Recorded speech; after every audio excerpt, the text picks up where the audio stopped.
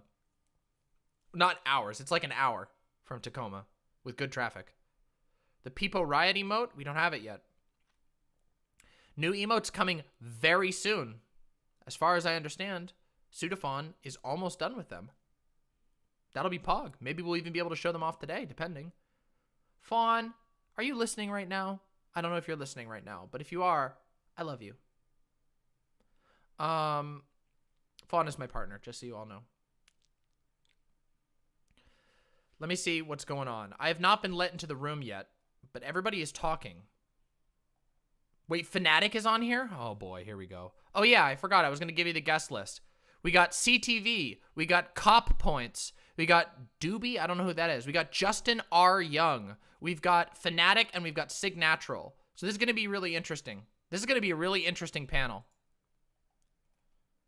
Oh, Glooby, thank you so much for doing the live announce. I'm so dumb, I forgot to do the live announce. Do I like dragons? Do I like dragons? Penness Main. I love dragons. In fact, my name used to be Dragon Mama. Those of you who know the Demon Mama lore, my name used to be Dragon Mama back in the day. Doobie is insane. I don't know anything about him.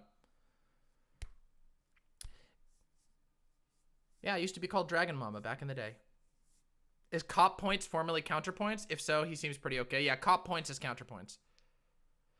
Oh, come on. That's such a stretch. You did get me, but that's a stretch. Yeah, breathes everyone else. Oh my God, you're so annoying. Why do you trans bitches talk so much? That's what's gonna happen. Thoughts on Doom Slayer? Like the guy? Fine. He's cool. I think he's cool. I mean, I think he was dumb in Eternal, but that's because I think Doom Eternal was a dumb game. Will Fnatic drop the R slur? Probably. Probably. Trans bitches pride. That's right. That's me. I am your resident trans bitch. That's right. And I will fuck you up. So don't underestimate. Fnatic is back. Well, Fnatic isn't back. Fnatic can't go on any other show except for this one at this point because he dropped the R slur too frequently and got banned. Go for it. Clip away. There are ways to clip. I don't really know how YouTube clips go. Oh boy. Peacecraft was being ableist again. He can't stop. He can't stop doing it. It's like, oh my God. Peacecraft has moved to Chud's chat since he got banned out of our site for literally shouting the R slur at people in voice.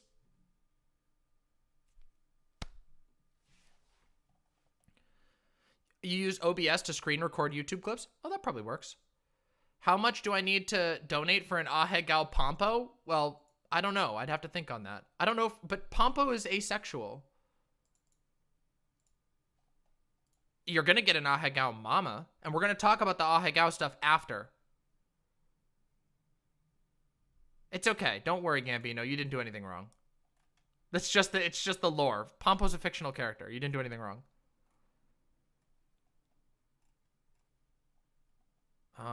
Is this starting soon? What's going on here? Are we running late? What's going on? All right, they're pulling us in. Okay, it's time. It's time. Oh, all Hello. right. Nice. Great. Can everyone hear me now? Yeah. I can hear you. Excellent. Oh, also you're I'm on live. stream. Yes, likewise, I'm live. Yeah. Okay, great. Oh, I'm also live. Okay. So, I am undead. I'm alive. God damn you so much. I'm gonna try and stream this. I have not been able to do it in previous times, but I think we're gonna figure it out now. Okay. Also, I'm gonna be in black and white for the record. Yeah, Demon Yamaru is going to be one of them. It's going to be great. Here we go. What did Peacecraft do? Arslur. He used the Arslur. Is that like a theming thing, being black and white? Like, are you just gonna rock that, or is that like a? Yeah, I am gonna rock it, mostly because I was doing it for the election because I had like my 60s themed room, and now we're doing different Pisco, stuff, but Pisco, it looks like shit in color. So it looks awesome in black and white. And so I'm like, fuck it. Mute your whereby, Justin. You got it. Somebody's got some background noise going on here. Let's do this. Somebody's got some loud machinery going on in the background or something. Yeah, right. Yeah, somebody's jackhammering away. Okay. All right. Let's change this. All right, DB, I got you. I wish you had sent me that message, beforehand, so I could just I think Justin R. Young have is this pretty ready big. for you. But Just whatever. man, I make mistakes. I'm sorry. It's fine. Okay, there we go. Wow, as horrifying as ever. We will find out. We will find out, Justin. Oh yeah, let me retweet. Oh yeah, I got to do the retweet. Nice. Okay. Give me a second. Holy here. crap, gonna be stacked panel. Yeah, it's gonna be a nice panel. I think you could. Oh, Kino Elise, hey buddy. Kino Elise in chat, my Twitch heart and soul. Thank you for being here, buddy. Really appreciate you stopping by and supporting. Okay. And everyone's happy to see Pisco, as always, right? The real star of the show, I think. Appreciate it. I wasn't expecting you, Pisco. Happy to see you, as always. Happy to see you. Yeah, I had to bring him in. You know, we're talking law stuff.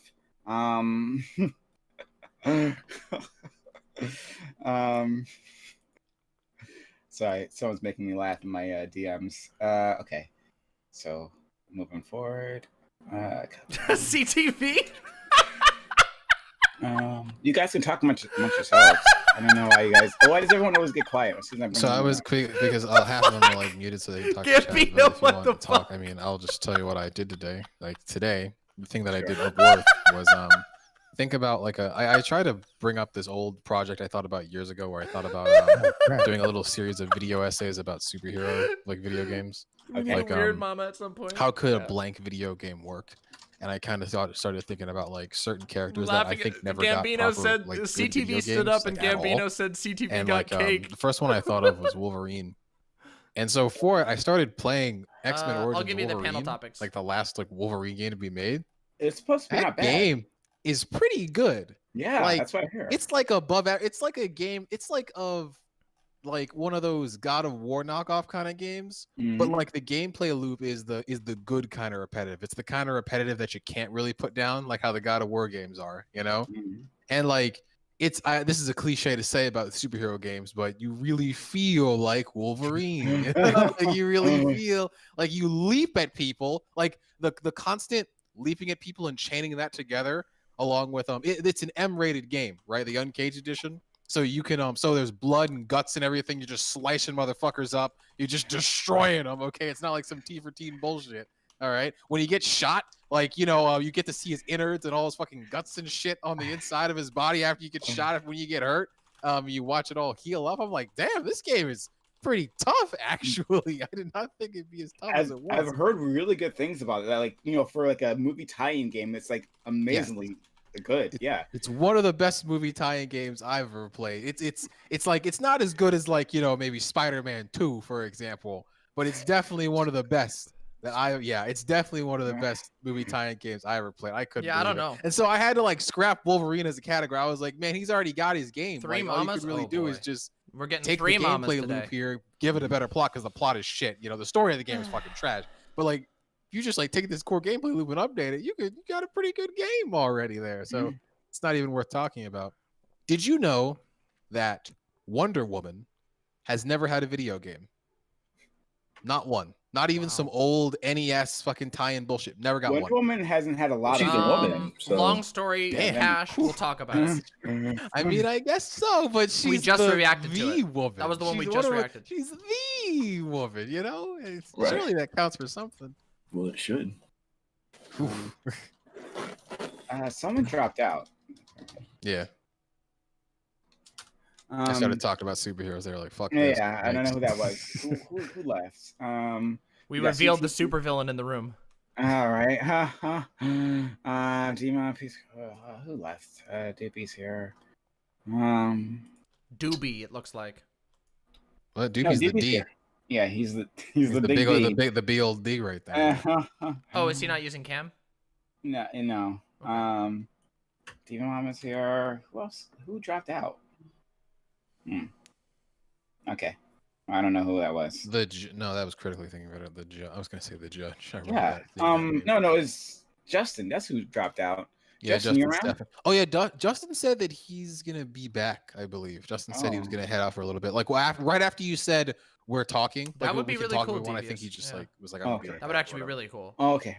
He looks like he's deafened. All right, then we'll just have to continue on without him. Okay. Here we go. Okay. Yeah. That's fine. Two mamas thanks is all fine. for being here.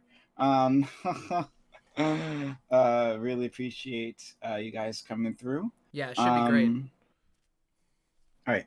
This is the Reverie Roundtable. Here once again, bringing you hopefully interesting thinkers, talking about hopefully interesting things. Well, no, they're definitely interesting thinkers. What are the topics are interesting? Oh, that's my fault, right? So you can blame me if they're boring. But I'm going to introduce my good friend, Signatural. For some reason, you're always first here. I don't know why I always arrange you first. Maybe something subconscious there. Number one, Signatural, thanks for coming through. As always, it's really always nice to see you. I rarely see you. I don't ever see you outside these panel things, but I wish I did more because I think you're pretty interesting. Thanks for being around. Don't forget to submit your questions. I'll put them into It's a really document. nice to be for here. us. It's good to hear. Hear everybody else's voice. Good to see everybody else here and all that stuff coming in to have and explore good ideas. Last time I was on the Reverie, I don't think I did such a good job. I'm hard on myself, so hopefully I will do a better Yes, job Silent. now. Okay. You were fantastic. Oh well, I guess you were a bit quiet last time. Is that what you're saying? Pisco? Pisco's more like Something I think along I'm the those only lines. leftist. I need to work with my points a little bit better. Okay. Well, anyway, I'm generally impressed with you. So for all that's worth, it's not worth much. You should probably be hard on yourself. All right. Anyway, Demon Mama, thank you for being here, Demon Mama. Really appreciate you coming through again. We were when was the last time? No, I was talking with you. That's right. I was on Bird Brains. Yeah, the Bird Brains with podcast. That ended up being very interesting. Yeah, thanks for having me. Really appreciate it. Are we doing intros or? I wasn't sure. Do you want me to? I can. Just do something. You can do something quick. Yeah. Yeah, sure. My name's Demon Mama. I am a political edutainer on YouTube and Twitch. You can find all of my links on my website, demonmama.com. M-A-M-A, Demon Mama. So yeah, you can find me easily. I think you'll enjoy my appearance on this show. I have a lot of thoughts about these topics, so very happy to be here. Awesome. Before I continue, thank you so much, Justin, for that raid. That's really kind of you. No problem, man. Yeah. So everyone who came in from Justin, I guess you understand like what's happening here. I mean, you were just watching, so yeah. My name is Prime. Do all these panel type things, right? He's a little weird about stuff. I'm like lucky that. Can't be when but I not too get bad. people like Justin to come along and have these conversations. If any of that interests you, please give me a follow. And we have walk-on panels, which we'll have after this one, where you can participate as well. So if that interests you, yeah, come on back and hit that follow button. Okay. CT. Okay. Joe. I have no idea, Max. In the chat has a request. CTV. What are you ironing? What's happening here? Oh, I'm putting on patches on my motorcycle cut. Okay. Sure. That's the thing. All right, cool. I'm glad that you're like so comfortable with us, right? It's like, I'll just do my like household chores on stream. I mean, look, I've been here so many times, Prime. At this point, I already just go ahead and start collecting mail, right? I'm just going to give you your address, right? I mean, so happy to be here again on a Monday night talking to you. Well, thanks for being around, CTV. I do appreciate it. Really, you are a reliable guest. So I thank you for just doing your taxes. You hear that, CTV? Happy Reliable. Reliable. That's the compliment you got. Is that you definitely are. Gyno type. I'm gonna show off your battle jacket on stream sometime. Well, I guess maybe there could be a complaint since I'm actually doing something else at the same time. So maybe I'm only like 25% here. You're fine. You're fine. Very much appreciated. True capitalism. This is. I think he has fun with it. More entertainment, more different types of content for Spice my guns. audience. Activate. So yeah, thank you. I mean, if you're into like household Engage. chores, some people really are actually. I don't understand them at all. I don't like. We're not friends. But anyway, Counterpoints. Thanks for coming through. Counterpoints. Another all-star. Who something about Counterpoints what I really appreciate is that he comes up with questions. He helps me come up with all this. It's very difficult coming up with questions. And I ask cops are good at that, aren't they? Provide. So thank you, Counterpoints, for doing that. No, my sincere pleasure. I'm actually really looking forward to this one. I probably want to go last for the first subject just to kind of see where the room's at. But I'm a YouTuber just to shout myself out a little bit. So if you want to check me out, we got a cop in the either room. Hate subscribe or love subscribe. I will take either one of them. So I appreciate you inviting me back, and I really do sincerely love debating politics. Any day where I can debate politics. Counterpoints is a cop. Ex-cop. Okay. Thanks for being around. Next, we'll go to Pisco. One of the OGs of this channel. Pisco. Always happy to have you back, my friend. A special request for you because we're talking about law stuff today. And once I do that, I got to bring in my expert, who is of course not a lawyer, to come in and explain these things to us plebs. So thank you. Yeah, Pisco, he's for being nice here enough. once again. He doesn't like The me. pleasure's all mine. I really appreciate you bringing me on these panels, especially when there's law Yeah, he's related a stuff to talk washout. about. I'm Pisco. I'm a third-year law student. So nothing I say is definitive or should be taken as legal advice, but I think I bring a somewhat educated perspective on some of the legal topics. I love that, ContraPoints. Not we confront I don't know every how I feel day, about and especially the ContraPoints. ones having to do with the Supreme Court, which is on the topic list today. So thank you so much for having me on, and looking forward to the conversation. Okay. The man you see below me, right? That man is called Fanatic. Mr. Fanatic to you, right? That bored look on his face, that's always there, so don't take offense to it. Mr. Fanatic. He comes through with the passion, with the knowledge, and we always appreciate when he stops by here. Fanatic, how are you doing today? I'm doing great today. I'm super depends well on the rested. topic, 404.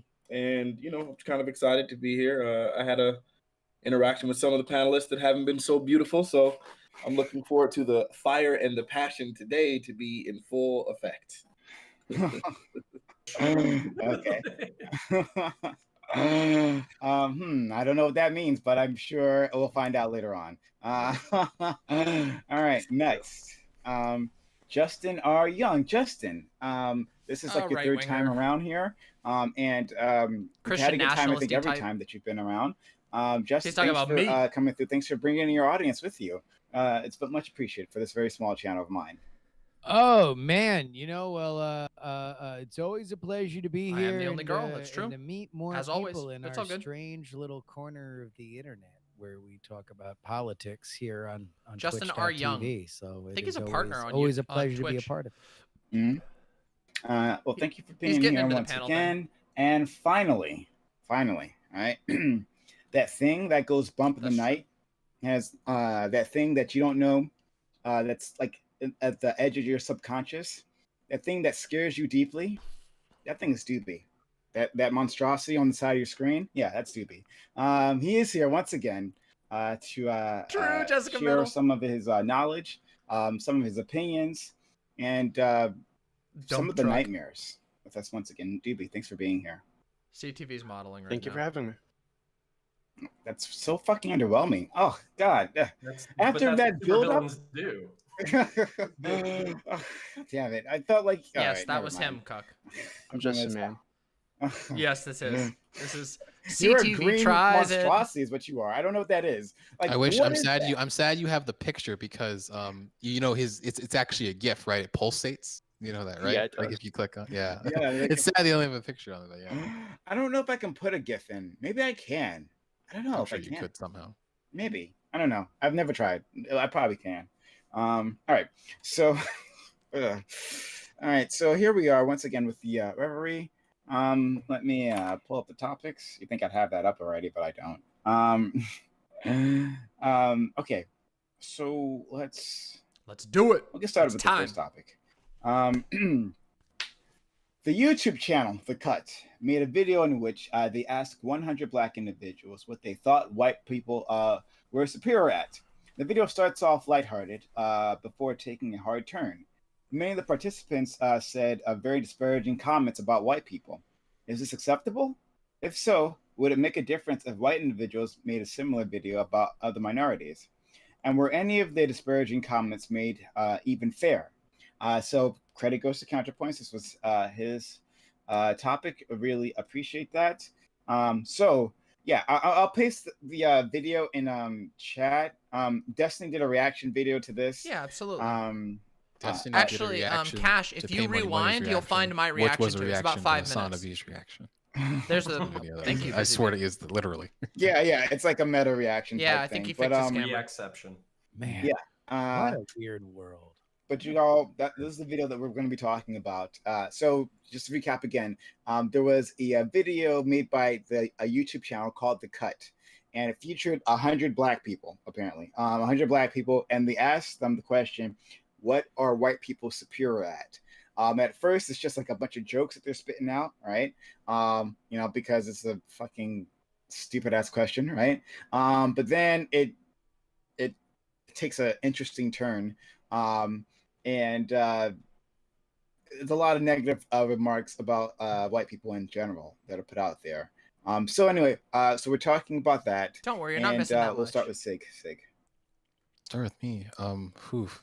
Honestly, I don't think this video makes the cut. How about that? It's pretty fucking bad. You're failing once again. It's not an improvement. It's pretty bad. It's It is awfully age cringe. It's weird. A lot of people say like at first it's just like a lot of silly things, but like it's every couple of months, right? A video like this drops on YouTube where it's like there's like this controversial thing about it where it has like a bunch of things like, oh, we ask people what they think about this, or ask this group I'm on the what do left. they think about this. You know, people say dumb shit, and like almost everybody seems to hate it. Okay, it's got I like think, an overwhelming and amount of Signatural's dislikes like Libby, from a Pisco bunch of is sources. socked Okay, them, like so- on all different kinds of sides. Mostly of the me, aisle. though.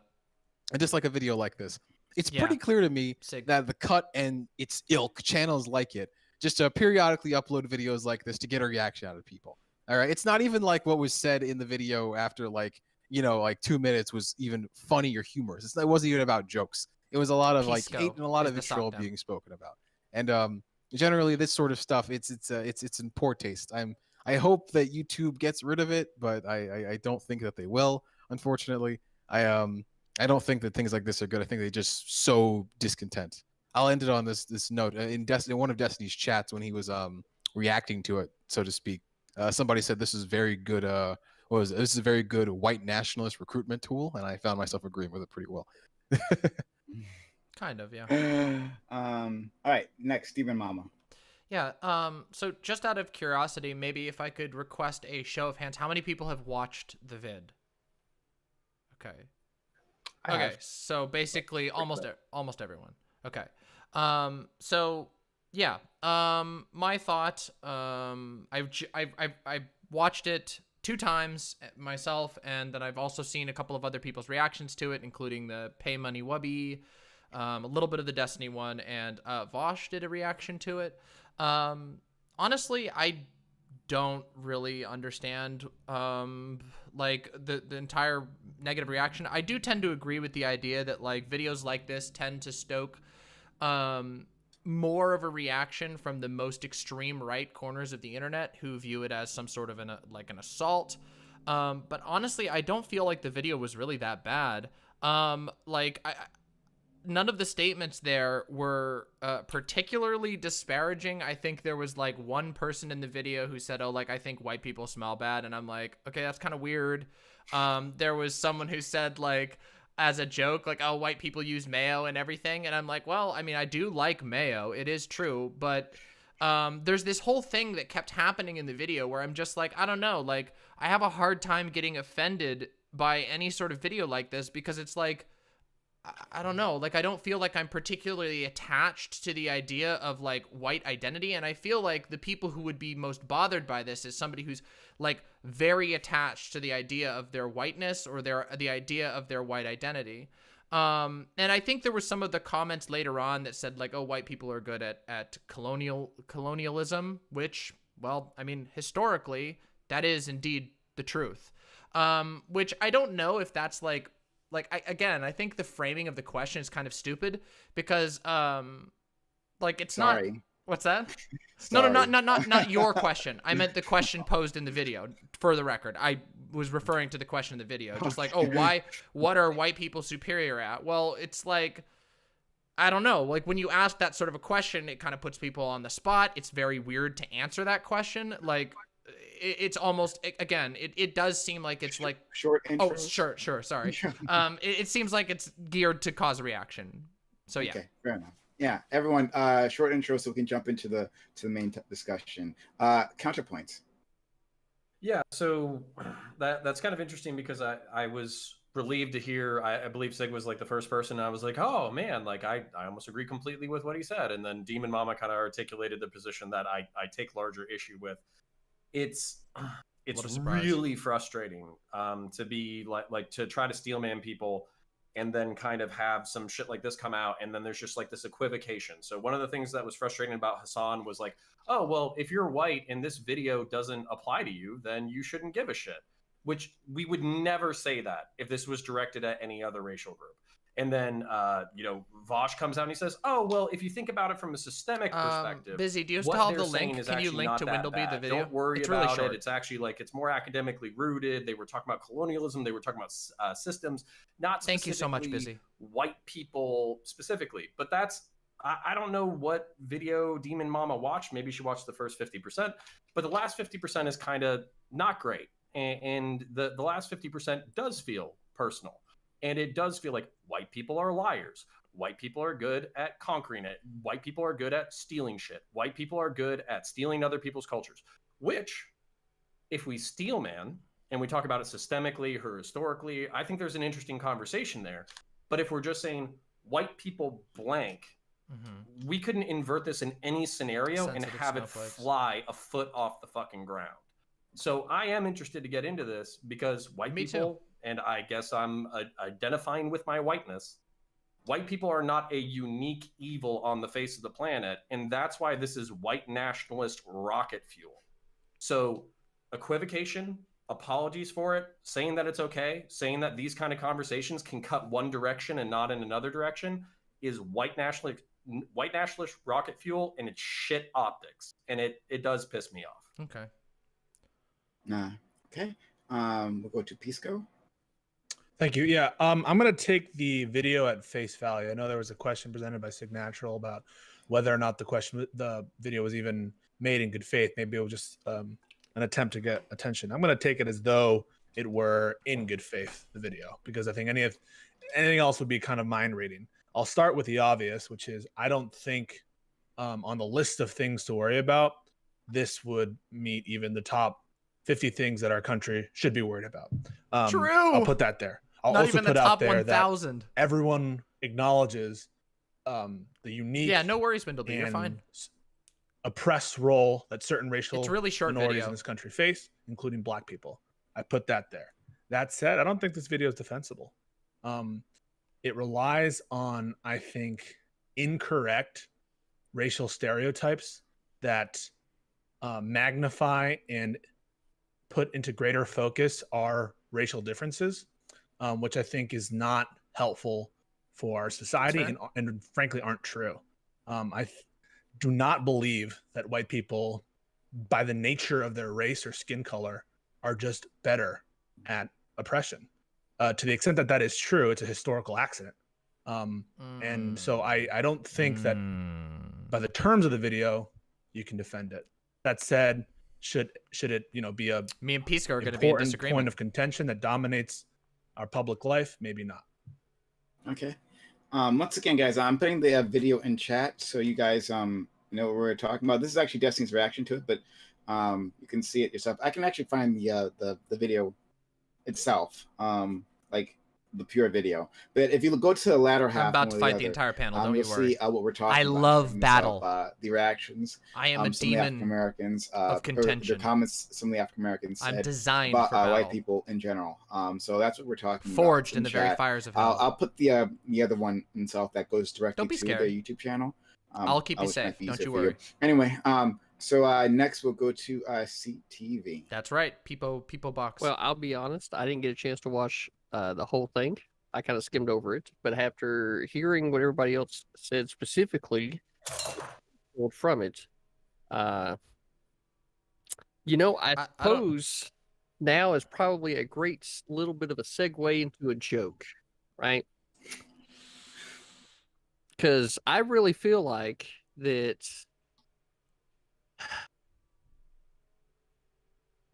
people say dumb shit all the time, and if you allow yourself to get offended about it every time somebody says some dumb shit, then you're going to end up just being pissed off all the time. But doesn't that apply to... So, and that's kind of where freedom of speech, the ability for people to be able to say dumb shit, is really kind of important, because then everybody else gets to critique the idea. Without the idea even being said, you don't even get a chance to critique it. And then, therefore, we don't get to create content on Prime Kai's channel, right? So, thinking that, I think that with where the political landscape has pushed the conversation as far as political correctness is concerned, in everyday society, that this video was certainly something that would be absolutely stupid to make and then post on the internet. But with that being said, he doesn't critically think. I know. Perhaps maybe it's one of those videos that this one got made, and then there's all the other subsequent ones that get made from it.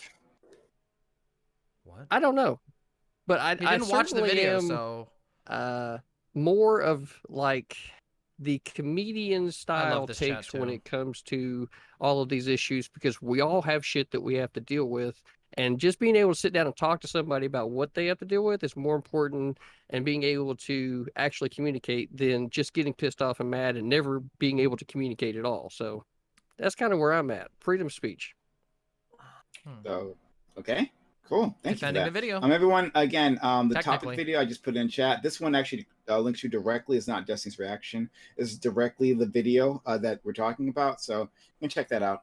Me if you too, want, Soft Heather. again, you can just skim I'm over proud you're it. here too. Especially love. like look at the end of the We have video the and you'll see coziest exactly chat in what the we're world. talking about. So take a look at that. All right. Next we'll go to Fanatic. Yeah, I think obviously it goes without saying that the video is probably inappropriate. The things that were said in there, the offensive ones are just like probably really taboo. I think I'm going to take a really huge issue with people that are trying to create some false equivocation. False equivalence when they're like, oh yeah, but if this was reversed and we were instead to imply this to be white people speaking about black people, it'd be the same. And it's like, well, those two aren't equivalent because one, there's no historical precedent of a systemic oppression for one side than the other. So to make the two equivalent, it's just not whatever. You can talk about the video in its own merit and just talk about how bad that is on its own merit, but to try to like inverse it and then to invert it and then try to say, see, this is what we can use to determine how bad this thing is. It's just plain wrong. It just doesn't make any sense to ever do that. That just needs to be undone. True. Okay. Justin R. Young. No one said polka? I would have figured one person would have said polka. Like that's something where I Fanatic was feel right like on this that, one. All other music, I feel like you've got a really good shot by saying that black people would be better, but I don't see a lot of black people rolling out the barrel, so I would have thought polka. Look, the video itself is in a world where we are thirsty for discourse, then this is the kind of video that can roll out a reaction video that gets thank a you reaction so much, Busy video Bee. that gets Good a reaction one. video that gets Thank you. That's such a Twitch good idea, panel Busy for which Bee. we are discussing it. I don't think that there's anything particularly controversial. Yeah, you can watch it in like 2 minutes on double time. The ideas that are it's being not that espoused, big. they Video's have pretty been lame. espoused better, likely in something that is a little bit You're more helping a lot, substantial Busy than Bee. what Thank we you. got in the viral packaging that it was delivered in. I think that it is certainly reductionist to say that white people are only good at conquering and smelling bad and using mayo, but I'm not alone. It's ultimately going to be more remarkable for the reaction than it is the video itself. He's right about this. The only thing that I would say that I so greatly don't give a shit about is whether or not it I is doubt that, Cash. rocket fuel for Imp white Army. nationalist groups, because Allies to in me, unexpected places. their recruitment tools never know. are something that are A, out of my control, True, and Soft B, Heather. the best way that I can grow a world in which they are irrelevant is by engaging in substantial good faith arguments. I'm for sure which he'll pop 'em people on that once he might gets be higher. swayed one way or another would like to be a part of, and as opposed to Or drunker, depending on just what his drug of highlighting choice is grievance tonight. politics, because a very, very weird version of a Family Feud research video has been released. Although that would be good, right? Show me colonialism. Ding. I love your shtick, man. I really do. Like you've got a very well polished. I love it a lot. I wish I had something as good as that. You're fantastic at this. But next, Doobie, what do you think? I think most people agree that the content of the video itself is indefensible. I agree with Sig that this is probably a video meant to generate buzz for the channel, just fine. I do think it's really irresponsible for Demon Mama to enable the kind of racism we saw in the video by downplaying the kind of racist BS that these people were spouting. They were straight out saying white people were better at manipulating people, better at lying, better at just nonsense, right? Better at stealing ideas. Yeah. Better at being victims too. That's another one. Better at Santa Claus. Yeah, and I think if you genuinely care about racial justice, racial healing, this isn't something you should enable or dismiss, right? But that being said, I do think that we can take this shit sandwich and squeeze some good from it, right? I think that white people, everybody really, should take notice of what these average African Americans said, right? What they think here comes the about racism. their white, white neighbors. And you say, hey, this is the result of hundreds of years of oppression. This is what these people think of you because you behave this way, because your ancestors behave this way, because now you don't listen to them when they go out in the street and tell you that they're feeling this way. And now this is kind of ingrained in them, right? Now when they see you, they think these disgusting things. Nice, Max. And I think white people should take a step toward fixing that. Okay. Open to the floor. Damn. Ooh, so wait, hold on. The thing that you just said right there, like with these average, like I don't know, it feels to me like already we're going into this territory of like generalizing, like the thing spotted in that video as to being the average perception of African Americans, and I think I'm going to take a little bit of issue with that. We've kind of had these conversations before about how it seems like if me and anytime Fanatic a are on the same conversation is time? had, if Same any side black this time. people speaking in any sort of space that gets any sort of attention, somehow it applies to like the general consciousness of all black people, and I just disagree with that. I don't know that that's what you were trying to get at, but I'm just like going to throw that out there. True. I have to agree with Fanatic here. I don't. First of all, as a scientific matter, obviously, this is, I'm sure, not a random sample, and I'm sure not indicative of black people's views on the whole. And I don't think you can get a lot of good effects from this video. I don't think the reaction from most average white people is going to be one of understanding harm done, but rather one that's defensive and not open to criticism. I think there certainly was not a wide cross section. This very much looked like a very coastal urban grouping, like a New York City or Chicago or Atlanta or something like that, specifically in terms of diversity of thought. So if we're looking at it as a scientific document, then that is not something that I think that we should be judging it on. Mostly because I'm sure that I don't know where the cut's based, but you can probably look it up. It's likely New York City or Chicago? LA, right? That's where they're shooting it, because they make viral videos. They are not an academic research facility. They are there to make videos that get views. The problem here to me is that while like when you critically think about it, right, obviously this is not going to be like, this is not a scientific thing, this isn't like a channel, but I think that the majority of people that watch videos like this don't care about that thing. They think, oh well, they just asked 100 black people. Okay, I think to the average viewer, I think it's going to be under the impression that they just took 100 random black people from the street or something. All right, and this is what they might think, and this is why I think that this video overall is very like irresponsible, right? Because to me, it is presenting its views as the views of the general black population. At least that is what I interpret the cut as doing. All right, as presenting its video as this. We just asked 100 black people, not like we asked 100 friends of the co-workers of the cut. Like no, we asked no just 100 disclaimers. Yeah, no, like nothing. It was just like here's 100 black people from Black Americans, or I don't think all of them were American, but mainly most of them were. And here's what they think about this question. It's for the record, Chicago's on a lake. It's still a coast. It counts. It counts as a coast. It's on a lake. Okay, I'm sorry, but these. Go ahead. I wanted to ask a question. So, if we were to boil this down into a meme, it would be like white people are good at conquering or smelling bad, conquering, and stealing shit. So okay, like let me just go ahead and assume that for a second. And historically, I think we can bring up plenty of examples. So I just want to ask, historical examples of white people that we have present, and our host, like what do you think about it? Sure. Like, okay. What do you think about the memes that were presented? How true they are, and even if they're not interpersonally true, are they systemically true? Okay, so it's one of those situations where I look at it, and this video to me just very clearly represents what it is that a lot of people feel inclined to say specific things that they've never really felt empowered enough to be able to say. And so I find like this video to me just represents the idea. So there are bigger conversations to be had about some of the ideas presented in those videos. Where when for example, in the statement where they said white people are better at stealing ideas, right? That in and of itself is just really irresponsibly said, and I hate like little short quips like that because I think it's just disgusting and it's not good for an actual conversation. But if you were to ask those same individuals, like I mean, these are concepts that are talked about very often in Black spaces about like how it seems like ideas that are shared by Blacks and a lot of ideas are denied or downplayed by Blacks until they are like taken over by whites, and in which case they become successful and popular and so on and so forth.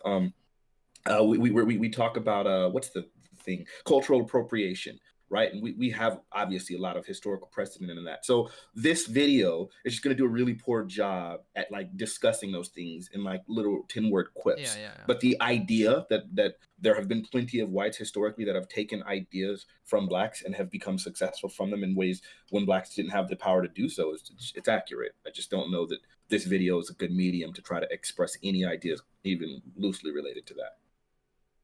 Couple of things. If the floor is open. Well, I wanted to hear from Prime if you wanted to talk about it, or if you just want to say stay neutral and above the fray.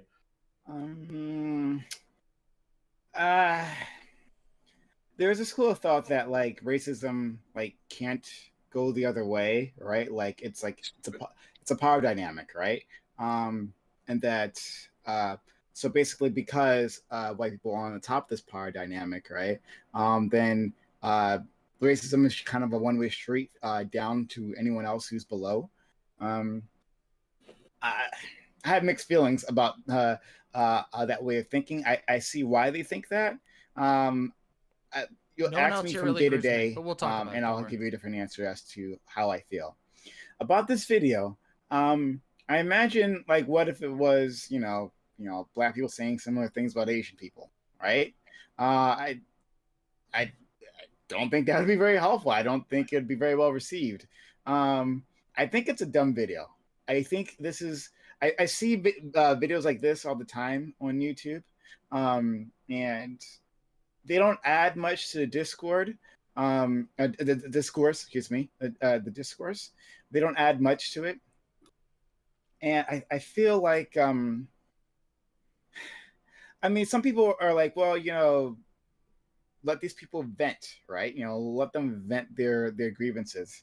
But this isn't helpful in that, right? Like, there's honest conversations we have around this. Like, okay, one point that was brought up was that like white people are good at superior at stealing ideas, right? And that was a reference to how so much of like our music, for instance, is like comes from Black individuals, right? In the past, and then white America or corporate America or whatever has taken it, right? Packaged it with a white face and resold it, and then taking away the history behind it, right? So that's an interesting topic of discussion. Let's do that. Let's have that discussion, right? I don't think you can, Wolfgar. It's a fundamentally different symbol. We'll talk about that after. White people are this, and like I'll save this for a discussion afterwards. That doesn't frame the issue. Doesn't let people understand. It just says like tells people that you think white people in general are thieves and they steal, right? So it's just not helpful in that way. So that's what I say. Yeah, I can. Yeah, can I address this before I kind of like let anybody else go, because this is my sincere worry, and I think it'd be really easy for us just to fucking meme and start screaming at each other and shit. But when I hear this, what I hear is like, I'm down for the more nuanced conversation. Like, what was Europeans' role in the transatlantic slave trade? What is what is our role in historical injustice? What is our role? But I also want to bring all this other information to the fore that I feel would be productive or interesting or nuanced or anything like that. And this video doesn't make me want to do that. I just want to start fucking, screaming and being an asshole. And what I'm worried about is basically like my child. Like, I have a child. He's coming up in the world. He's going to go through a public education system. He's going to be, he's basically going to be raised in America. So is this kind of rhetoric, if it becomes popular, going to be the kind of rhetoric that's just going to say, fuck him. He's a white boy. He's a thief. He's a liar. He's a piece of shit. He's a conqueror. All that kind of shit. So fuck him. Like let's treat him like shit. So okay, I'd like to. I already know where Demon Mama's gonna go ahead. Yeah, I want to hear it. So hold on. Doobie's been waiting quite a while, so we'll go to Doobie, then we'll go to Demon Mama, and then I've been waiting even longer than Doobie, but all right. Sure. So three things. So earlier you guys were saying, oh, this is like this isn't representative of the whole, right, of like black people. Very patient Obviously, warrior. Right. I don't think anybody made that argument. I don't think black people are a monolith. Right. Like clearly, this is representative of, I think, a subsection of the country, part of the country, a sizable part of the country that feels like white people don't hear them, right? That feels like white people don't care about them. They feel like white people hate them. I think like a third of black people in the U.S., according to like recent polls, thinks that the entire country is like racist, right? That's not a good number, right? It's not like 50%, it's not 7%, but it's a lot. It's too much.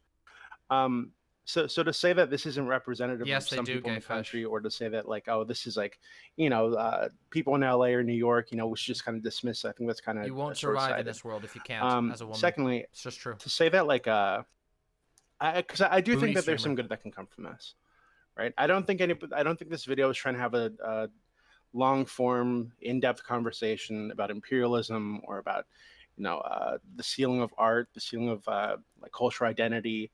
The erasing of cultural identities. I don't think they were trying to do that, right? It seems clear that this was like a venting session, right? And they were going to use this to generate some buzz for their channel. But in that, they allowed these people to vent about what they feel white people have done to their community. And I think that, again, this can be like really informative for some white people who, because there's buzz around this video, they sit down and watch it and like, oh, what do you mean the lies of history? What do you mean stealing? I haven't stolen anything. What do you mean by imperialism or colonization, right? And then maybe they'll look this up and be like, oh shit, actually, white people did oppress black people.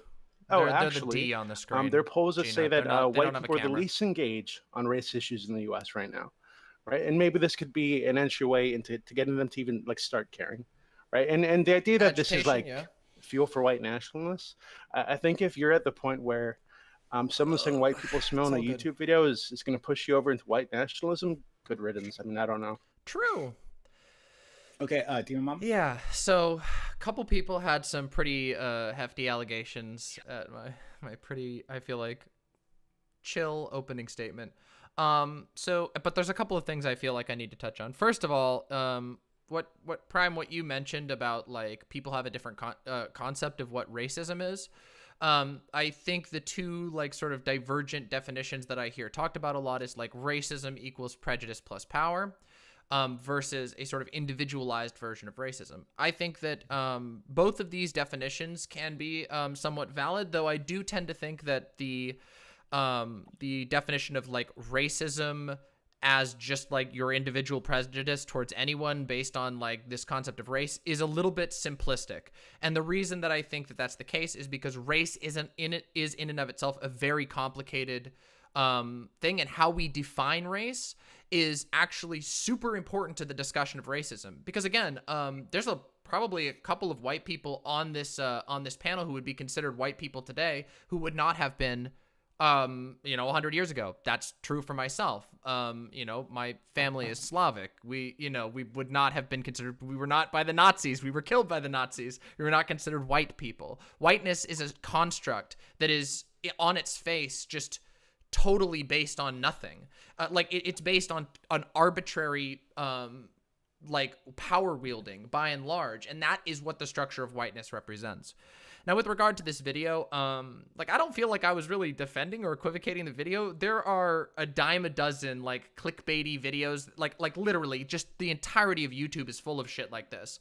And it feels like the only time anyone ever makes a stink about it is when it's, like, a minority saying something, even though there are literally channels that are devoted to just raw racism that don't get any fucking... Fuck, we have the president of the United States, the current president of the United States, like, openly broadcasts racist sentiment to the entire country, and half of the country wants you to say that, like, oh, we just should ignore that. So, like, I don't understand, like, what the fuck the big deal is. It's, like, a mildly, like, some people maybe said some things that are kind of annoying if you think about it in a very personalized way.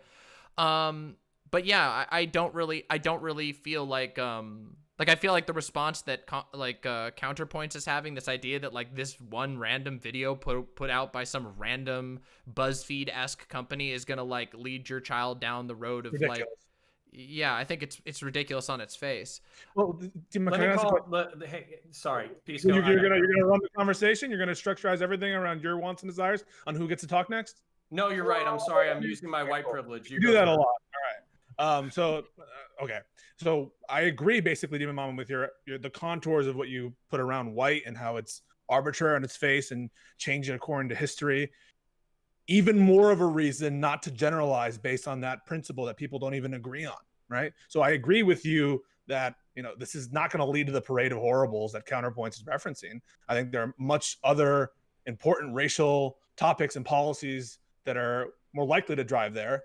But I also think that if you agree that white as a term is often a placeholder for a lot of different ideas at a lot of different times, it makes it even more of a reason not to generalize based on Except that though, there's a thing about this, which is that, and this is where my thoughts go on this. And again, this is getting into the broader thing that I don't think the video itself does a good job addressing this at all. But I think as people who are thinking about the video, as people who are reacting to the video, I think there's a certain responsibility to delve into these sort of things, which is like, for example, whiteness is absolutely a tool of colonialism. The concept of whiteness is used to create an in-group and an out-group. Hence why people like, there's at points in history where Italian people, Irish people were not considered white in order to be excluded from a racialized, a completely fictionalized racial structure that justifies superiority. So that's the thing that I think is a lot of people are, you know, at least the impression that I got out of a lot of people who are answering this question were thinking of white people as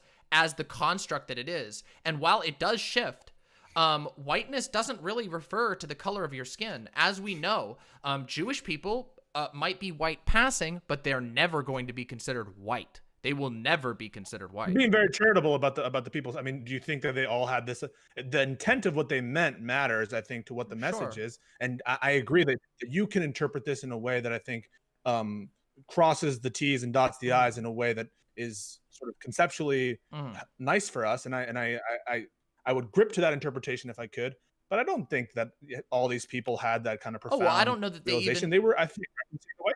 I don't know that they even need white. to. Like, I don't know that they even need to for it to function in the exact same way. Because being non-white in your society is something that you are identified as by others. You don't have a choice in that, in whether you're white or not. It's something that's posed upon you by a structure of power. And so, like, even if, like, these people here are like, oh, yeah, they don't like white people or whatever, like, who are they identifying as white people and what power do they have to harm those people? Like, I do agree that in general, like, making prejudice statements towards anyone is like kind of silly. But I don't know that you can make such a direct comparison between racism as directed from somebody who has been granted sort of official membership to the whiteness society, which it is ultimately something that you were granted, you are allowed one way or another by whatever the dominant structure is at the time, which, you know, across most of the world is whiteness. I just don't know if it can be compared. So again, I think there are some issues with how the discussion of like racism is discussed. I do think it's incredibly possible for people who like belong to minority racial groups, who are people of color themselves, can be prejudiced to other people. But I don't know. I think there is some value in treating racism as something different than just being prejudiced to somebody else, especially when you consider the very real and incredibly important to this day history of colonialism and imperialism. This is stuff that for most of the world here in America, we don't got to think about it very much. But for most of the world, this is their entire life story. This is their entire nation's history, has been the action of people who called themselves white, determining they're not white, determining they're okay for exploitation, and erasing whatever history existed there in the past in the name of enriching other countries. So I think this is a really important thing to talk about, and I do think there's room for nuance there, and I don't really think this video did a good job bringing in that nuance, but I also don't think it's like this atrocity. So, Fanatic? Yeah, I mean, I don't know. I think it's really crazy to me, like that we're having this conversation in which we're having to defend the idea. Like this guy's worried about like his children having, I mean, his child having to grow up in a world in which people like make little videos with these like whatever quips, which are absolutely disparaging. But I mean, again, this is why I'm so disgusted by the equivocation, by the false equivalency, right? Because you're worried about your children hearing bad ideas, whereas I have to worry about my child being shot by the freaking cops. I have to worry about whether or not he's going to be like misdiagnosed. I have to worry about his delivery, whether or not it's going to be healthy because of the hospital that he's going to be born in, because obviously we have all the statistics there. I have to worry about the idea about whether he'll be able to get a call back. I have to make sure that I name him properly so that he actually gets callbacks at his jobs. This is what I'm talking due about. to a job application sounding black, right?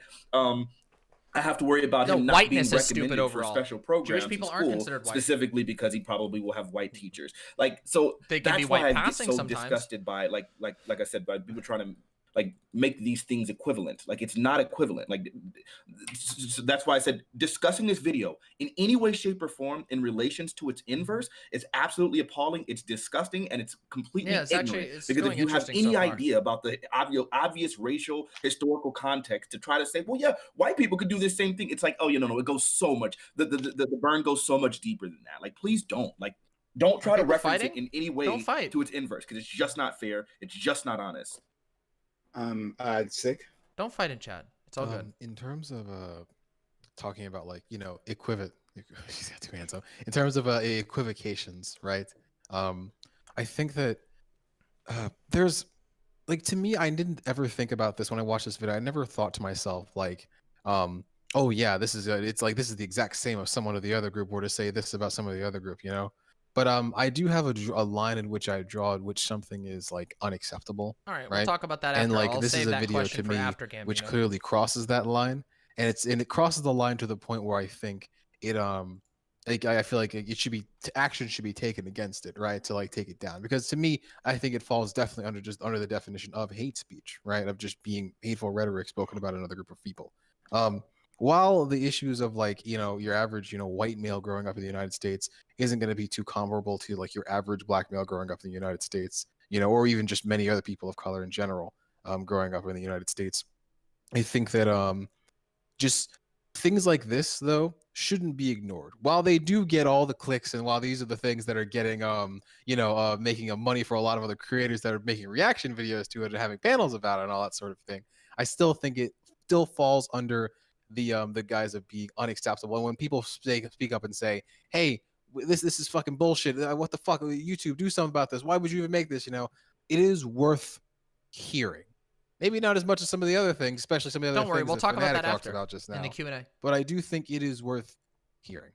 Right, but hold on, just to be clear here, never did I say that it's not worth hearing. Never did I say it was acceptable or any of those things. I'm only saying I think talking about this video in reference to its inverse, as in if if whites were to do this about blacks, it's just not. It's not fair. It's not realistic. We obviously have totally different differences in power dynamics, total different historical context. So that's all I'm talking about. You can talk about how bad it is, how terrible their opinions are, why it shouldn't, whatever. You can do all of that. I'm here for all of that conversation. I probably agree about all of it. The second you start talking about it as an inverse, now relating it in that way, I'm going to be obviously offended at that, because they're not equivalent. It's not the same thing. And for you to be able to speak about it as if it's the same thing obviously speaks to your ignorance to the obvious atrocities that have happened in this country and continue to.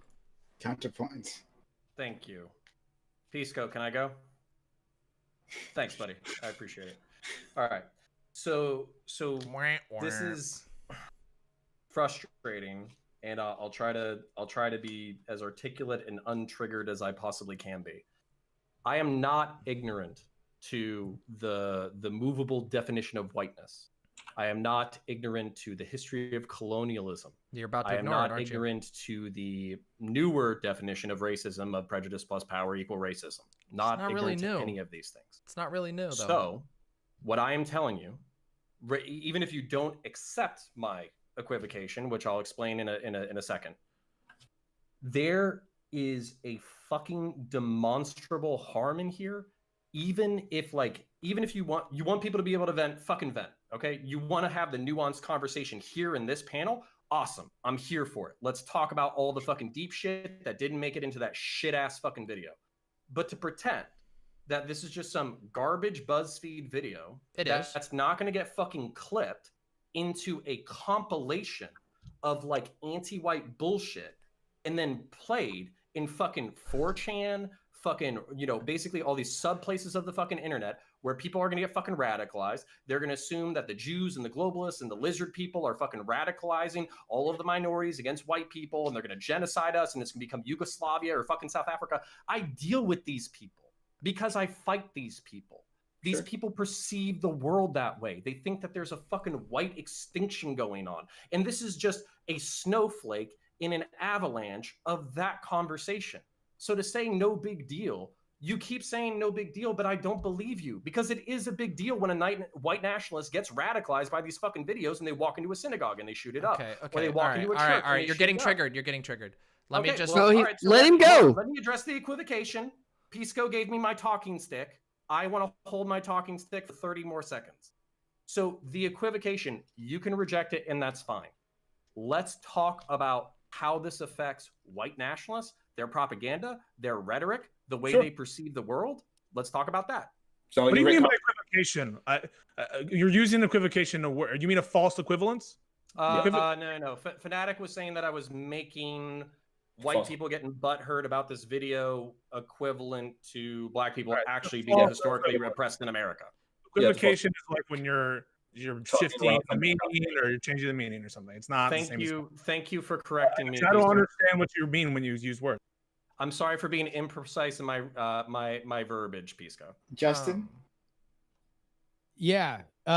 So let me be one to say I don't give a fuck about the white nationalist recruitment.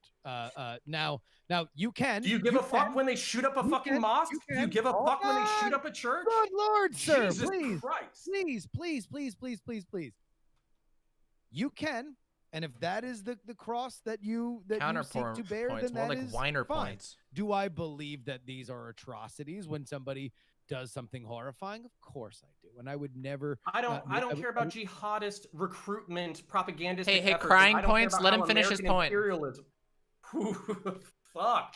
It's so bad. It's such a bad point. Malding points. Okay, Justin, finish. Okay.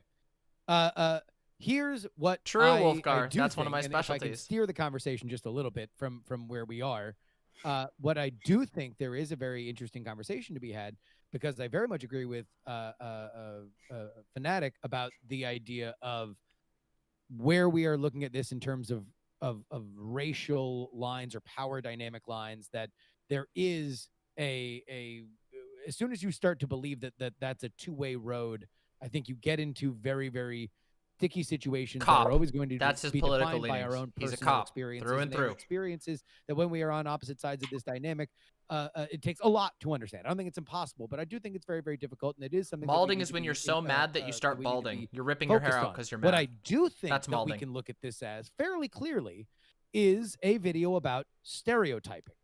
If you say that there is a group, let me check. What is this group good or bad at?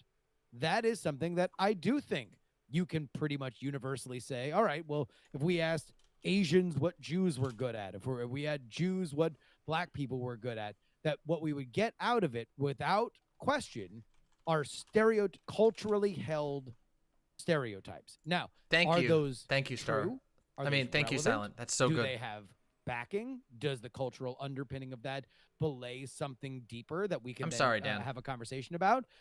Maybe. Some are gross. Others are things that should be further developed. But I think that to me is what this is. To look at this as a grand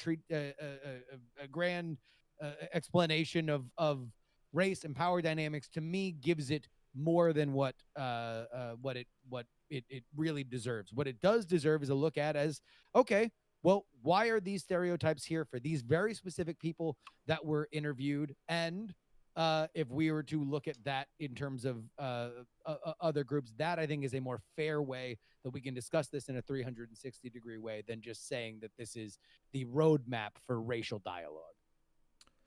Yeah, and this is the type of reaction that I think is just incredibly emotional and like not you, Justin.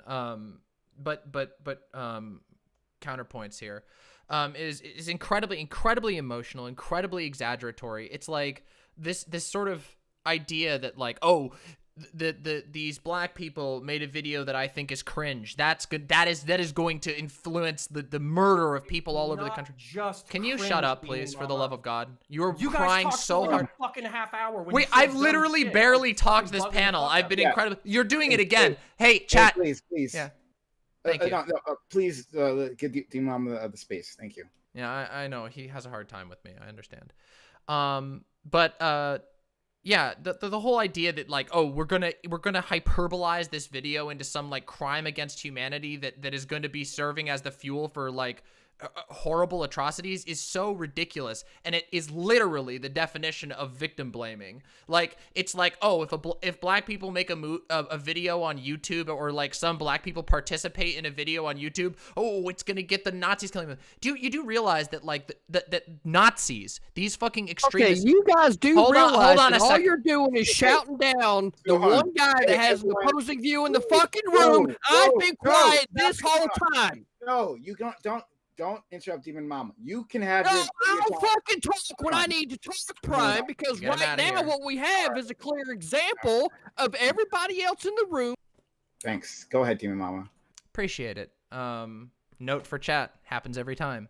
But he doesn't realize he's muted. So I'm trying to recall where I was. The double interruptions has really thrown off my train of thought. So yeah, the idea that like these videos are gonna be the fuel for that is quite ridiculous. Keep in mind that anybody who's familiar with like how neo-Nazi rhetoric works, if you go watch right-wing like anti-SJW YouTube, for example, you'll find them using cherry-picked examples of screaming SJWs. Like, for example, let me give you an example. This Trigglypuff, as they call it, has been used for half of a decade. They use the same clip over and over. It does not matter what you do. This has to be fought on a completely different front than whether or not this video is cringe or not. You can say, oh, this video like didn't do a great job of isolating it. But the fact that a couple of black people voicing their opinions in this way can generate this type of a reaction indicates a much deeper problem with race in our country, especially when you consider that there are hundreds of videos like this that are made in the opposite direction all the time, which do directly contribute to actual hateful rhetoric. I mean, I can think of channels off the top of my head.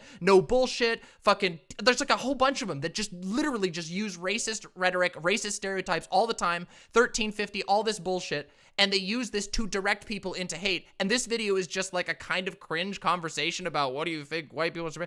Yeah, and then these people lose their minds. I don't know. Like, it just seems like the perfect example of white fragility. I'm dead serious. Like, that's what that seems like to me.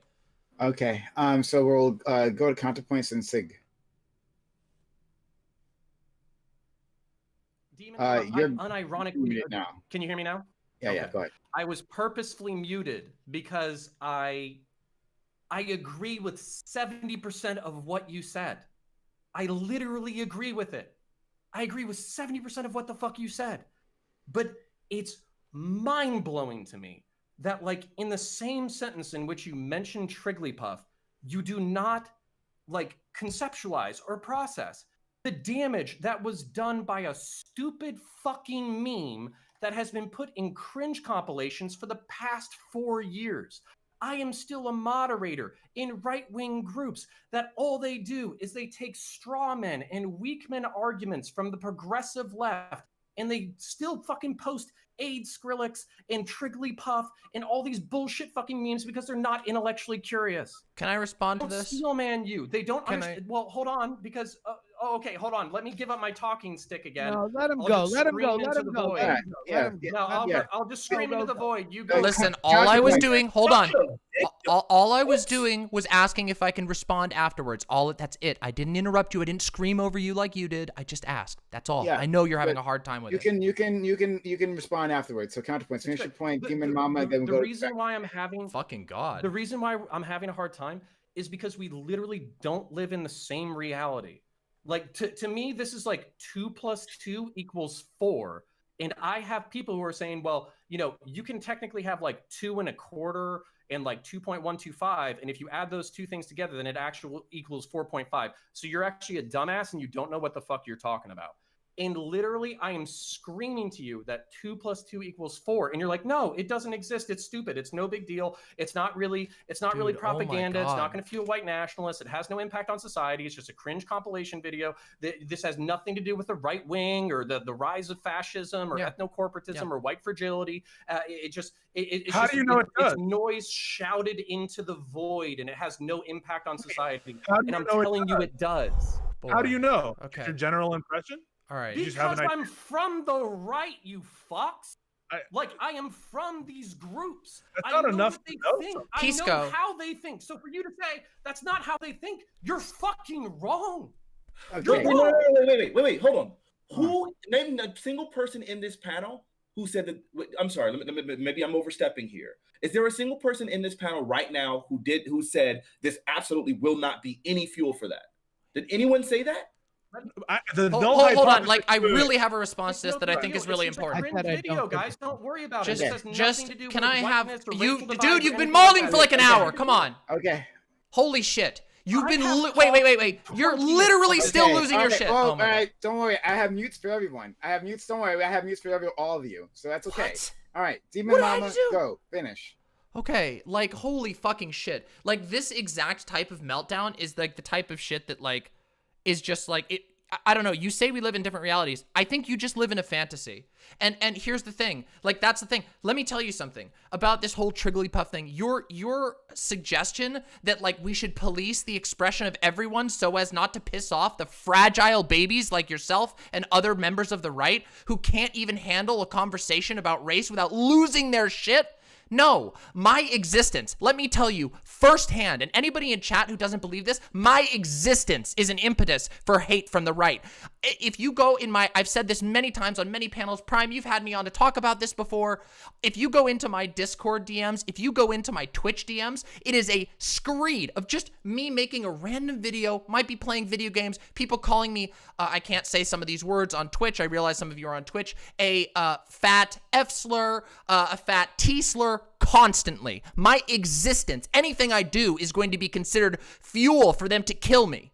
So with all due respect, just fucking toughen up a little bit. You giant baby. You don't know what you're talking about at all, and you don't actually care about the subject you talk about. Otherwise, you wouldn't advocate for the silencing of people based on what absolutely insane, radical murderers will do. We should be fighting those people, not catering to them. My fucking God. Right. Okay. So in this, hold on, right here. I ain't said anything the whole time, so I think it's about time that I got a chance to speak. Right. So Demon Mama, we just sit here and listen to you for the last 15 fucking minutes, give personal reasons as to why you decide that you have the positions that you have. Right? So this has all been you projecting yourself out, and then you have the audacity to say that somebody else needs to grow the fuck up? Yes. Take a pill of your Absolutely. own fucking medicine right there. I will stand by my words completely. Every single argument that I made. Right there, and hold on, I still got the talking stick now, right? So, with that being You stopped! said, everybody else in the room seems to be missing like this whole fucking idea that is America. Right? We're supposed to all be able to come together and share each other's ideas, share each other's cultures, and be able to share in conversation without somebody taking a personal attack, i.e. Demon Mama, making it about you, right? Instead of listening to what Counterpoints is saying, it's like, hey, I talked to these fucking people, I'm telling you what's on their fucking mind. Are you crying? And you just want to sit here and just blow it out of like it ain't nothing. CTV. That's all you're doing. CTV. Right? So to me, it's very, very disingenuous for you to just keep doing this to people whenever they're trying to be genuine with you and tell you what they see. CTV. Right there, your whole character's fucked up. And CTV. quite frankly, I'm tired of ever seeing your face again. Fuck yeah. Whoa, Listen, okay, see, all right, this is a funny thing that happens. We've been doing a whole bunch of ad homing here, and I don't like it. Let's calm down. It's unnecessary. All right, we can actually talk about the issues. There's no reason to ad hom, no reason to attack each other directly. Like, all right. So, all I'm saying is, look. I mean, I got a lot of shit. Can I 2 just? seconds. Okay, real quick. Listen.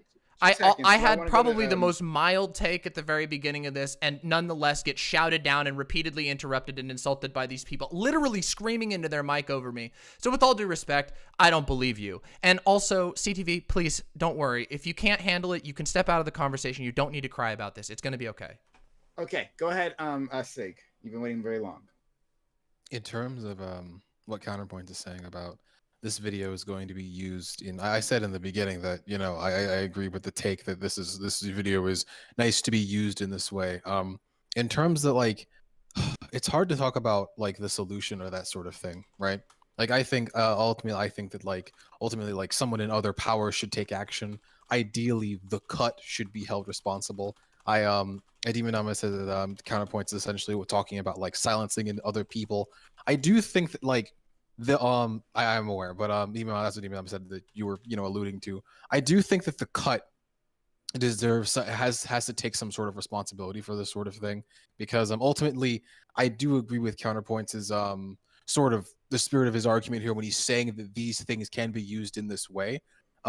Like, in terms of silencing people that are just like being asked about these things, like, no, I don't think so. But in terms of like looking at these companies and looking at these companies that are making money off of just doing shit like this and making Fucking shit like Mahler's this, not clear like, things like that crazy. are tools used to like, you know, divide people on multiple fronts. I do think we should have a serious conversation about things like that. And like, but like, unfortunately, none of us like moderate sites like YouTube or Twitch, so I don't know if we have any real power to do it. But I think a conversation about that in terms of you know, helping stop the spread of, you know, stochastic terrorism and things like that, I feel like that's an important thing to talk about, because that seems to be on the rise everywhere around the world. So can I ask sorry.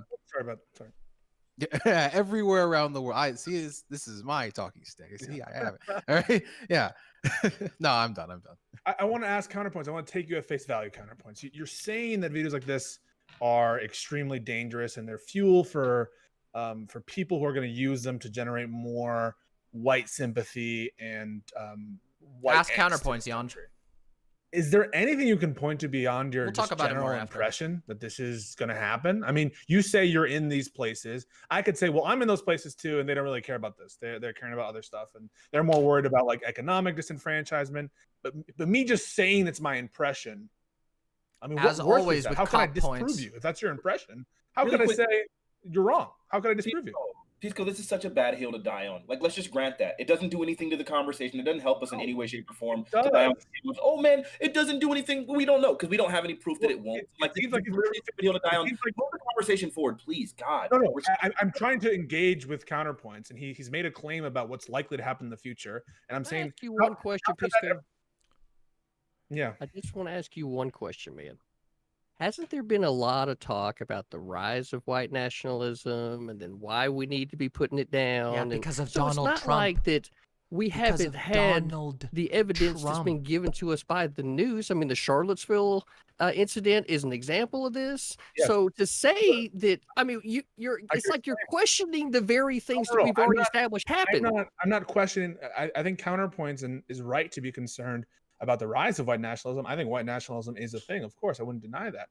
The question is his evidence for suggesting that these kinds of videos contribute to white nationalism is his general impression. My question is, how could I? It seems unfalsifiable.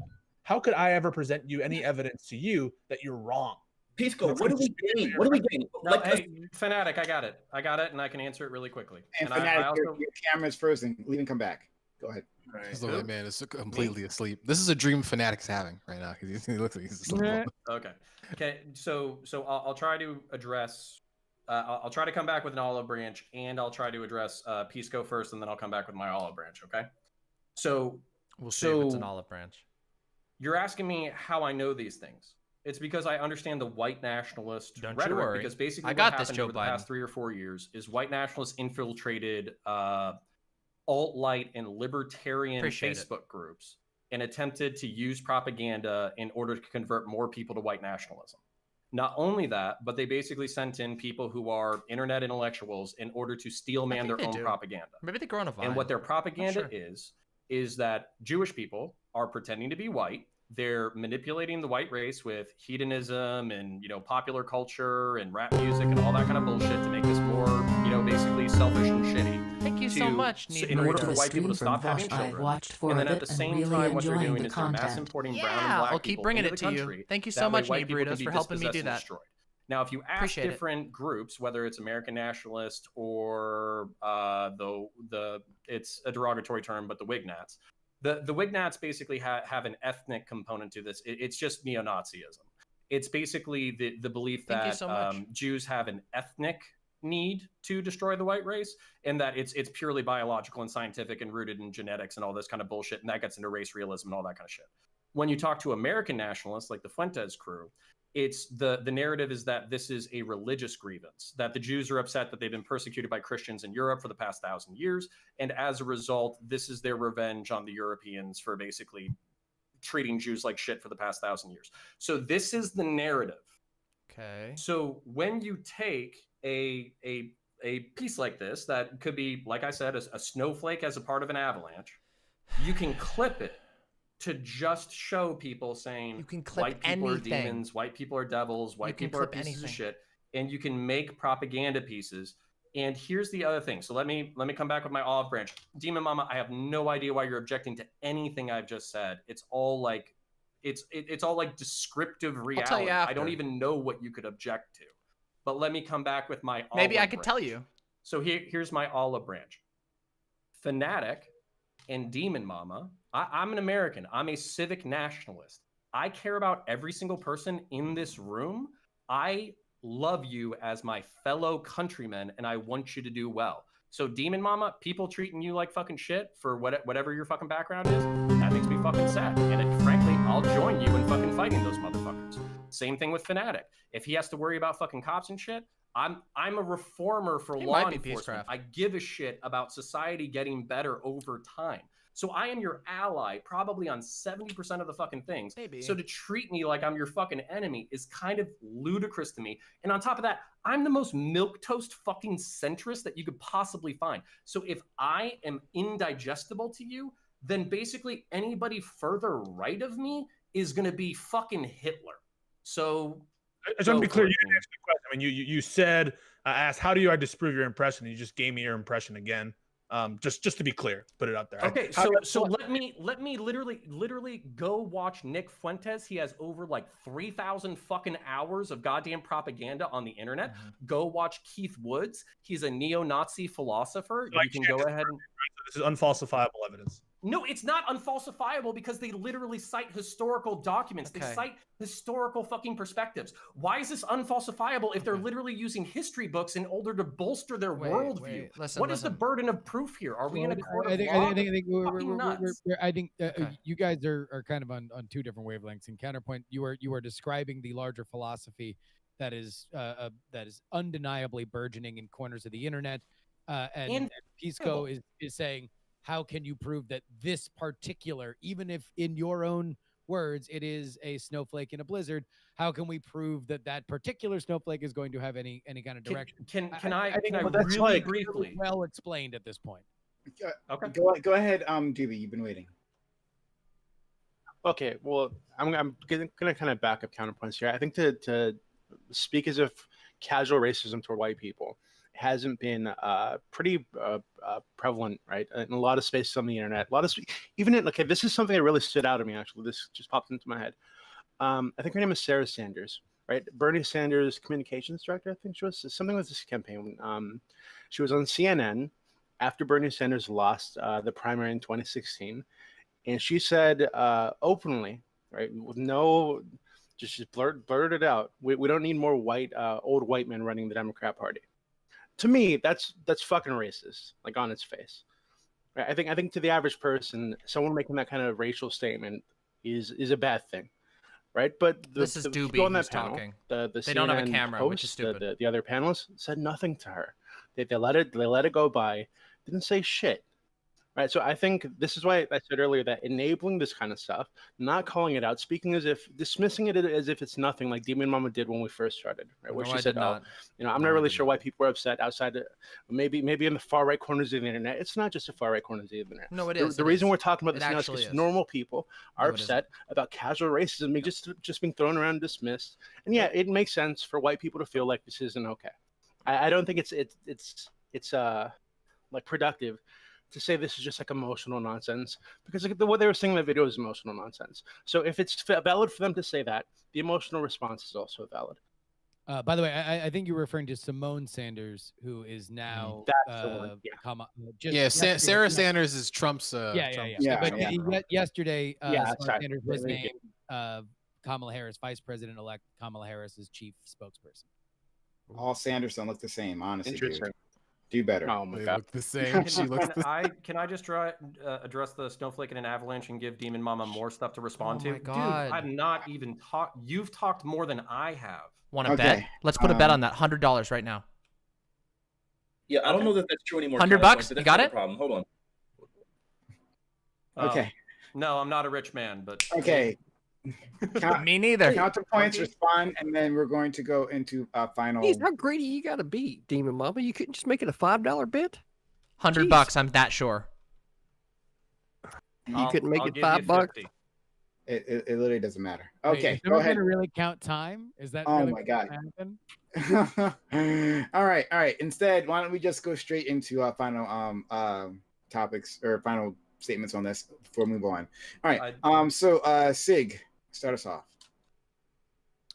Video's bad. I told you every time. I think that we need to start. I think we need to start talking a little bit more about holding a lot of these companies accountable and start talking about these things. I think that ultimately the people that are most responsible for these sorts of things is the cut in YouTube themselves. Ultimately, I do think that these things will be used, but then again, if it wasn't this video, it'd be another one or somebody just screaming on the street about some bullshit, right? They will use pretty much anything they want to use. At the same time, I'm actually really it's not mad like right videos now. like this are But it's okay. helping, right? It's all You know, right. it can only do worse things. And there are people at the top here that are clearly making money off of shit like this that really don't need Every to be, panel, that every I think single we need one. to start talking about. That's it. Okay. Next we'll go to Pisco. Yeah, my prior is the video is bad, indefensible, and I'll say it, the video is racist. But the reaction to the video on this panel, I think, has been absurd.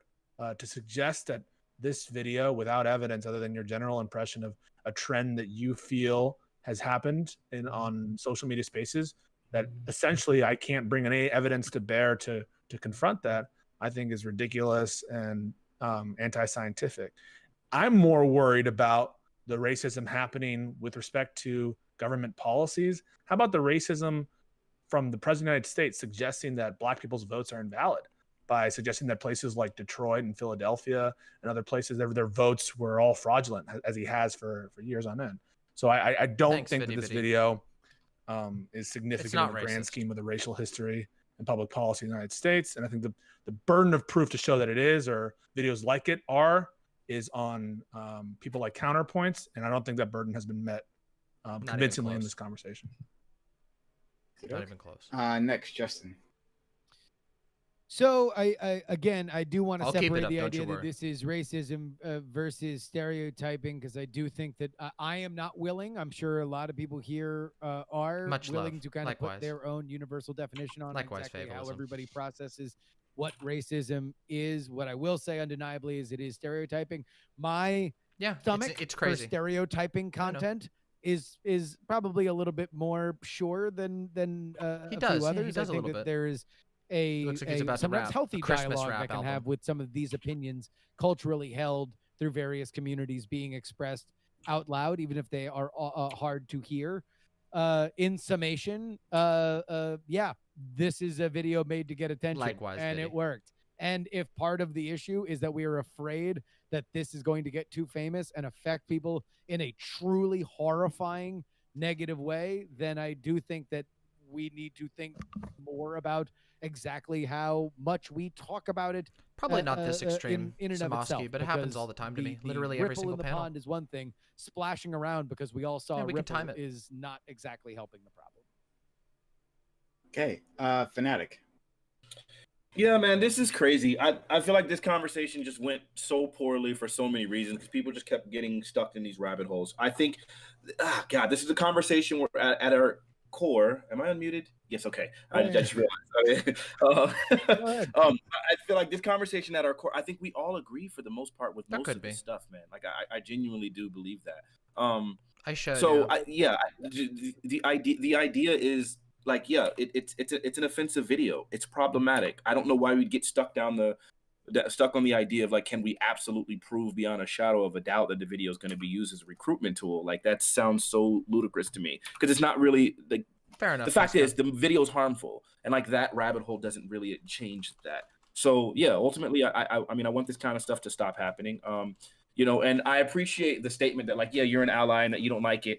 I feel like Ben Shapiro uses that rhetoric all the time, where he's like, yeah, man, I'm an ally, and if you show me an instance of like systemic of someone doing something racist, then yeah, I will fight that person with you. But in reality, he's at the same time dismissing the idea that systemic oppression is even real, and claiming that it's like literally made up. So I don't know how it reeks of that same sort of rhetoric, where it's like, and ultimately it's just it's like it's a fake olive branch in order to maintain your dismissal of the actual issue at hand.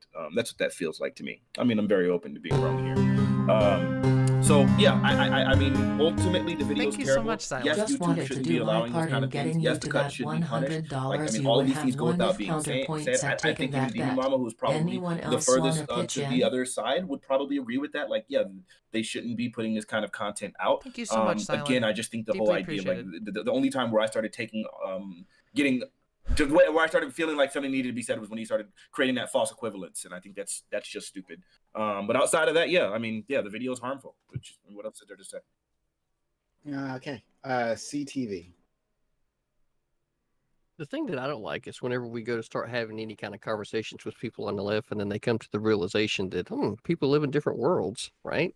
That the first reaction that people on the left has is start shouting people down and telling them that they're wrong and that that's not reality, blah, blah, blah, blah, right?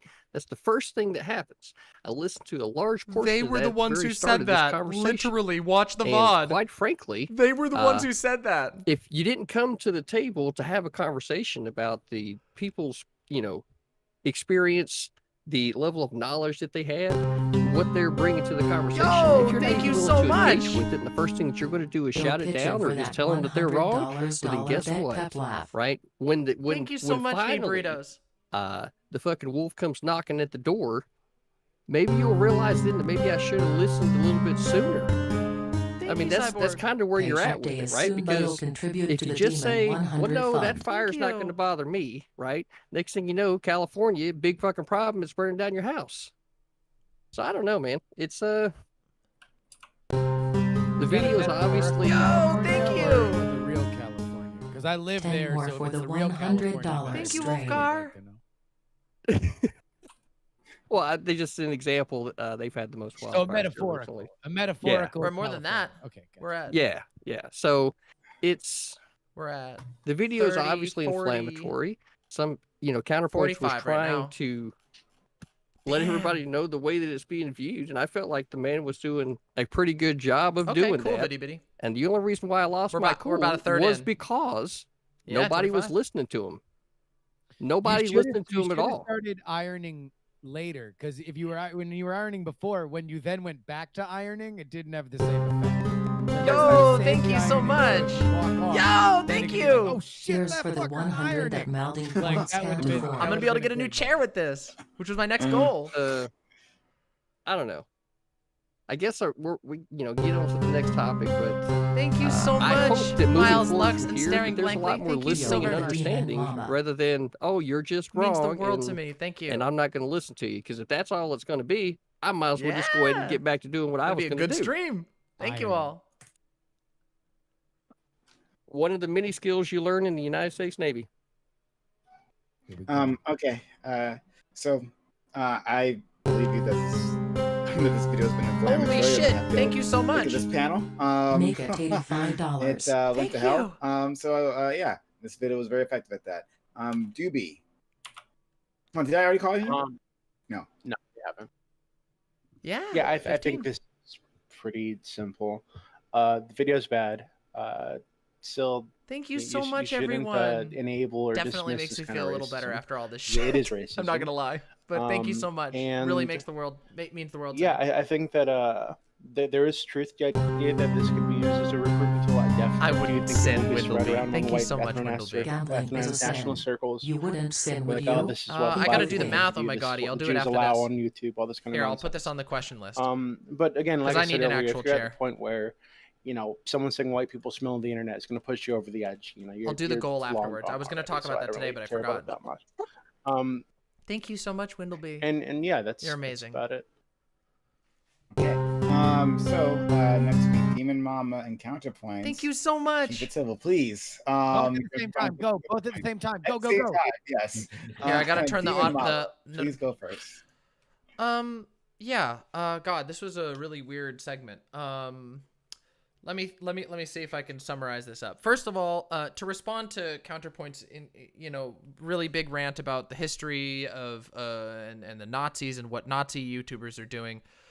Just so you know, like as a matter of history, the blood libel and similar narratives have literally existed since medieval Europe. And again, this is documented history. These exact same narratives have been peddled to the exact same types of people for all of time, and they just find whatever they can. Dishonest clips, doesn't matter. No matter what you do as a minority, you are going to be dishonestly clipped. Nothing you do can possibly meet the standards of a Nazi who hates you for who you are. It is impossible to bend your behavior in such a way that they will not be able to misinterpret it badly, to accuse you of some kind of deep, being a part of some evil bullshit. It's literally not real. They don't live in the real world. It is literally fantasy. So I don't believe that minorities of any type should be put into a position where we should impugn them for doing anything that Nazis will use bad. Otherwise, we may as well just stop making content altogether, which, I don't know, maybe that's your goal, Counterpoints. Maybe, you say you help us. Maybe you'd really just like all of us to just disappear. And I guess that would make for a very convenient world, indeed. When did the ad hominem stop? Excuse me? I mean, this is just ridiculous. Like, I mean, it's literally unbelievable. At this point, I don't really think I need to say anything more. Like, the absolute fragility of the so-called right on this panel has been, demonstrated itself. And it goes to show you, no matter how kind, no matter how, civil or whatever you are, they will always initiate it and then blame you for it. Keep in mind that I know in CTV's closing thing, he said something about accusing people of alternate realities. It was Counterpoints who brought up the idea of an alternate reality first. Watch the VOD. Don't believe me? You'll discover that I always tell the truth. So with that, I end my my little segment on this discussion. I think I made my point. And you know what's even better? I think CTV and Counterpoints made my point for me better than anybody ever could have. Okay. Counterpoints. Fucking kill me. Okay, so whatever Nazis can use, they'll just. Oh, I'm happy she's gone to not pay attention to what I'm going to say. That's cool. Whatever they can do, they'll use dishonest clips no matter what. Okay, so what are we doing here? Because I'll never change my mind about anything, no matter what Prime Kai says or Fanatic says or what Demon says.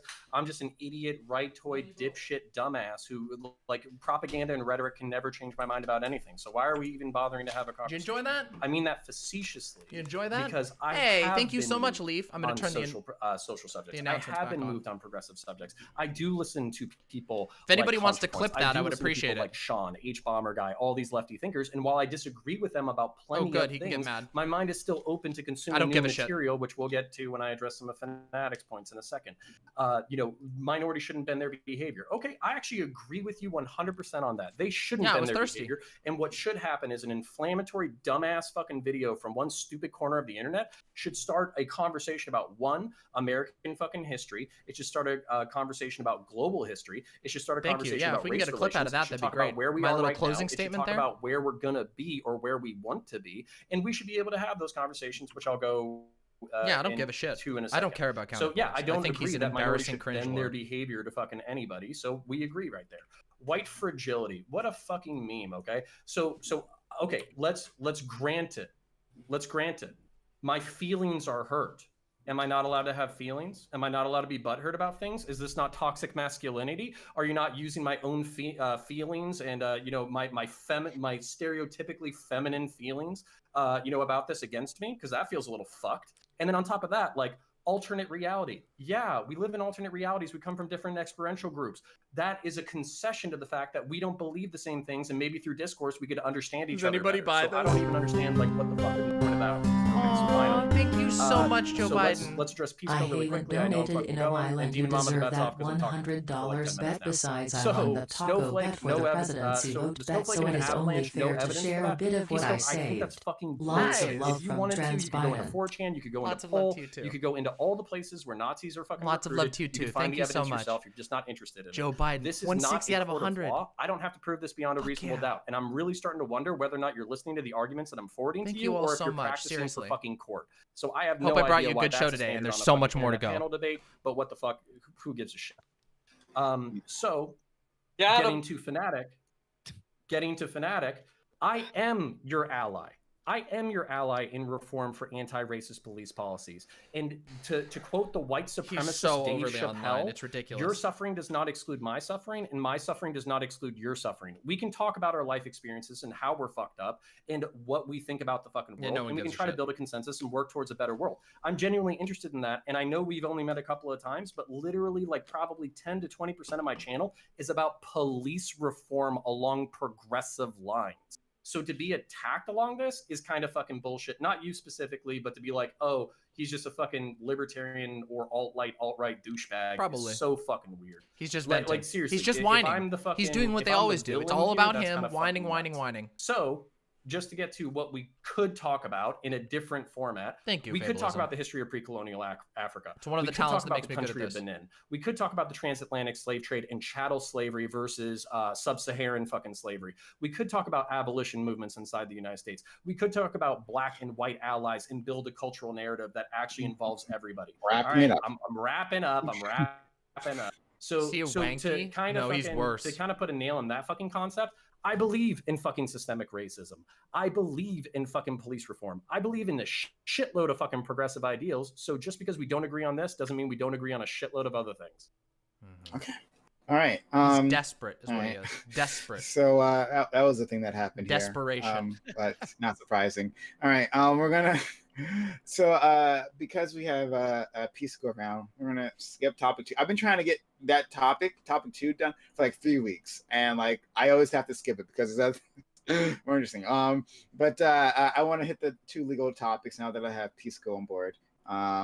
So That's all he does, topic Silent. 3. He's a By liar. the way, just a heads up, I'll probably only be able to do the intro because I got to bounce at the top of the hour. What would I identify him as? A Um, cop. I haven't forgotten. That's all you need to thank know. for He's a that. cop. Through and through. Topic 3.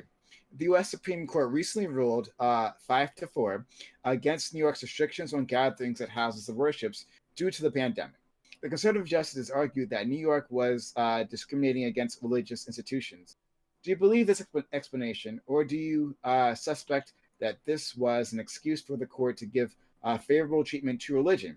Should religious institutions in general receive any special treatment, such as tax breaks, or should all organizations be Exactly silent.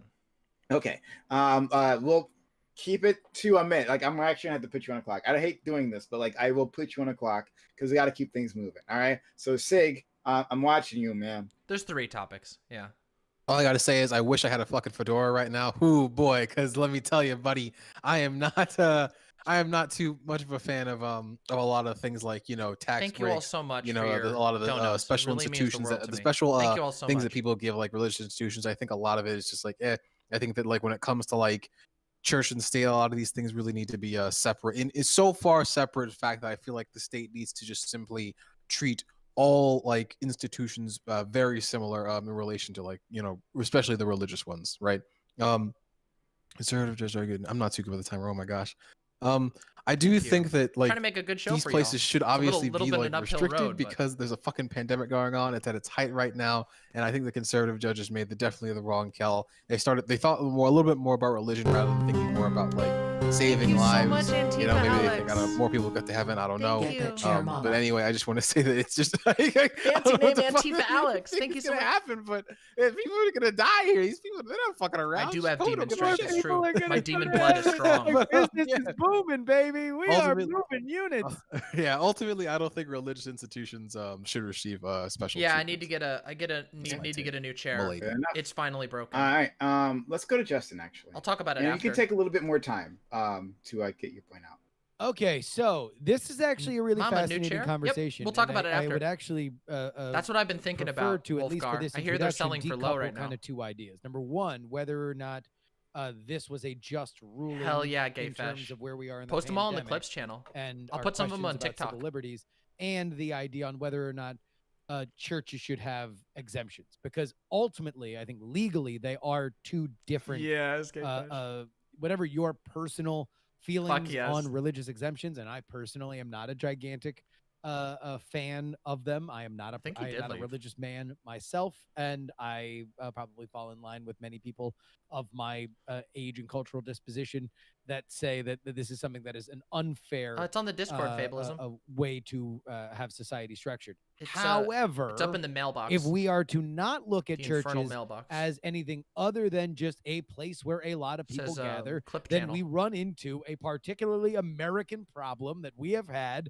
for the last several months, and that is, how do you police a pandemic in a country that is built on very strong personal civil liberties?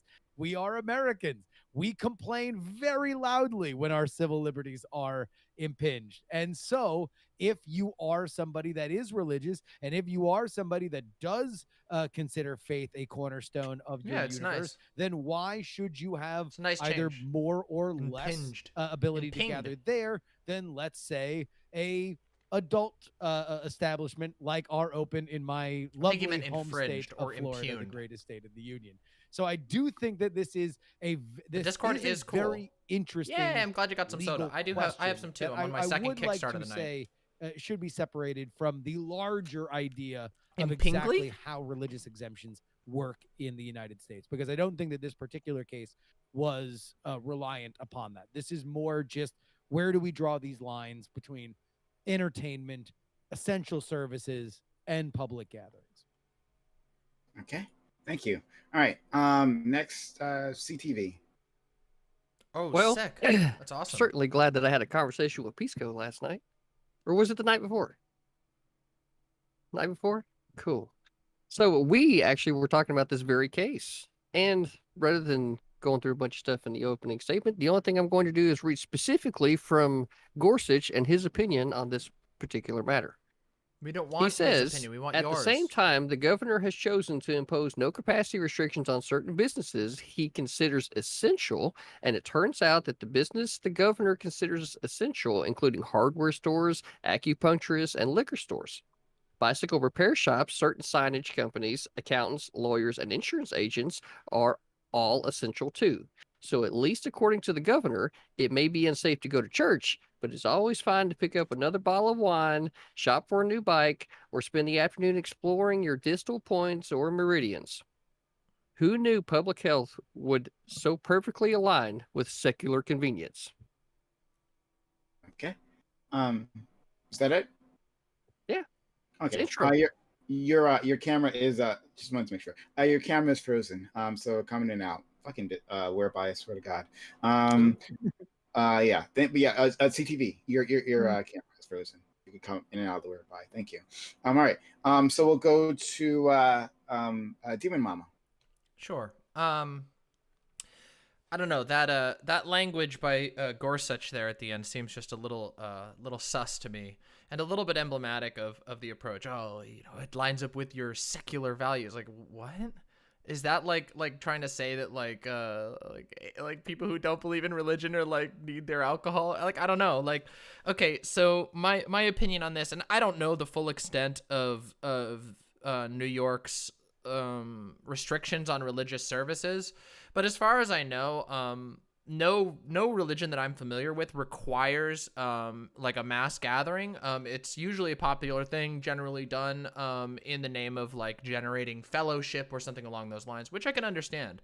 Again, I'm not 100% anti-religion without any question. However, I think that there is absolutely some level of bias going into this topic, and I have to say, by and large, right now, our number one priority should be to stop the spread of this virus. If if you've not looked at the numbers recently, I urge you, please, and this goes to the audience as well, please check out the Bing COVID tracker just to see how bad it really is. Because this virus is ravaging through our population, and we need to do whatever we can to stop it. And I do agree that that means we should be taking stronger stands against business. Unfortunately, here in America, everything is built around business. And that means that a lot of things really are functionally necessities because of the way that we run our life. So I'll talk about that more in the later segment, but that's my intro.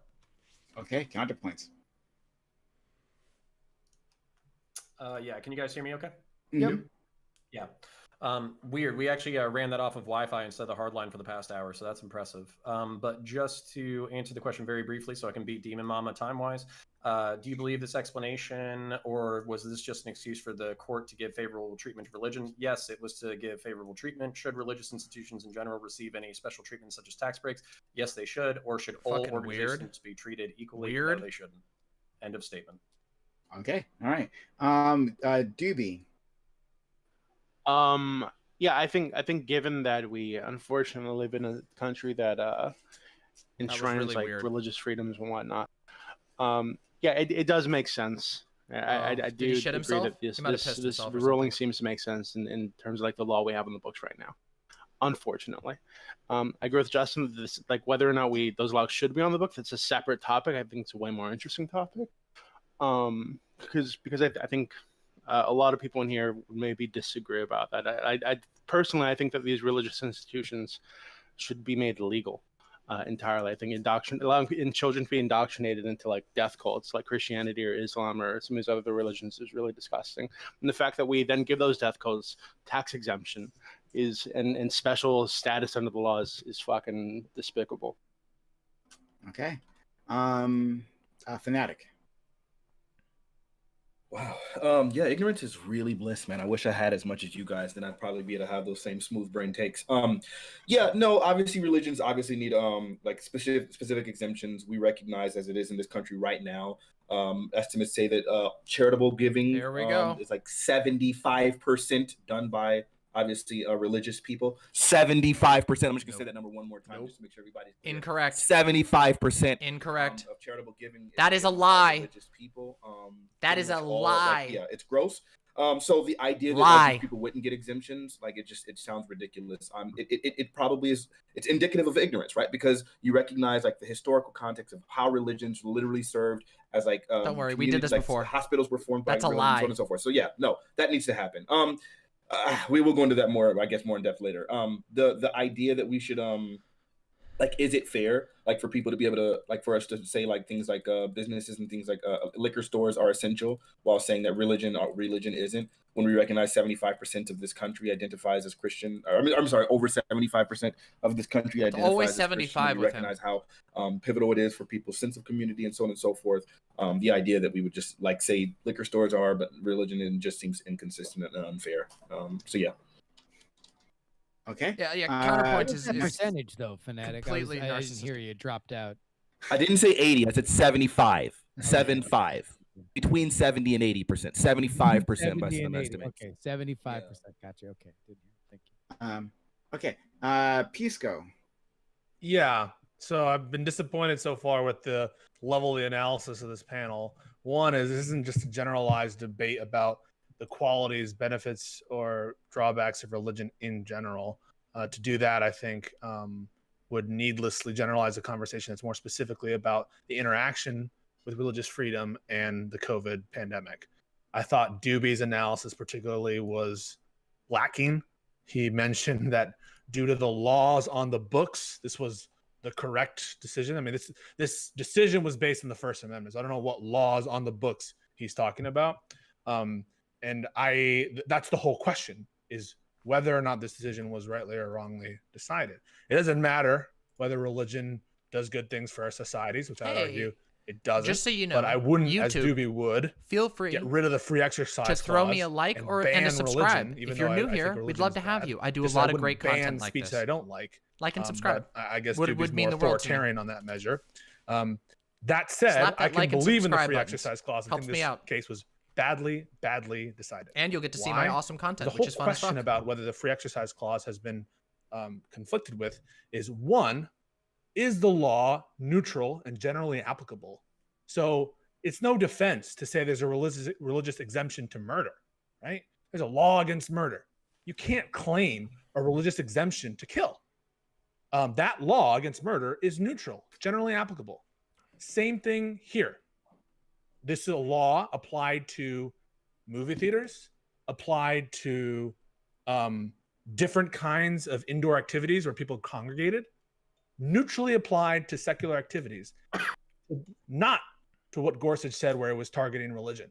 To the extent that the regulations at hand targeted religion, they were offering preferential treatment to religious institutions. Yep. So that's the first question, whether it's neutral. And the answer is yes, this was a neutral law.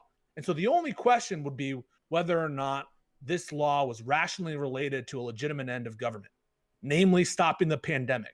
That is a compelling interest for the New York State government to get rid of, to target. And this is even under, I think, a stricter analysis, this would pass every constitutional analysis. I will be talking about that first. Who is Justice Gorsuch to decide what is and what's not necessary scientifically to prevent this pandemic? Precisely. We defer to experts and to lower court rulings which see facts for a reason, because we don't think judges are excellent scientific arbiters. That's part of the reason why I don't think we should have civil liability for polluters, because I don't trust courts to get right the damages on individual polluters. So I don't trust Gorsuch, which his opinion cited nothing but conclusory statements regarding what is and what's not necessary for the religious institutions. I thought Sonia Sotomayor was absolutely on the money, citing the CDC, citing the American Medical Association, their amicus briefs, and citing New York agencies, which are experts in public health. Insert cute comment about New York response to the pandemic here. We can go over that if you want later. But no, this opinion was wrongly decided. The law was neutral and generally applicable, and nothing about what Fanatic is going to say about how religion is generally good should affect that analysis. Okay, so it's open to the general discussion. However, Justin has to leave in 2 seconds. So I want him to be able to respond to anything that was said at all before you go. I would like to spend my time talking about that video on the cut. Y'all seen that one? No. Yeah. I actually generally think that Pisco has the most compelling argument in terms of saying what this was really about. And I do think that the larger conversation that we do need to have is, where is our, unfortunately, it's not about religion. I know the religion is the far spicier thing that everybody wants to sink their teeth into because it's the thing that generates all the kind of conversation. But in reality, the reason why the American reaction to COVID is what it is. That's not his gum. That's criticize it, rip it apart. I think that's praise it on whatever level that he's chewing on. You want to. Much love, Pisco. Is that we do have these lines in the sand on what we are allowed to do, and we get very bristly. Good night, when the Colton government B. tells Happy. us that Thanks for we can't coming do by. things Appreciate that it. we would have done otherwise. So I'll defer to Pisco because he seems like he has done something that I like to call reading the argument and having any kind of educated opinion on it. I certainly have not, and I will openly admit that. But to me, religion is just the most glittering part of the lore of what the larger conversation is, and that is the balancing between our civil liberties and our ability to do what we want as red-blooded Americans versus the fact that this is a once in a century pandemic with a 6-day lead time in terms of incubation and symptoms showing up, which makes it insane to spread. And then also the fact that there are many asymptomatic or very, very low issue versions of this. It makes it unique. Prime's number one, top of the pyramid. To get us Americans that are very, very, very Fanatic is very religious. Very religious. That we would like to do. And with that, I say to you, dear panel, and everybody watching on Prime Case channel, it has been nothing short of an absolute pleasure. I'm going to go do my ironing, which I saved for after the stream. So thank you to everybody. Hey, Roy, it's good to see you again. That's because you're a gentleman. So thank you, buddy. Have a good one. All right. So, I would actually like to kick it off because I think Pisco and I were the only ones that actually mentioned Supreme Court justices, and he asked a very pertinent question, which was, who is this Justice Gorsuch?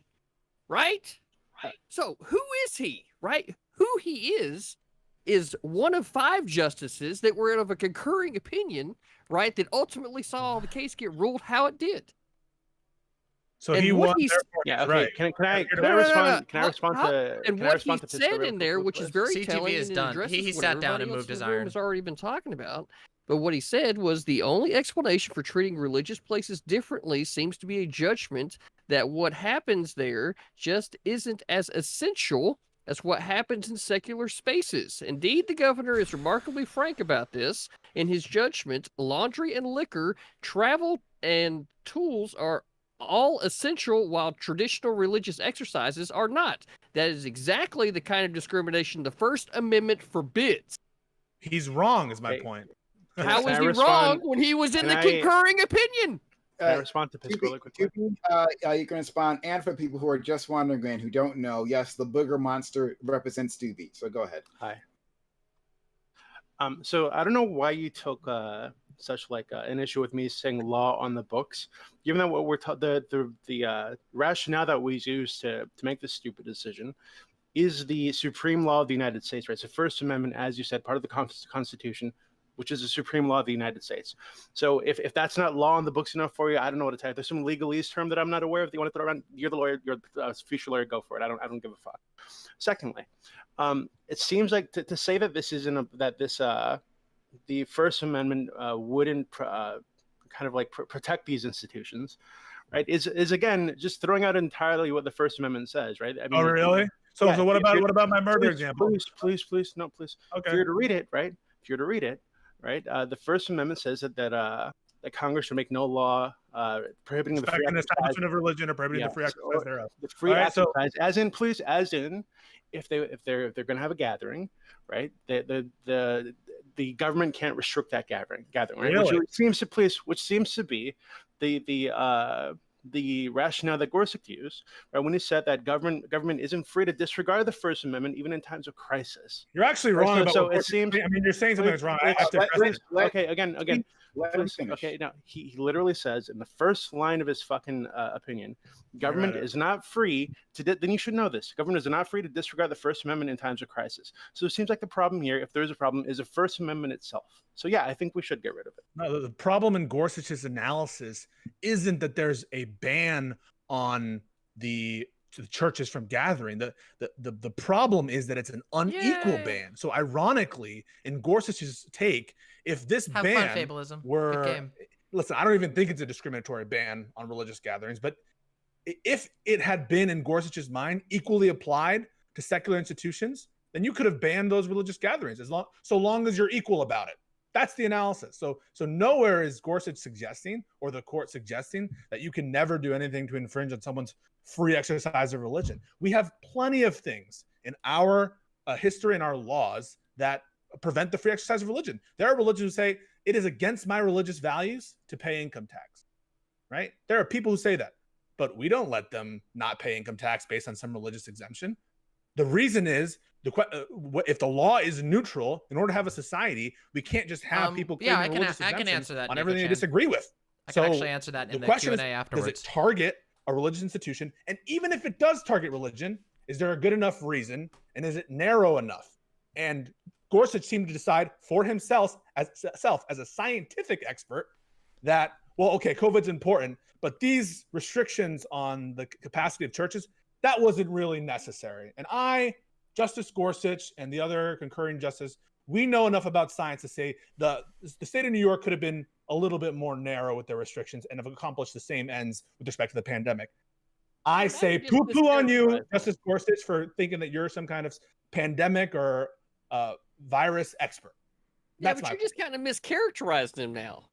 How did I? Right? It's not that he proclaimed himself to be some type of, virologist, right? But what he did say is that when it comes to the law and how it is applied across the society, I'll get a chance to talk eventually. And you said yourself, if it would have been applied equally, that would be how it needed to be applied. But specifically pointing things out is where the discrimination starts, and you can't have that. I want to let Mama in, but I'm responding to Doobie, who said, like, you can't ever interfere with a religious expression or religious gathering. It's clearly allowed in the opinions. If this hadn't been in the minds of the majority targeting religion, it would have been allowed. They would have been allowed to ban those gatherings. Yeah, I just don't want you mischaracterizing Gorsuch. He's a great guy.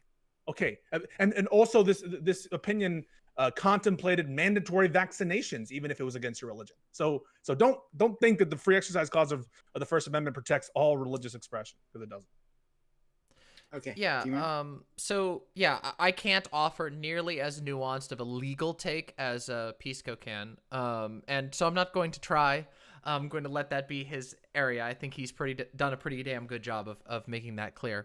However, what I will do is I'll bring some attention to some of the sort of moral absurdities in the quoted Gorsuch statement, in addition to some of the general talking points that we hear on the right. So first of all, whether or not the First Amendment was designed with pandemics, in mind, like whether or not that was the case, and whether or not now it's okay to, have certain restrictions, it obviously is. I believe Pisco's 100% right in that. We obviously don't allow mass murder churches to mass murder legally because they're a church and that's their quote unquote free speech. Free speech is not the same. Yeah, not yet. But free speech is not the same thing as like free action.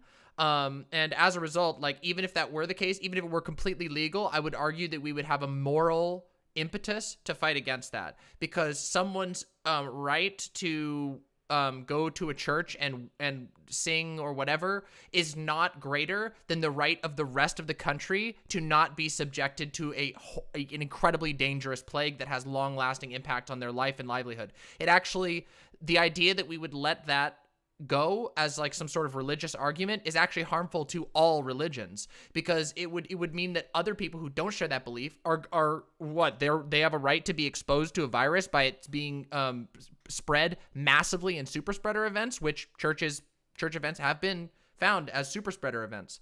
Also, this sort of scoffing, I hear this all the time from right-wingers, this sort of scoffing about like, oh, they were going to let liquor stores stay open. Well, there's actually multiple reasons for that. First of all, liquor stores aren't crowded gatherings, first of all. But secondly, maybe people don't know this, but liquor is one of a handful of drugs that you literally cannot go cold turkey off of. If you go cold turkey, if you're an addict, if you are an alcoholic, Excuse me? Don't take the bait. Don't take the bait, Demon Mama, please. Yeah, thank you. I apologize. Just it's been a lot this panel. But yeah, when it comes to alcohol, it literally can't be cold turkeyed if you're severely addicted to alcohol. If you try to cold turkey it, you can literally die. It can literally stop your heart. And this is one of the reasons why places like liquor stores, because we don't really have proper treatment for alcoholism on a wide scale in this country, are left open, because if you close all the liquor stores and people can't get it, it can lead to a spike. And as it turns out, unfortunately, it's incredibly sad, but alcoholism is a huge problem in the United States of America. A lot of people suffer from this. We don't want them to die. We want them to live so that they can get help and live better lives. So that is part of why, just sort of debunking this common talking point about, we leave the store open so you can get your liquor, lol. Well, it's actually for a pretty good reason. So yeah, that's what I had to weigh in on here. Right. So you're going to say right off the bat that your reason for wanting to keep liquor stores open is because people self-medicating and not actually going through their doctor in order to get some type of treatment is exactly what makes that essential. Bullshit. Right. So the argument was throughout the entire court case, right, is that if it was being applied evenly, the problem is that they had certain businesses or places of gathering that were said to be essential, right, and then there are other ones were non-essential, right? But the problem with that is that how are you going to begin to start the argument of the places of religion are not essential if they were essential enough to be put in the fucking First Amendment? Oh, well, it's a really easy answer here. We have a whole fuckload of people, including the entirety of the CDC, whose entire job it is. They are the part of the government that is supposed to determine what is essential and what is not essential. And as it turns out, and they did such a great job of not actually having those test kits ready to begin with. So as far as the CDC and their efficiency is concerned, non sequitur alert. Yeah. I know it's hard to let let other people talk, but CTV, here's the thing. And again, I'm not like a strictly anti-religious person. I have a lot of critique of some organized religions, but I'm not strictly anti-religious. However, it is very possible to practice your religion in controlled gatherings that meet the law, in outdoor spaces that meet the law, in your own home, which meets the law. And I don't know, last I checked, there wasn't liquor stores that have hundreds and hundreds of people crowding into pews, singing and worshiping and shaking hands and all the things. Listen, I'm very familiar with churches. I know how they go. Doing baptisms. This happened in my city and created a notable spike. In my city of Seattle, there was a anti-masker Christian gathering in which they did public baptisms, and this literally led to a spike in COVID cases. This is irresponsible. This is killing people in the name of not practicing religion, but in the name of practicing a very conspicuous form of religion. I don't think you're arguing that somebody that needed alcohol, right, and not go to their doctor was more important, and that's. I never said that it was more ludicrous to me. important. I said that a place like that, you literally aren't listening. I know it's hard for you to listen, but if you would listen, you're not listening, No, and I don't wait, think you're listening to yourself. I mean, I don't know, dude. Like, So let's try counterpoints. Yeah, so I think you guys hit on an interesting perspective. So I actually agree with like Demon Mama. Like if we were living in a sensible world, even religious people would be able to find like a suitable accommodation that like matches their needs. Yes. So for instance, like I was raised Catholic. There's plenty of Catholics who believe that they need to go to mass every single Sunday, receive, confession, all that kind of stuff. Maybe you could do confession via Skype. Maybe you can still receive confession. Maybe you can do have literally like 6 foot intervals between people while they're taking communion, and the priest is wearing a blowtorch mask and it's open for 6 hours instead of 1 hour, all that kind of shit. So there's accommodations that can be made for religious things like that, and I think it would be wise of religious people to consider these things. However, the only thing that I'm not pushing back from, or that I'll push back from just because I think it's interesting, is there's an appeal to authority, and I'm not saying this as a fallacy. I'm saying this is just what it is.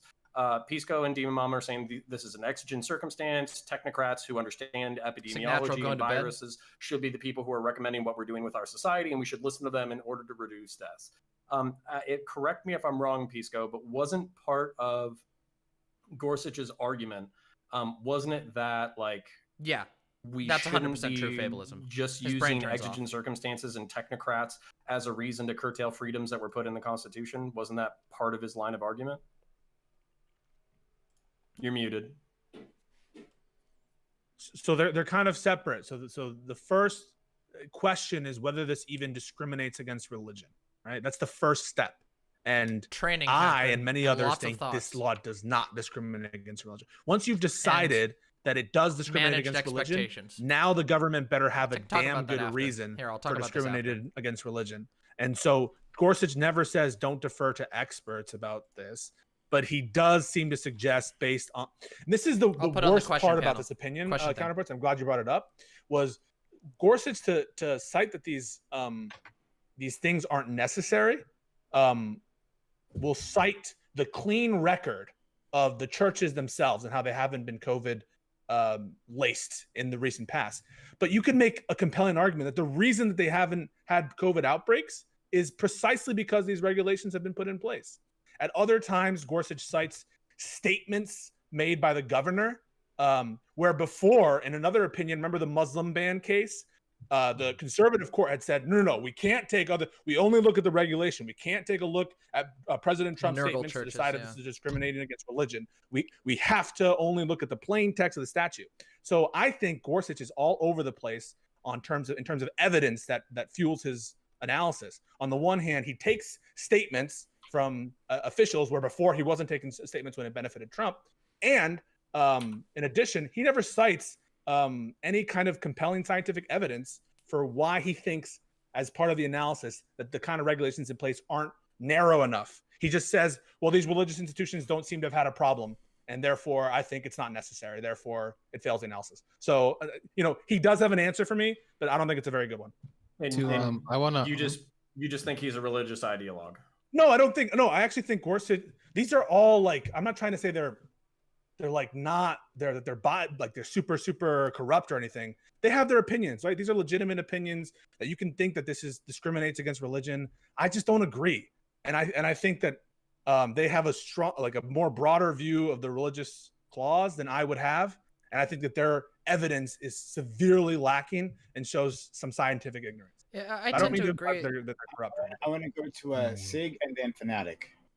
I had a question for Fanatic in particular. Do you think I don't remember if you said this. Do you think that like the New York law, like the banning of like, groups and things like that, or limiting of groups in large gatherings, do you think this specifically discriminates against religious institutions? So, there we go. Yeah. So the law in itself is not necessarily discriminatory. It's the application of the law, which I think everyone's ignoring some kind of way. So like if the law itself doesn't necessarily have to be, if you want to say across the board, like we're going to go ahead and like make sure everything that's like literally essential, we're going to do that, then that's fine. But then to go ahead and on the same breath say, well, no, but bike shops are kind of necessary. We're going to allow that. Like, I think that's where we start running into a problem where it's like, yeah, it does seem like you guys are cherry picking here. It does seem a little bit unfair. And I think that's what he was speaking to, not just the law in and of itself. It was the applicability. Yeah. If I can respond to that real quick, though, this is something that is sort of, and I am guessing this is probably not intentional, but something I'd like to bring attention to, because it does feel like at least a little bit of a sleight of hand of some sort, which is like, oh, well, nobody said that churches can't operate in the same way a bike shop would. Bike shops are literally, I mean, like there's essential businesses near my house that you wait in a line outside 6 feet apart. They let 4 people into the store at a time so you can maintain social distancing entirely. They have, plexiglass up between you and the what's it called? Cashiers. Cashiers and shit. So what's to say that a church couldn't do that? They just don't want to. So that's the problem, is that this is what it keeps coming down to, is that people say, oh, well, church, then the church, which, by the way, and I'm not going to say all churches, but many churches, especially Catholic churches, definitely have the resources to do these sorts of things. And even if they didn't, I think that, what I would advocate for is I would have advocated for a much more aggressive government response that would have funded all kinds of people to be able to afford PPE, but that's neither here nor there. The fact of the matter is, I don't think there's even an application problem here. I think the problem is that a lot of these religious groups, a lot of these religious, lobbying groups want you to think that like, oh, this is being targeted or applied only to religions, but it's just saying, no, you can't have 100 people in a room at the same time. If you want to have 5 people in a room at the same time, if you want to have 200 church services a day where everybody manages your distance, you can do that. But apparently their devotion to their faith isn't strong enough to do that, which is what worries me.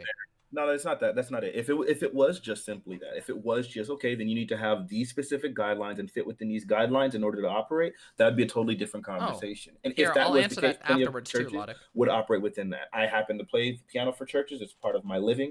And that is what a lot of the churches are doing once they started opening up. Obviously, we're in the middle of a second wave, which is clearly dangerous. I'm in the state of California, so we have like much broader restrictions again, which I think are absolutely fair, absolutely reasonable, and is being equally applied. And so in those cases, then I absolutely think that it makes sense to go ahead and do that. But fitting within the parameters of a specific restriction, we would be having a different conversation. But that's not what they were saying. They were just basically saying broadly, churches are non-essential business. No, hang on. One second. So how many people here know what the regulation was? Like could tell me what it generally was? Like none of you. And I feel like, so the regulation was this: New York established zones, right? Orange zone, yellow zone, red zone, right? And if you are in a red zone, you can only be open if you are extremely, extremely essential, right? And this is things like hospitals, things like food, bike shops. So a lot of those bike shops. Oh, you're gonna hear that one? Don't check. A lot of those you're not hearing. A lot of those examples were one sort of supposed by Gorsuch, and also having to do with like the orange zone. Thank you so much. There was a little bit more play on the joints about what was allowed and what was not allowed. Thank you so much. The decision about what's essential and what's not essential can't be made by the institutions themselves. That's weird. It has to be a question, I think, of that health experts analyze. And I think it's obvious on this last day of November. These kinds of gatherings, religious gatherings, are more risky than the kind of interactions you'll see at a bike shop. Does that difference not matter to you? they're only more risky if they're not following specific safety protocols, if they're not maintaining social distance, if they're not if they're not wearing masks. That's when it becomes significantly more risky. Aside from that, it would be pretty much equivalent. Okay, well, then Fanatic, here's the hold on. question. I have And a all question. through Fanatic's argument is his wanted desire for equality, right? So exactly what Gorsuch said to begin, throughout his entire argument, Pisco, you know that I knew the color zones, and we actually read that together. So, yeah.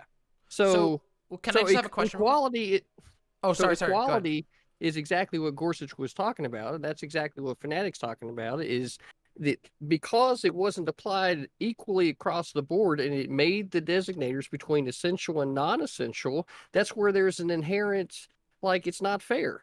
I mean, it's just there, right? So Gorsuch is demanding that's why that you have to explain why religious services aren't given preferential treatment. He's actually saying that was literally in the opinion. He said, let me Google it. I'll Google it word for word. Okay, here's the question. I think not what he said at all. I think it is what he said. Okay, one last time. All right, Jimin. Yeah, I just have a quick. I have two questions. One, and this one is largely for Pisco or other people who have read the text of this decision. Were these particular restrictions applied to all groups? Because as far as I understand, it's only specific types of services that were restricted, right? So they applied to secular activities as well, but certain businesses were given preferential treatment and were deemed essential. And so the question from an analytical perspective that Gorsuch presents is, so that New York says, well, there are other secular institutions that are also where the churches are. That's how I would analyze it. That's how Sotomayor analyzed it. But Gorsuch said, no.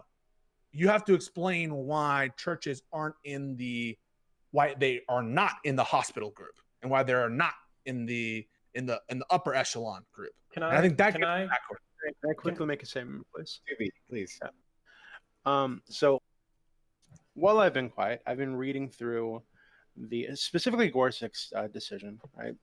I actually missed Mr. Pisco's stream the other day where he and CTV went through all of these. I don't know. And just looking at this, Doobie didn't list him. I mean, I totally agree with Pisco about what the ruling was and how this was laid out.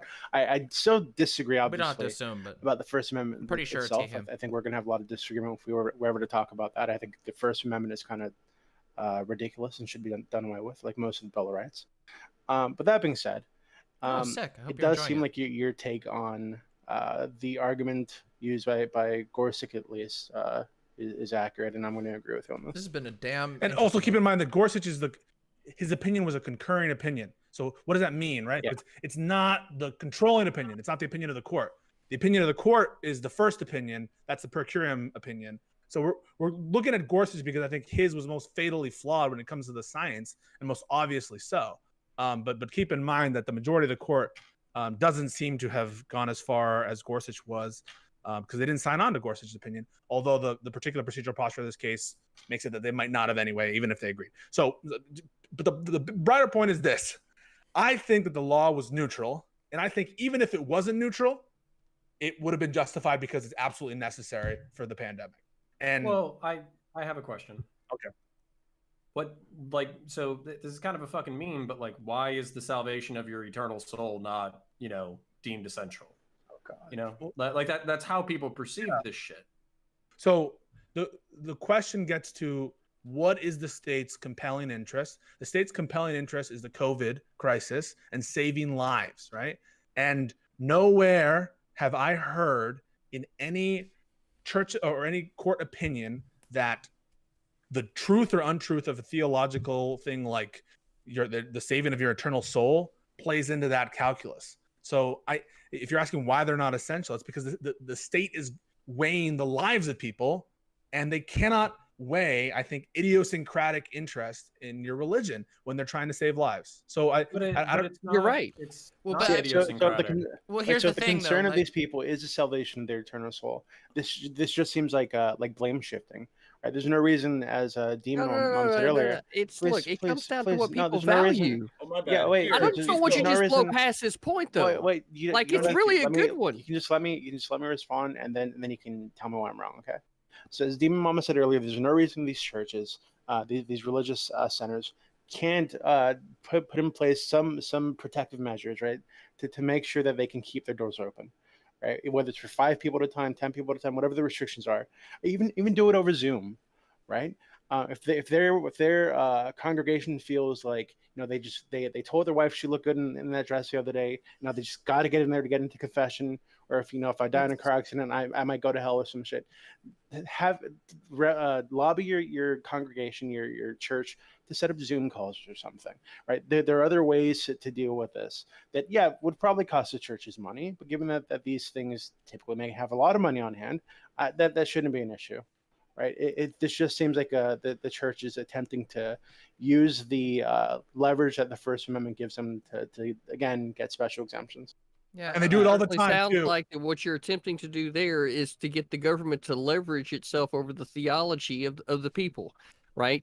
Because what people believe and what they actually sign on to is rather important, right? There's certainly a lot of arguments that I've heard on a lot of different sides where how you feel about something becomes really important, right? So if religion is important to somebody, there's not really an argument there, because I said from what I said earlier, if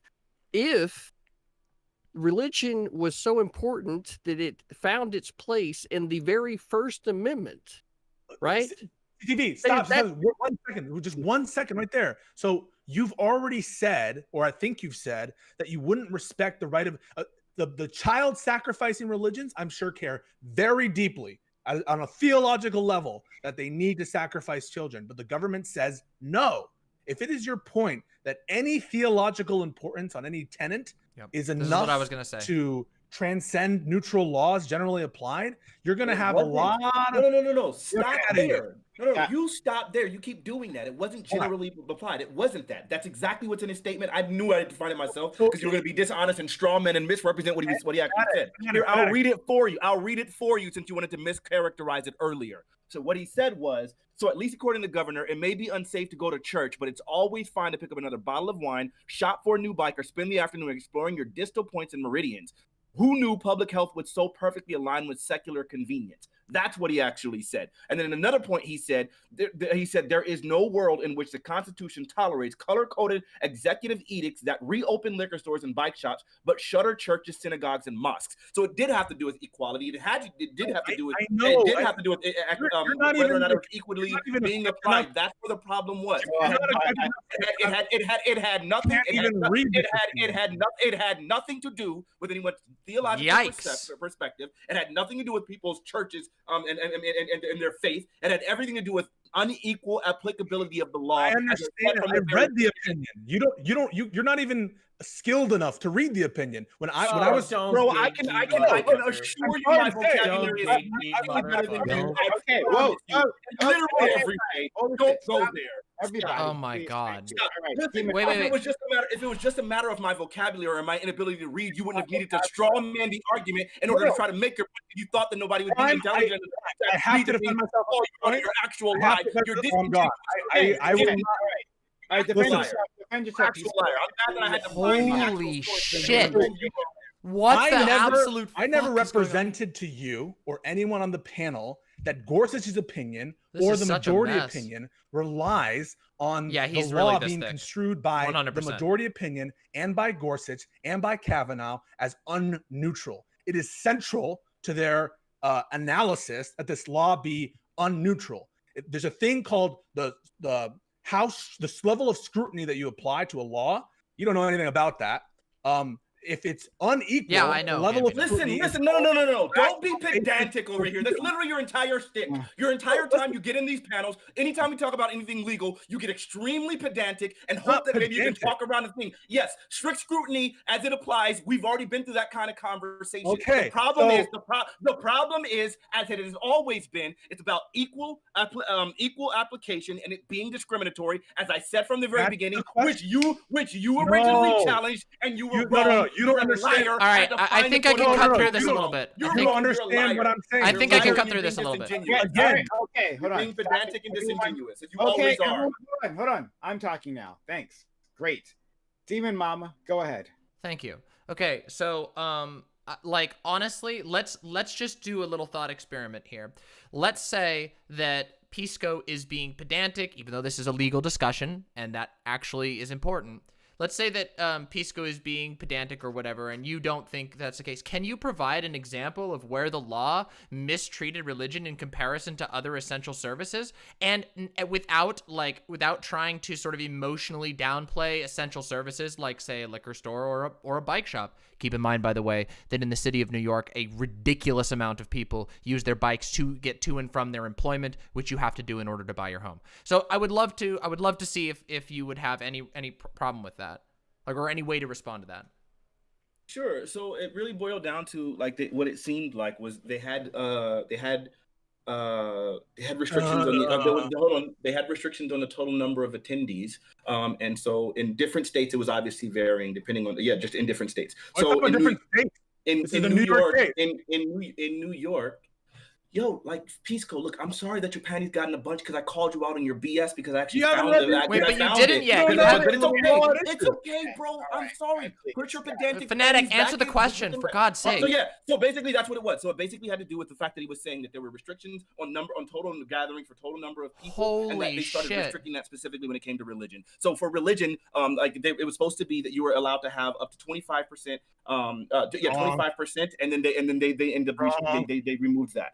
In orange zone, here I'll read it for you. New York governor, in so-called orange zones, attendance is capped at 25 people. In red zones, it was at 10.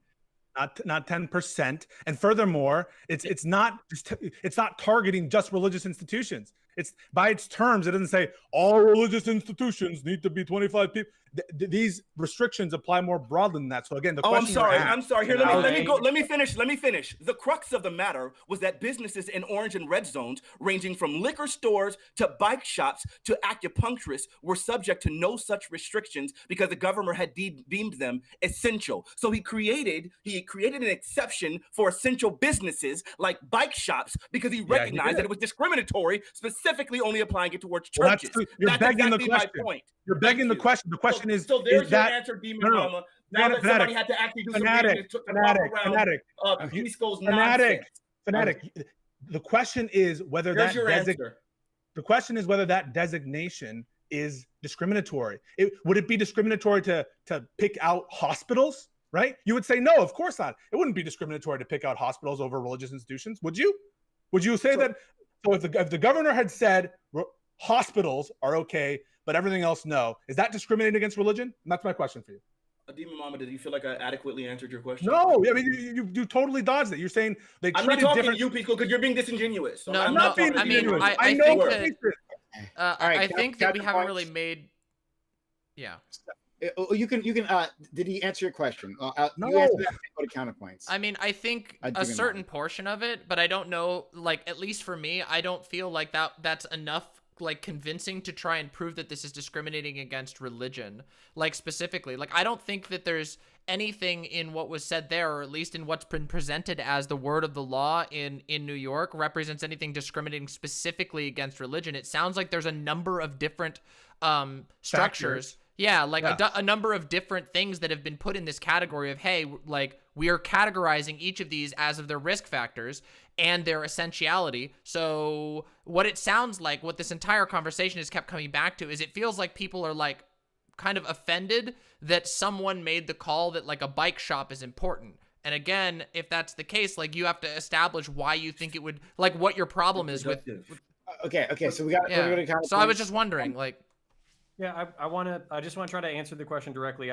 Even if I don't necessarily disagree with it. So like to be pedantic myself, discrimination just involves, judgment, like making a judgment call. And I'm pretty sure if we look up discriminatory, we can do that. So What I would say, even if I'm not particularly religious, is that people put religion and spirituality in a higher tier than almost anything else in their entire lives. You don't have to agree with that. You can think it's stupid. You can think it's stupid to sacrifice children or cannibalize, bread crackers that were once the savior of the world. But at the same time, people put that in a higher tier.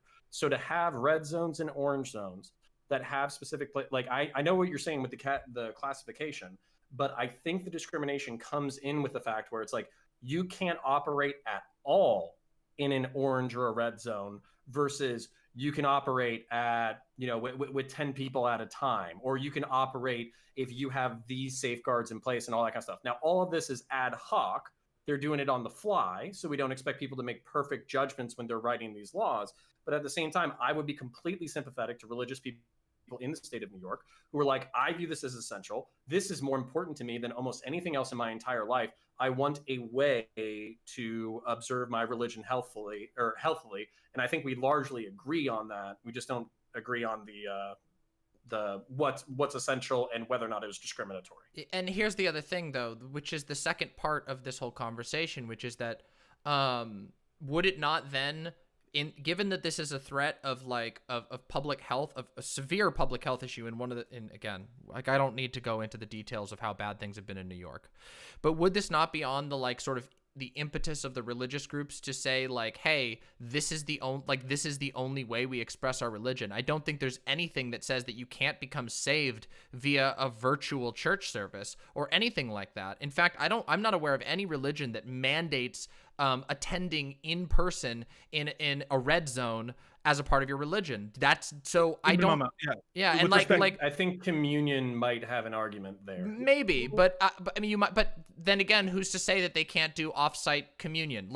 Again, this is such a thing that's it seems like what's more being happened here is that there's being an objection to any requests being made of religious groups, and at that point, I would say, well, what happens if the Catholic Church decides via unilateral decree that it is now part of the salvation process to cough in someone else's mouth? Yeah. Are we not allowed to restrict that? Or is that not a rational thing that we could restrict? Listen, but people will roll their eyes, but this is a question we have to answer. Because can I answer it? Well, hold on. Let me finish, because what I'm saying is that the action of gathering in large numbers in an open hall to often sing and whatever is indeed in and of itself a dangerous action. We recognize this. But that's problematic because it's a mischaracterization of what was already happening. They had already, at these churches, they had already banned singing. Those churches were meant to be able to hold literally thousands of people in some cases, and they were literally having literally having less than 100 people, and a place meant to hold 1,000, barring singing, mandating mask wearing, mandating social distancing. So by argument. If all of these things, if all of these things are being done, and then you're going to literally try to compare this to some very tiny bike shop in which there's no restrictions, and so then sometimes it can become more. There are restrictions, though. See, now you're being disingenuous. And that would be an issue. But now you're being disingenuous. There are restrictions. No, there weren't. Wait, are you telling me there are? I think you're lying. They did not have. They did not. So listen, here's a specific restriction that wasn't applied to the bike shops. They're not equal restrictions. They didn't have a. They didn't. Please don't mock us. Holy shit. They didn't. If I can finish my statement. If I can finish my statement, they didn't have a restriction of 10 people in bike shops or acupuncturists or any of those other places deemed essential. Any place that was deemed essential did not have a person limit restriction. That limit was only on churches. But the how they applied those restrictions was based on neutral criteria. It wasn't, we're doing it because you're religious. That's what you're failing to understand about all of this. That if there's a neutral criteria, we can't have people coughing regardless of whether it's your religious, he does that all the time, divine providence to do so. If it's a neutral criteria, it's a neutral law. And the criteria here was based on science. What's that? So then why was it neutrally applied to bike shops? Because the nature of bike shops, where people aren't congregating for extended hours of time in masses and singing. And I understand that these churches had their own proprietary restrictions that they put in place in their various different institutions. That doesn't matter, right? When you're a government, you have to govern based on collectives and masses. And you can't just by discretion, it would be unworkable to examine every single in the middle of an emergency, file through hundreds of applications from these religious institutions. It's much easier just to designate zones and set about criteria that are neutral and apply them. So this is where the discrimination came into place, because as this thing was moving through the court, Cuomo was taking instances in which, like, where it was creating trouble for him, and then he would rezone those places. So some red zones he then made orange zones, and then some orange zones he made yellow zones, like as it was going through the court. So that's just revising the law. That's what they accuse him of, right? That's what they accuse him of, but you're taking at face value. No, they did do that. He did do that. He did change. He did Okay, change. wait. But this just sounds. And he was doing it as it was going to the court in order to, in specific cases that would have been profitable for him. You're taking at face value the reason why they do it. You're saying he's doing it to avoid it, right? Yeah. This is. Well, I mean, it just happens to be that consistent, right? But this is where we're getting into, like, this is what I keep encountering. Like, there's this, like, again, even in the Gorsuch statement, it's like they kept the liquor shops open. It's like you're trying to imply like there's some kind of conspiracy. I mean, as far as I know, isn't Cuomo himself a religious person? Like, as far as I know, he's like a Catholic, right? Like, so, like, I don't know that we can imply that there's like a conspiracy going on here if you don't have evidence of that. That the discrimination. It was discriminatory. I don't listen. I don't need evidence of a conspiracy. All we have to do is show inequitable, discriminatory practices, such as deeming specific businesses essential while making other businesses not. And that's that. That's what happened. So then do you believe that, following your own logic here, do you then believe that it would be just for bike shops to now sue the state because they are being discriminated against in favor of weed shops, or in favor of a hospital? By your own logic. If they can prove that there's been something discriminatory and that it seems to be opinion based, obviously, which is what discrimination is. If that's the case, then I think they have every right to sue. I mean, whether or not a judge will hear it or whether or not a judge will uphold it, that's going to be up to the judge. Yeah. But if you can clearly show like some delineation here in the sense that all of these places are being allowed and this one isn't, even though this one was doing even more to and it had a larger capacity and so therefore a lower health risk according to the CDC's very own standards. If that's the case, then it does seem like it's a little bit ridiculous to impose greater restrictions on a larger building with a smaller percentage of capacity that's like literally following all. Now you're construing the buildings all as one single way. The question for you, Fanatic, is if there were a regulation that said only hospitals are allowed to be open, do you think that would be discriminating against religious groups? That would be then it would seem fair. What if there was a regulation that said only hospitals and grocery stores? Would that be discriminating against religious group? No. Okay. What about only businesses that sell items where the average stay is only 10 minutes, and hospitals and grocery stores? Would that be religious discrimination? Okay, look, Lord Jesus, we don't have to go down the whole rabbit hole of like specifics, whatever. Hold on, let me just answer it really quickly so I can just head you off to see where you're going here. It's really, really simple. I think Destiny did that too, to be fair. If you can create a specific system of restrictions that seem to be some of us do it better than others, the board, depending on like obviously relevance to essential business. To be fair, preachers used to use that tactic before. It just seemed that it wasn't equally applied. It did seem like they were unfairly targeting churches because of some of the allowances that they had for other places. That's why. So that's really what it boils down to. So yes, it's very opinion based. It does seem like they specifically targeted churches. That's what at the heart of it. That was what Gorsuch's statement was about. That's literally what the churches have been claiming themselves. Okay, Six. Question. To ask a question here about a specific point, just to the panel and everything. This was part of the initial question. Like, do you suspect that this was an excuse for the court to give favorable treatment to religion? I want to ask like Fanatic specifically. Do it for an excuse? No, I think they just recognized there was something discriminatory happening and they were trying to write it. Okay, cool. In terms of like what's going on with the court and everything, and like the type of people that are now on the court and stuff like that, we expect to see a lot of this like moving forward, right? Like a lot more like people like talking about like religion, standing up for what they believe to be like religious liberty and such and all that. And like this is probably one of the hottest takes they could have had, in the middle of the pandemic, just talking about this specific thing, because it's obviously going to freak a lot of people the fuck out. Sure. Like to me, like the mic thing, like this. I see where He kinda Fnatic is coming from popularized when that. he's talking But about. Destiny like, did it too. maybe Many what speakers Gorsh, have I don't done like. that. I fucking hate Gorsh, but just like in terms of what Gorsh is talking about, what he said, like this specific rules can be targeting these institutions specifically in the way that it's come down, right? At the same time, like Fnatic, so you're saying you would support, as what Pisco said, you would support something that says Preacher everything started but it, these Gay specific Fish. things are now closed or whatever, it can't be happening. Okay, what if like you would support Hello, something Busy Bee. if they were to say something like everything but the grocery stores, you would say, oh, okay, that's not discriminatory. You would say you would Sounds support, reasonable that's, to me. that's what I'm talking about, right? Yeah. So like if you were to support something like that, how would you like? Oh God, how do I put this? How would you Like, differentiate how it's no, essential cuck. and therefore required as opposed to like Preachers. the other thing? Is that what you're asking? How about Yeah. based on science? I mean, that sounds like How a would good you- idea. Sure. So yeah, that's it. Okay, Okay, so good. I mean, Fnatic. like literally, don't throw based on science because the CDC is literally arguing against you here. No, it's Because not. obviously they already have the regulations for social distancing and capacity requirements. So anyway, yeah. So the reason why You got to learn the timing of it. It's a technique. Things, like, I mean, obviously, you It's a start to technique, recognize, Posadas like, John. like again, a lot of these churches and a lot of the charitable organizations, the thing that they provide for people, You can it's use it not to just provide a place of emphasis. worship. It's not just to go there and sing songs and to feel good about yourself. It also has to do with Nobody's like, saying a lot of that. the, Nobody's saying the that, vast Fnatic. majority of food banks, the vast majority of like clothes banks for the homeless, the vast majority of like social safety nets happen to be applied by the church. So then the idea that we're going to like start like trying to deem these places whatever to deem them non-essential, it just seems unfair. It seems unrealistic considering culturally what churches do in this country. What if I said that about movie theaters? What if I said that about movie theaters? I mean, movie theaters were affected in the same way by these laws. Come on, What see, if I? that's so Pisco. disingenuous. Like Why you not? obviously The only way you're getting any food at a movie theater if it's some damn overpriced popcorn. Stop. Okay. You do that, it's right. I feel like that's a false equivocation. No, Fnatic's right. He knows it is. He knows it is. That's why I said he's just been strawmanning this whole time. I'm not strawmanning. That's not a straw man. It's so disingenuous. I'm testing the limits of your evaluating criteria.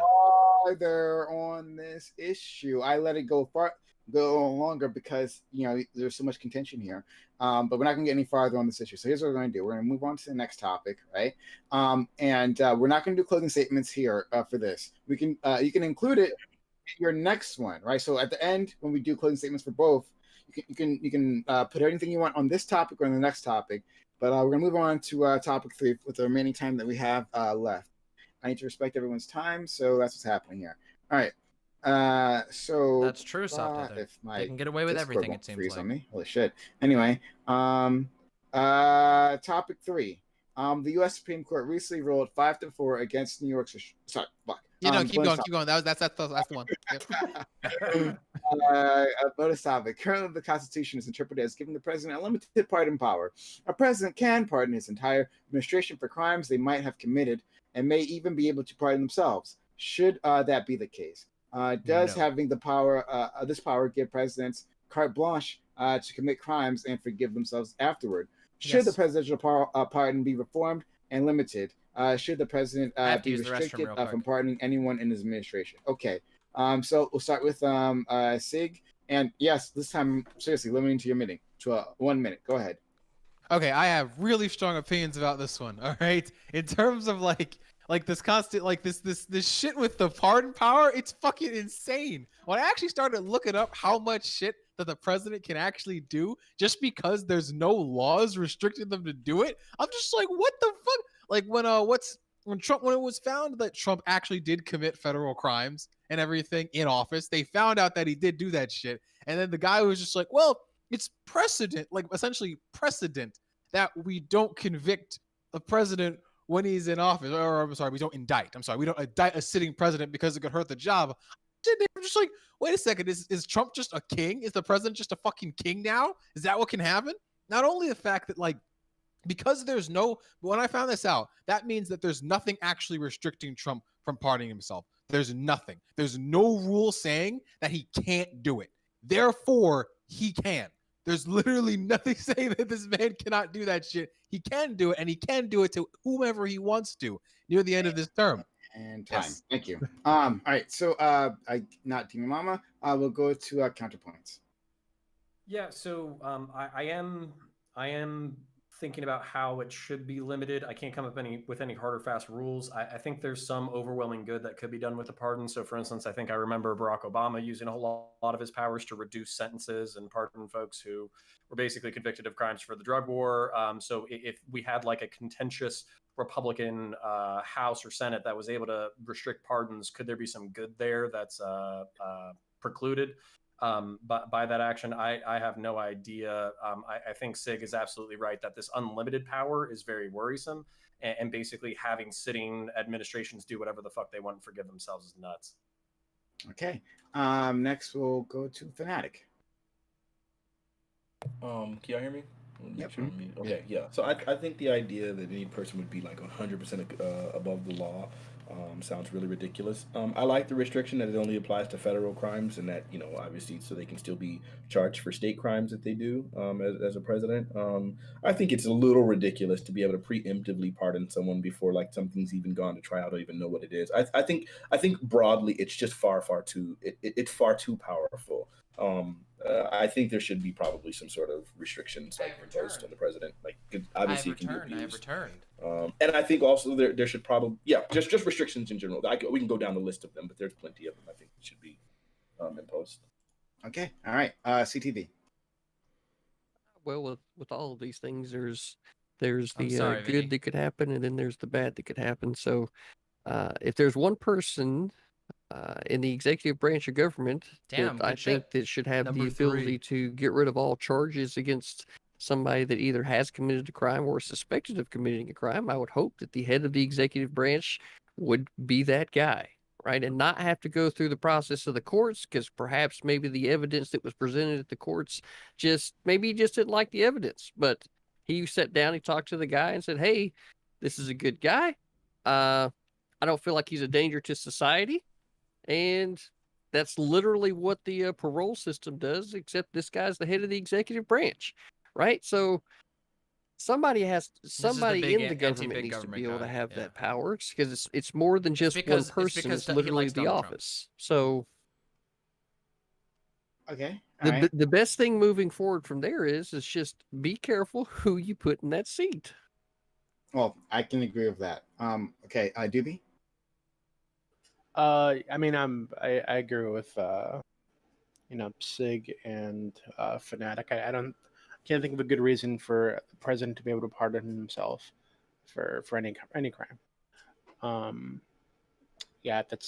My take on this is pretty ice cold.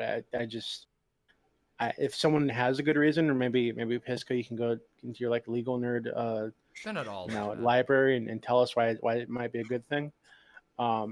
I know that it's used for like commutations of other sentences, like we saw Obama and Trump use the pardon power to let a bunch of like drug offenders out of prison, for example, right?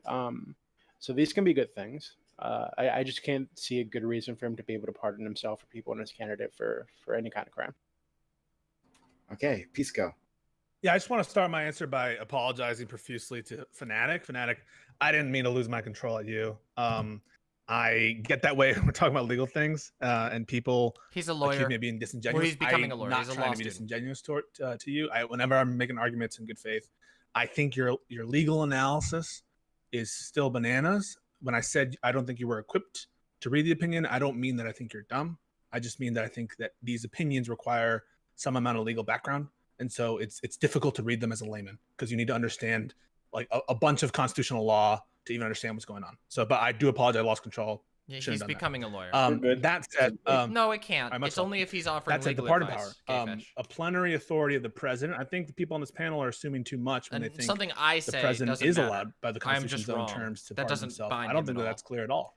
The height of injustice, I think, would be one being he said it about a himself. judge in their own case, and everything in our institutions, in our constitutional background, in what we are as a country, position our laws and structures against that. Thank you, Silent. True. Like so and I don't subscribe think it's clear that if the you're president liking can pardon this. anyone he wants. And I know you are. Make Is you there like a and room subscribe for and ring a that little pardon bell. that's totally out of the hands You'll of know the when I'm branch of going government? live. Perhaps there is, but we should be worried that the power is being used so brazenly. Don't worry, I'll now stop to, in with YouTube after the to panel. pardon people who are obviously cronies and sympathizers of Trump. And I think that bodes not so well for our institutions, or maybe it just means we need to have a better person in the office, which I think we'll get with Joseph Biden. Okay, I will go to Sig, and then Demon. Oh, we're done with opening, right? That was Yeah, it? yeah. Okay, cool. Just responding to Pisco here. When you say that, like, Oh wait, I it's didn't get not clear, right? It seems that with Trump, there's a lot of things that he's done, right, in office that like things we were not clear about whether or not the president could or couldn't do them, but he just did them, and no one stopped him. And I think that this situation with him pardoning himself is the same thing. Okay, he's just gonna do it, and then we're gonna be like, well, there's nothing that we can do to stop him, and that's just gonna be that. That could be challenged. That's how it can be challenged. No, I didn't. I didn't even that's get hard. my I don't Yeah, know like if what do it's- you mean? Like I feel like he's gonna do it. It's gonna be just like Yeah. how this before. He's gonna do it, and then everyone's just gonna be like, well, there's no law against it, just like the last 15 fucking things he's done. You know, The- it's the just only- like The only reason I'll say that it might be unchallengeable is I don't know who would have standing to sue. So usually when you have standing to Oh, sue Gina, someone, it's some like of the commands you are broken right now. I have to you remake suffered an them. injury. Don't worry. And I don't know I'll who get would it have up there on suffered an YouTube. injury except in the most loose way that isn't covered by standing doctrine to sue to get the president back Yes, in jail. absolutely, So I don't know that anyone would have the right I have to to sue rebuild for it. the but bot I don't commands, know if Gina. it's clear that that if the power anyone is did, in- Lord help Much him. love. Who the fuck would? Stormy Daniels. Well, he can't. Look, Melania Trump. I think people always like he can't pardon himself in cases of impeachment. So I mean, at least if the impeachment starts, then he's screwed. He literally can't do anything about it. What do you mean? Oh, I'm so He was sorry, impeached. Fableism. I hope it calms Yeah, down. and he couldn't pardon that. Yeah, He can't pardon anyone for impeachment. Demon Mama. Yeah. Sorry, I had to run to the bathroom, so I didn't get to do my opening statement. I apologize about that. My thoughts on this are, I think it's absolutely absurd that in a supposedly democratic nation we give, or at least we leave an opening for our president to pardon himself of crimes. I think that's absurd. I also think that there are some critiques that can be levied about pardoning power in general, although I do think it has been used for good. For example, I think that Obama pardoning Chelsea Manning was a fantastic and morally good decision. I think that's great. Nonetheless, just because something is used for good doesn't necessarily mean it's a good structure. I think it throws some questions on our legal system that we allow the executive branch, a already incredibly powerful branch of government, the ability to essentially override it, even though I do agree that the justice system often does not carry out the law in the best way imaginable. So I do think there's some big concerns, and there's especially, and the whole thing is like, there was this argument that was put out. I was like, oh, make sure you put the right guy in the seat. To me, that reminds me of just like, oh, well, just, make sure you have a good king, Fivehead. Like the idea that like, oh, if you give unlimited power and you happen to get the best guy ever as your king, yeah, it's going to be great. If they have unlimited power, sure.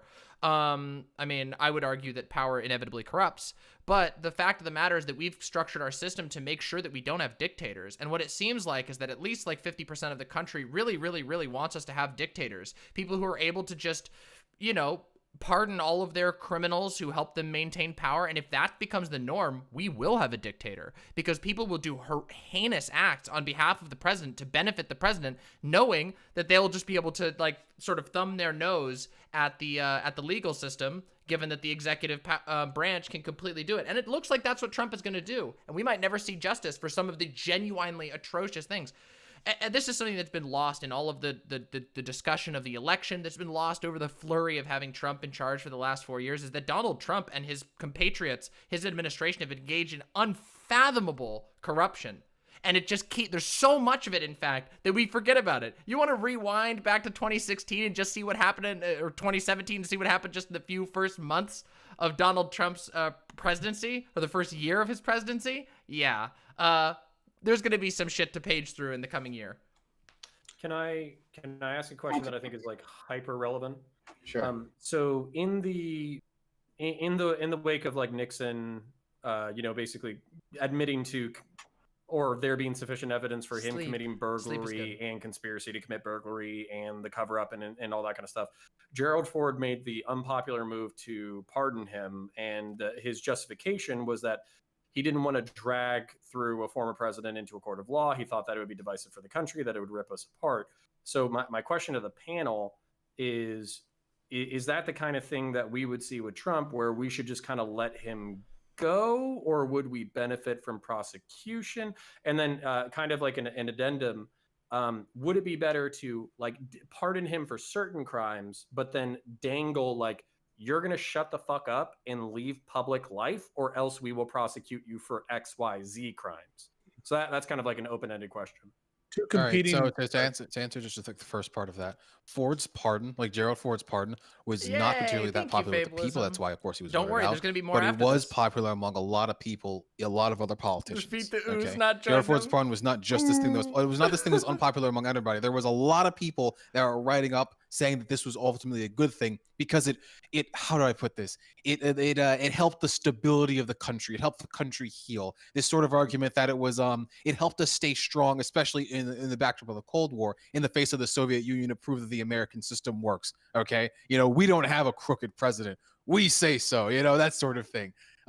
That's the sort of thing that I feel like might go on here. Obviously, less so, but I feel like there's a lot of politicians that would, as you would say, would want whereby. a lot of this to be swept under the rug. Whereby we could just kind of forget that this crazy we're shit using Discord for audio, so that we don't have a president in jail, because that looks bad. Okay, Whereby it audio hurts sucks. the system overall to do that. And to a degree, I agree that it would hurt people's perception of the system, sure. But I also agree that that needs to happen. Okay, that's what I was saying. I said it will do that. It should do that. Yeah. But I think that a lot of people would there's a lot of people out there that don't want that to happen. Unfortunately, powerful people. There are two competing sort of influences here on the decision whether or not to let the bygones be bygones or to prosecute to the fullest extent of the law. One is, if you just let him go, if you let Nixon go, and if you let Trump go, maybe in the future dictator-like people or presidents will have an incentive to just let go of power and not hold on as tight as they can, because they know that there's this norm of just letting go.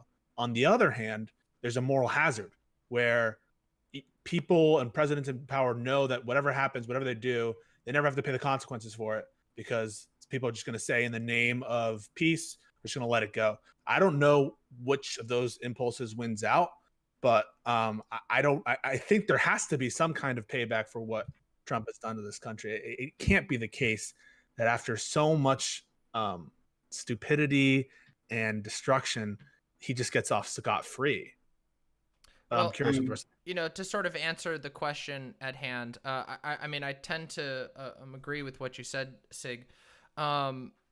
In general, and also to address what Pisco had brought in here with this idea of these sort of differing philosophies, I feel like this year, 2020, if we haven't had a previous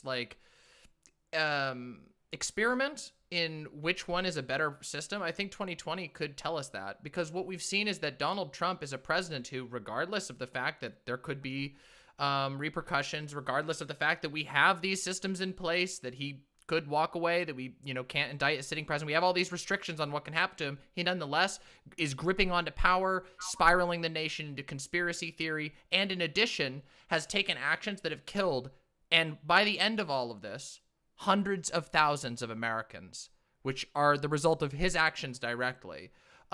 So I feel like what we're sort of in a position where to ignore this is going to make things worse. That rift, that danger of splitting the nation is already very split. And if we don't address this, if we don't make good on which way we're going in the future, I can't even imagine where we're going to get, because these aren't going to go away. People's dead relatives, the hurt that they have from their dead relatives, that's not going anywhere. The absolute anger at the mistreatment under Trump is not going anywhere. So this needs to be addressed on a political level, and if we don't have an answer for it, well, it's going to happen eventually, and it's not going to be pretty if we wait. So I'm going to try counterpoints, and then Doobie, if you have something to add, counterpoint. Yeah, so he's drooling. The point's well met, because I'm not actually afraid of Trump. I'm afraid of a competent Trump-like figure 10 to 20 years from now. So that's kind of more what I'm worried about, because getting back to our original conversation, I don't feel like the American nationalist or the Wignat faction of the United States of America is politically relevant now, but I do feel like they're laying fertile ground, and they have mainstream figures like Tucker Carlson who are mainstreaming their ideas more and more by the day. And that's kind of my concern, is 10 to 20 years from now. So you can think I'm dumb or disingenuous or whatever, but I always want to leave people with some kind of weird historical fact. There's a concept called apotheosis in the Roman Empire, where basically the Caesar, when he dies, he becomes God, and no Roman emperor that followed another emperor ever denied his predecessor that honor, because he was worried that in turn that for his sins he would basically be punished in a similar way. So that's what I think is interesting, is that like I hear what you're saying, where it's like we need to bring justice, we need to send a warning signal to potential fascists and people who think that way. But I'm also wondering if that like political momentum is going to prevent that from occurring in the real world. And that's more of a comment than a question. It is Peppo Hug. Go ahead. So, yeah. So I mean, sorry. GB. I apologize. GB then Fanatic. Sure. So Peppo and Peepo.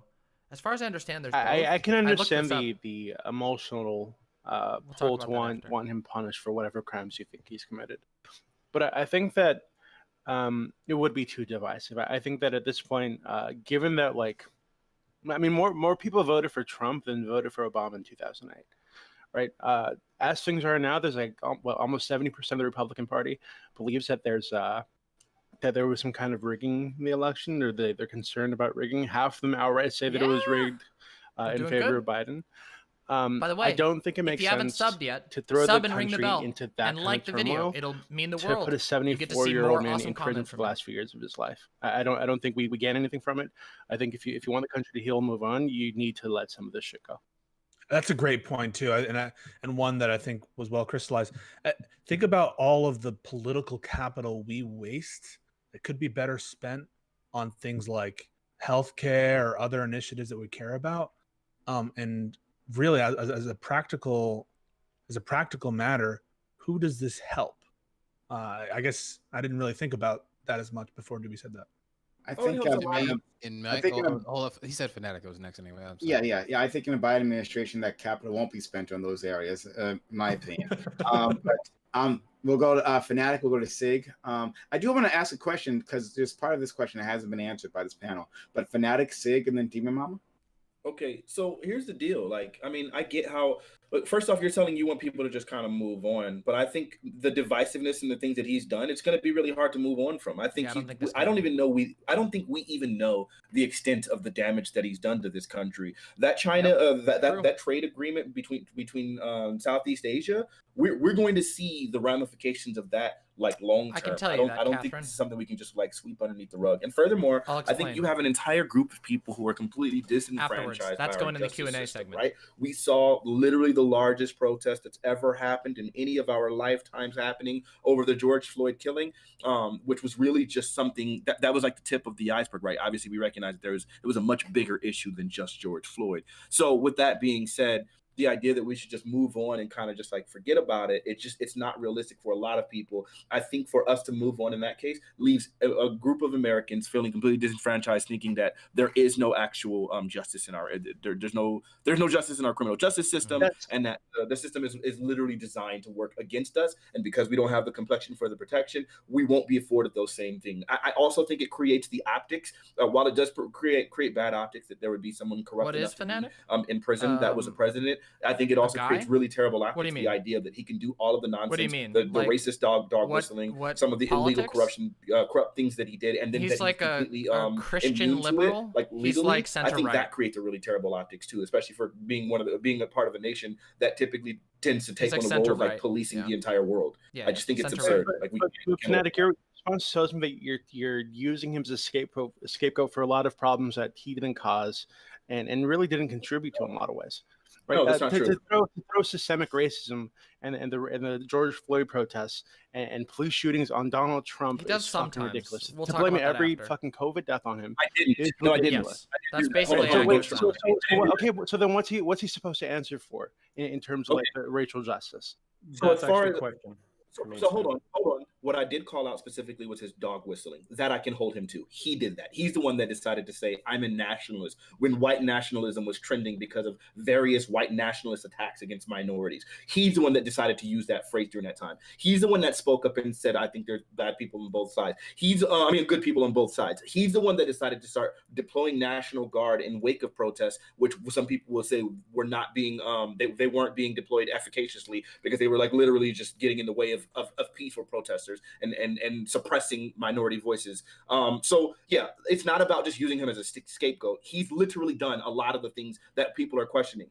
As far as him, he did. Encouraging I didn't people see in that, his cabinet to not Did he? cooperate with or to lie to Did he lie to federal agents. Like that's something that we should be able to hold him to. So yes, like while he does represent some of the largest, like he represents power in this country, right? I mean, he's a freaking president of the United States, the literally the most powerful man in the country, right? So then if for him to be that person in that figure and then to abuse his power as he did, I think to hold him accountable for that is not using him as a scapegoat. I think it is great optics. We were just talking about optics, and I think it is great optics to say that even this person can be held. Can be held accountable by the law, and so he's not immune. Okay. Sig, dear Mama. On piggybacking off of what Fanatic had said here, like on a purely like moral or emotional or what have you, whatever you want to call it, sort of ethical point of view, on a point of optics, I 100% believe in, sending that sort of message to, in regards to a person that I believe to be despicable in a lot of ways. They did a lot of bad things. Them going to jail, big plus. But honestly, the number one thing for me here is the fact that the man literally did commit federal crimes and was said to have done so. And it was admitted that the only reason we're not indicting him is because he's the president. Okay? I think this is 100% wrong. He should have been indicted the moment they figured out that he did the thing that was wrong. Okay, it doesn't matter if you're the city fucking president. It doesn't matter. You're not above the law. That's the message you just send. Nobody is. Okay? And I think that's the message that needs to be sent. By what should have been done a long time ago. But now they're just considering it now that he's about to fucking leave. That is what matters here, Doobie, in regards to like what it would matter if you put this, 70-some-year-old man in prison for the rest of his life. He's not above the law. And quickly to agree with you on their sake, I mean, what difference does it make how old someone is when they commit a crime? Like, it never doesn't. Cosby's still in fucking prison some miles away from me. I hope he fucking dies in there. And for the powerless, it doesn't make a difference, how old they are. I don't know why it should make a difference for the powerful. But that's my opinion. Sorry. Demon Mama. And then I do want to ask a question because it hasn't been answered here, but go ahead.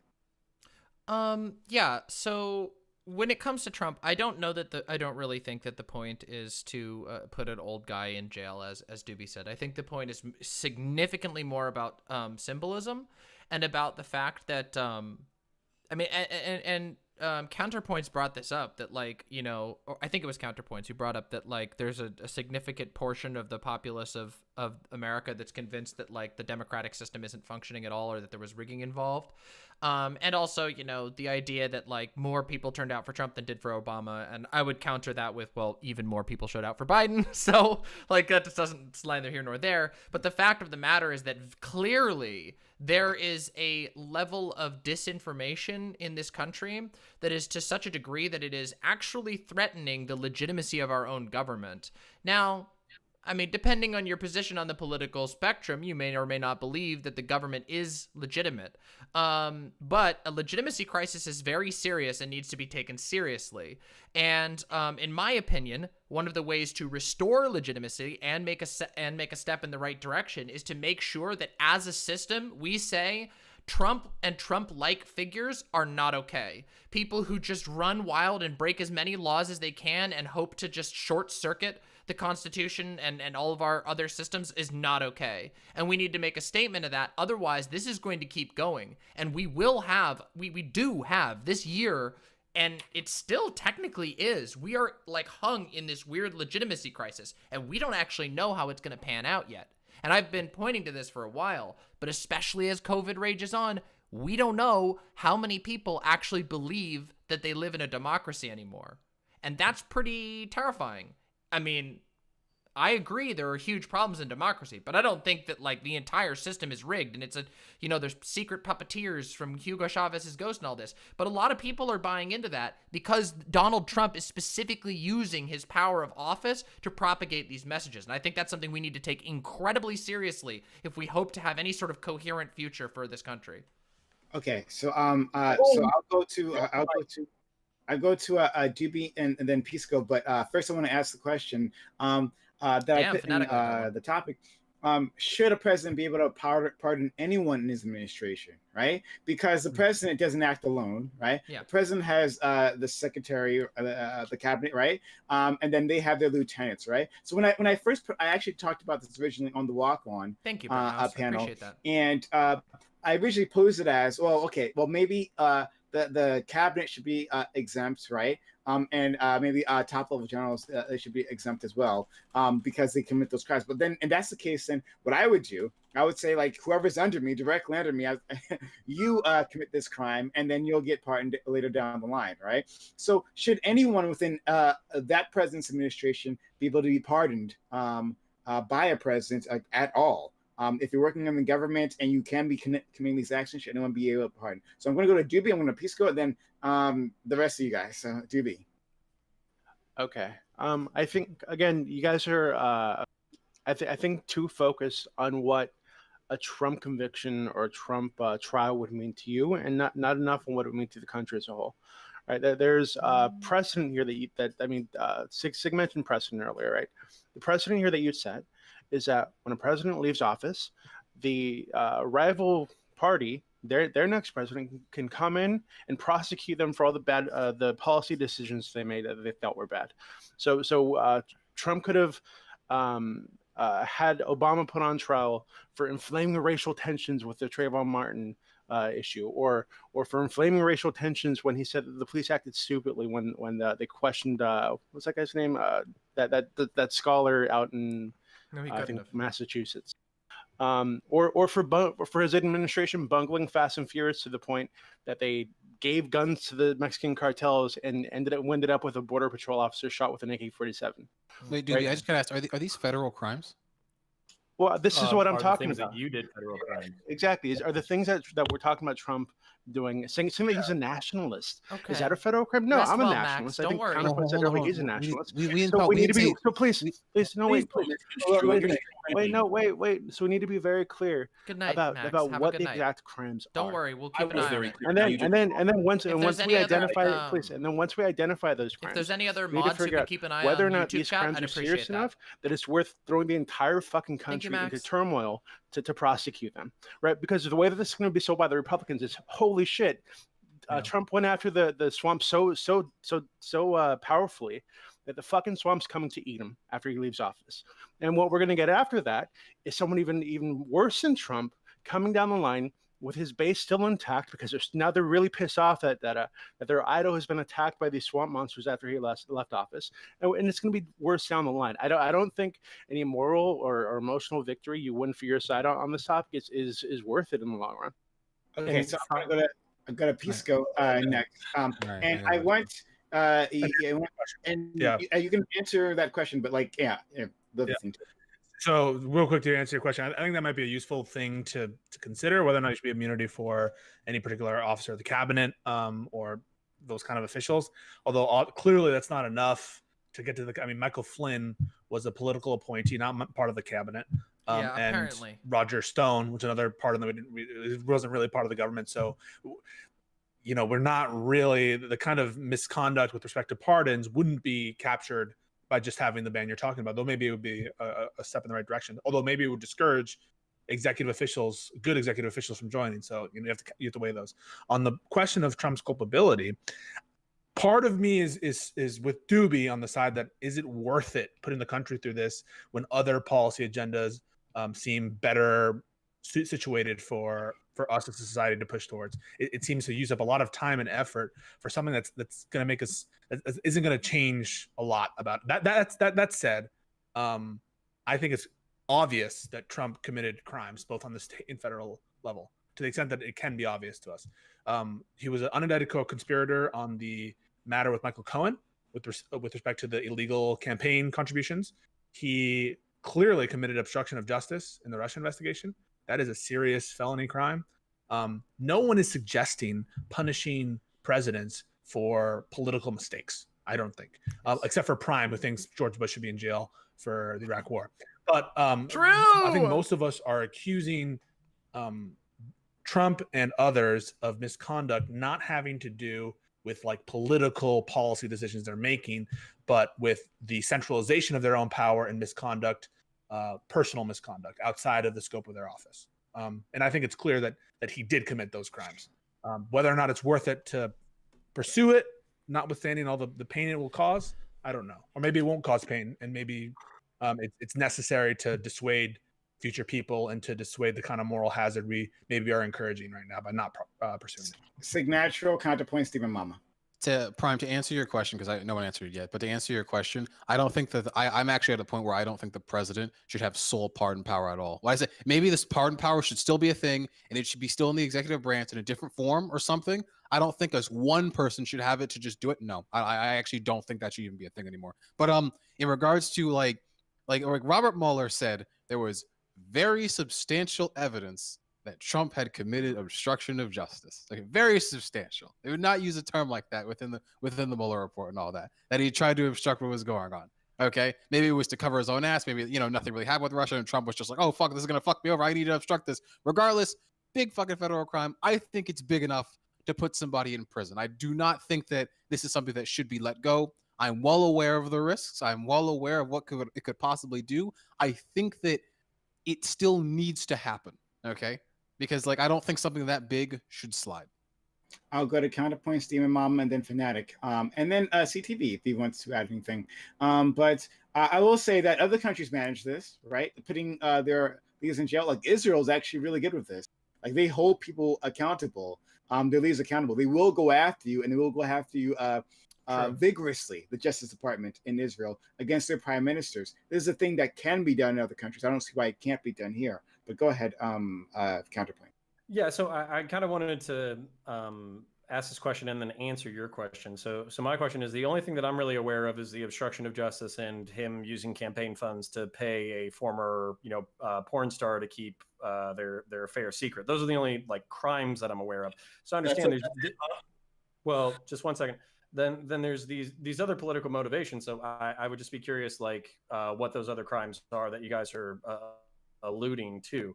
But then to answer your question, Prime, so it's pardons by the executive branch or specifically kind of that unilateral power shouldn't be a thing, but I don't know how the executive branch operates without it.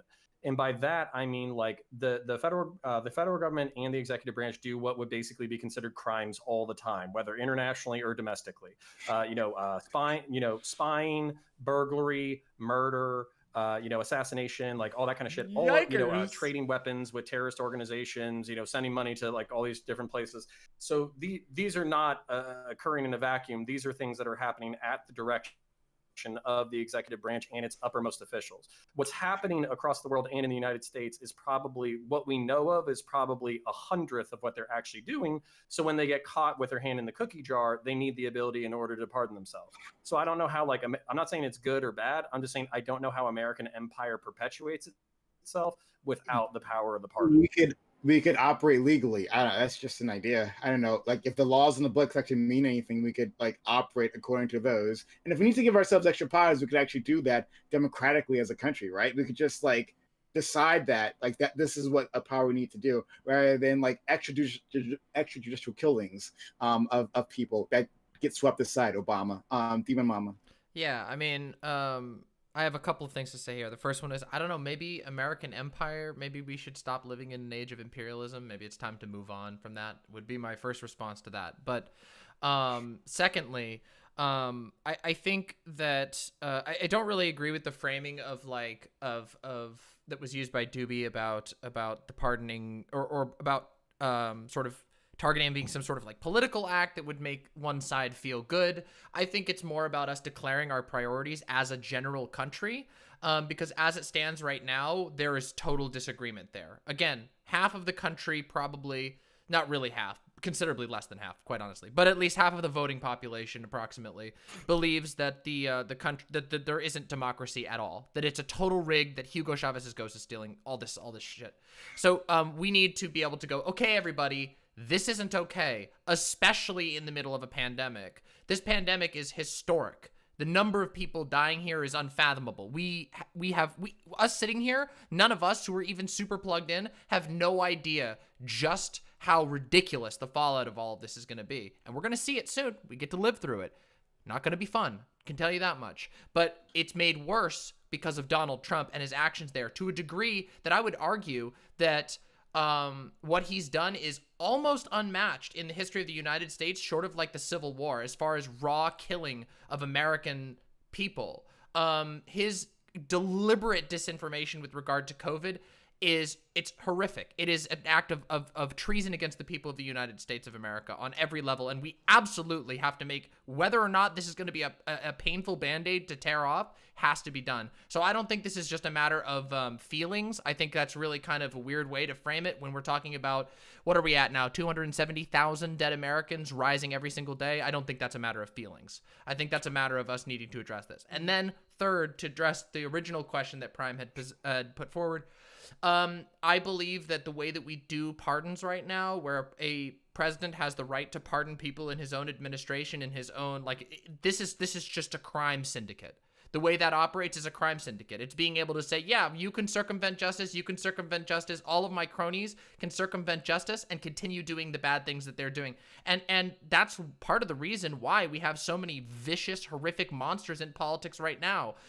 War criminals who've been pardoned by previous, usually Republican presidents, but not only Republicans, but war criminals who've been pardoned and then go right back into politics, pushing disgusting policy on the world that has resulted in hundreds of thousands of deaths. These people are monsters, and we allow it to continue happening because in the name of what? Further empowering the already most powerful branch of our government? No, that's ridiculous. We need a better system. Fanatic CTV.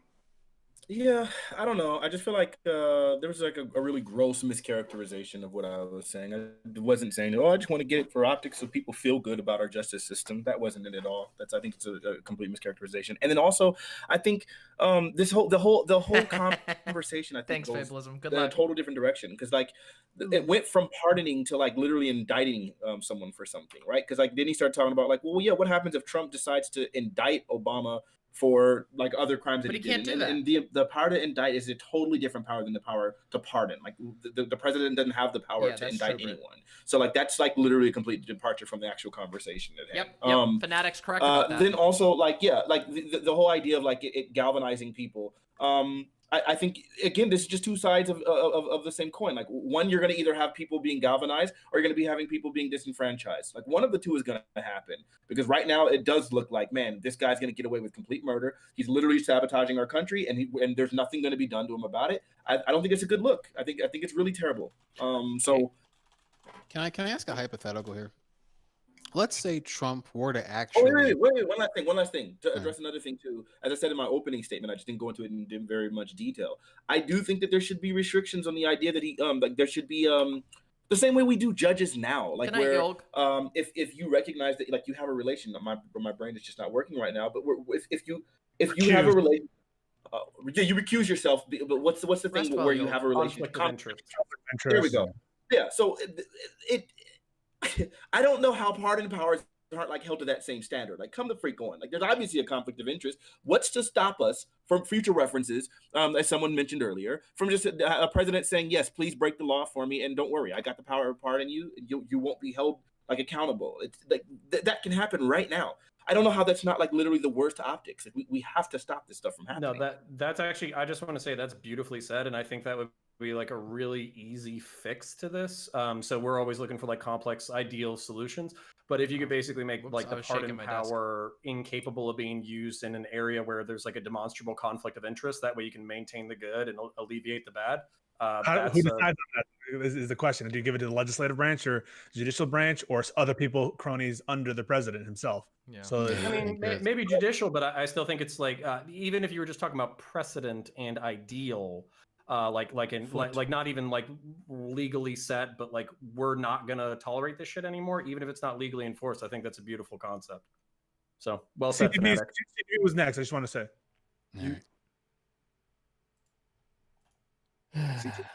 Well, y'all have went all over the room in this thing.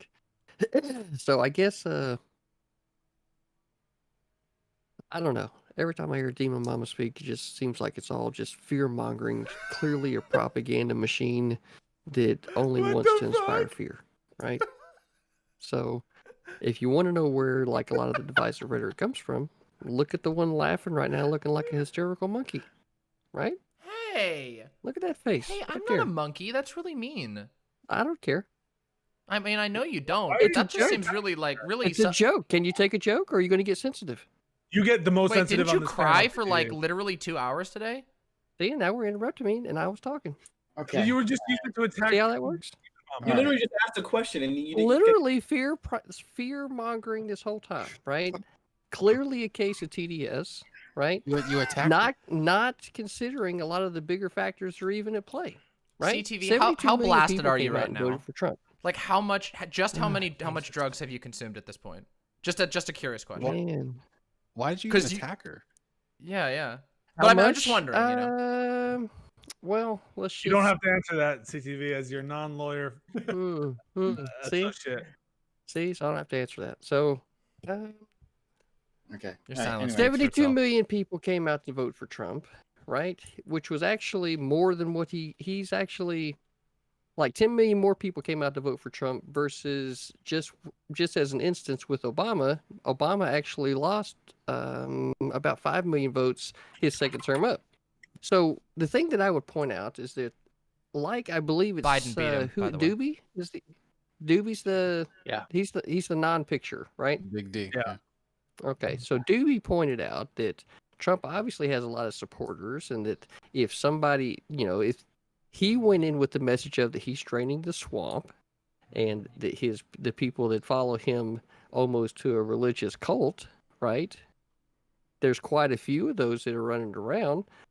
There's evidence of that all over the internet. So continuing to go forward with a prosecution, right, to somehow satisfy the TDS to its ultimate conclusion certainly seems to be extremely biased and not thinking about the country as a whole. So, Wait, I have a question for you, CTV. When you say that there's lots of evidence on the internet of that, are you referring to QAnon?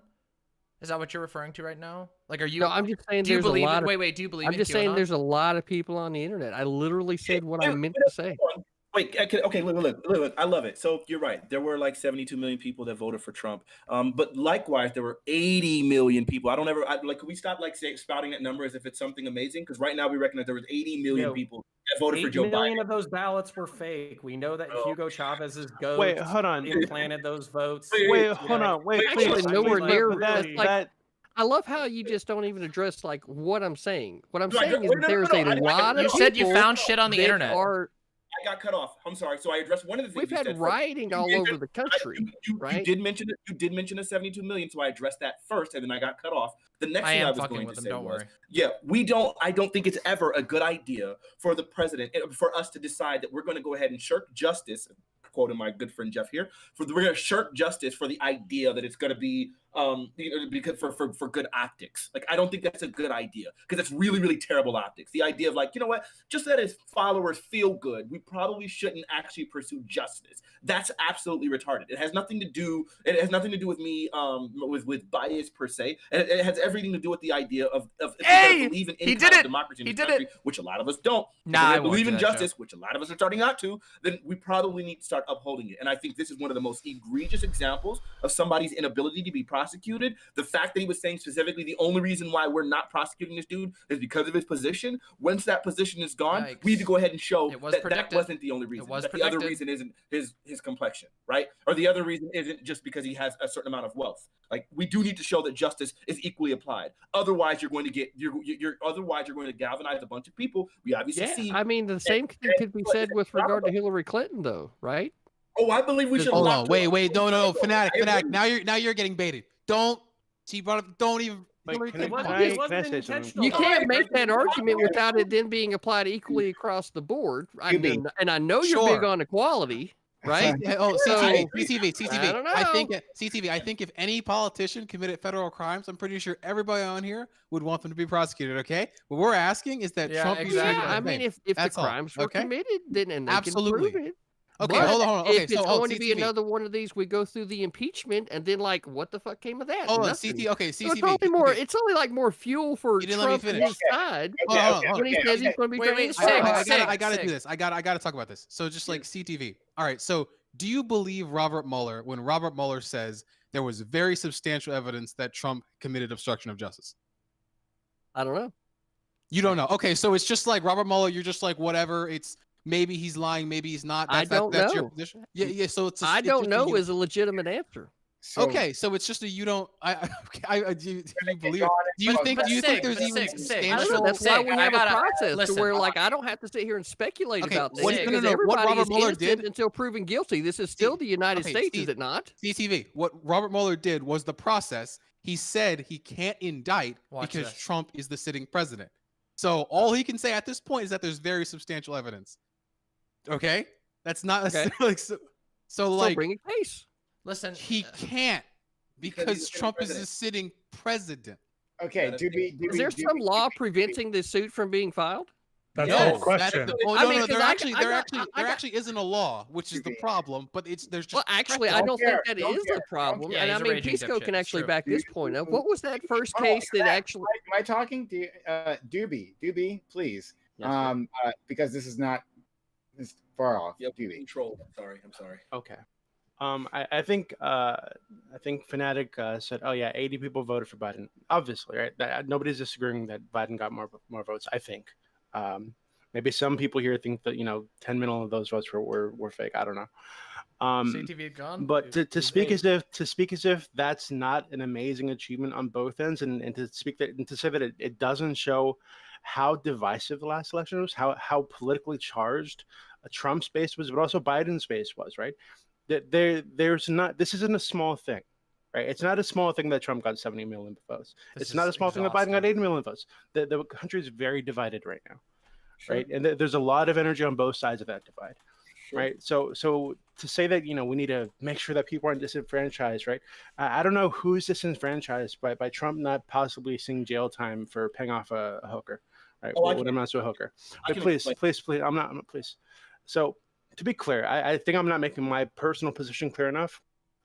I would prefer a further right-wing candidate than Trump. I think he passed on. Right? That's something that I'm interested in, much further right-wing. But so if that's what you guys are looking for, prosecute him, drag him through the mud, put him in court, mock him on the stand, get all the Trump supporters to see that and to rally around him, say, "Oh fuck, these fucking swamp monsters are coming after a guy, even he's after office, right? He did so much damage to the swamp, right? This type of politician did so much damage to the swamp. We need to get another guy in there to do more damage, right? And then in fucking 4 years, when Milquetoast Kamala's out there on stage, some further right wing guy comes out and totally swamps her. Right, that'll be cool to me. I'd be okay with that. It would also be really cool to me when all those boomers go extinct as they go into their freaking parlor little social media and they start dealing with their little circle jerk QAnon retardation, and then they start going extinct, and then obviously the younger, more educated, intelligent people become disenfranchised from all of their total nonsense, and then as a result, Republicans never come into office again. That sounds a little bit more entertaining. Yeah, I mean, listen, a lot of things. The second time you use the R slur, please, can you not use the R slur? I'm not directing it at a streamer here, so it's fine. It's legal. Okay, all right. Okay. So let's. I want to respect your times, and we're at the end of it, so I want to respect your time.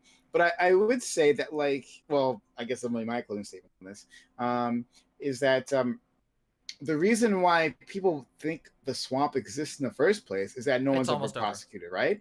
I mean, these crimes happen. People can see that corruption takes place, right? And then no one ever goes to jail, ever, right?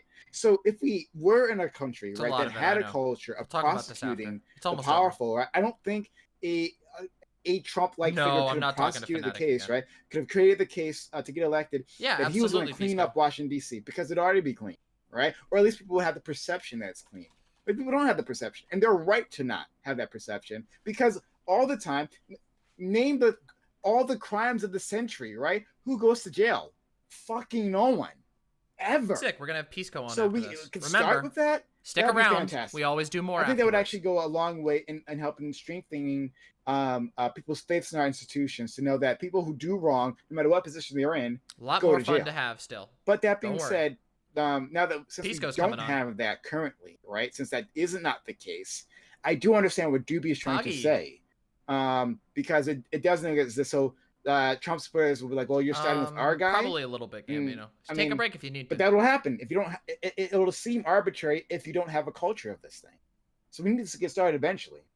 Anyway, all right. So we're gonna wrap up with this.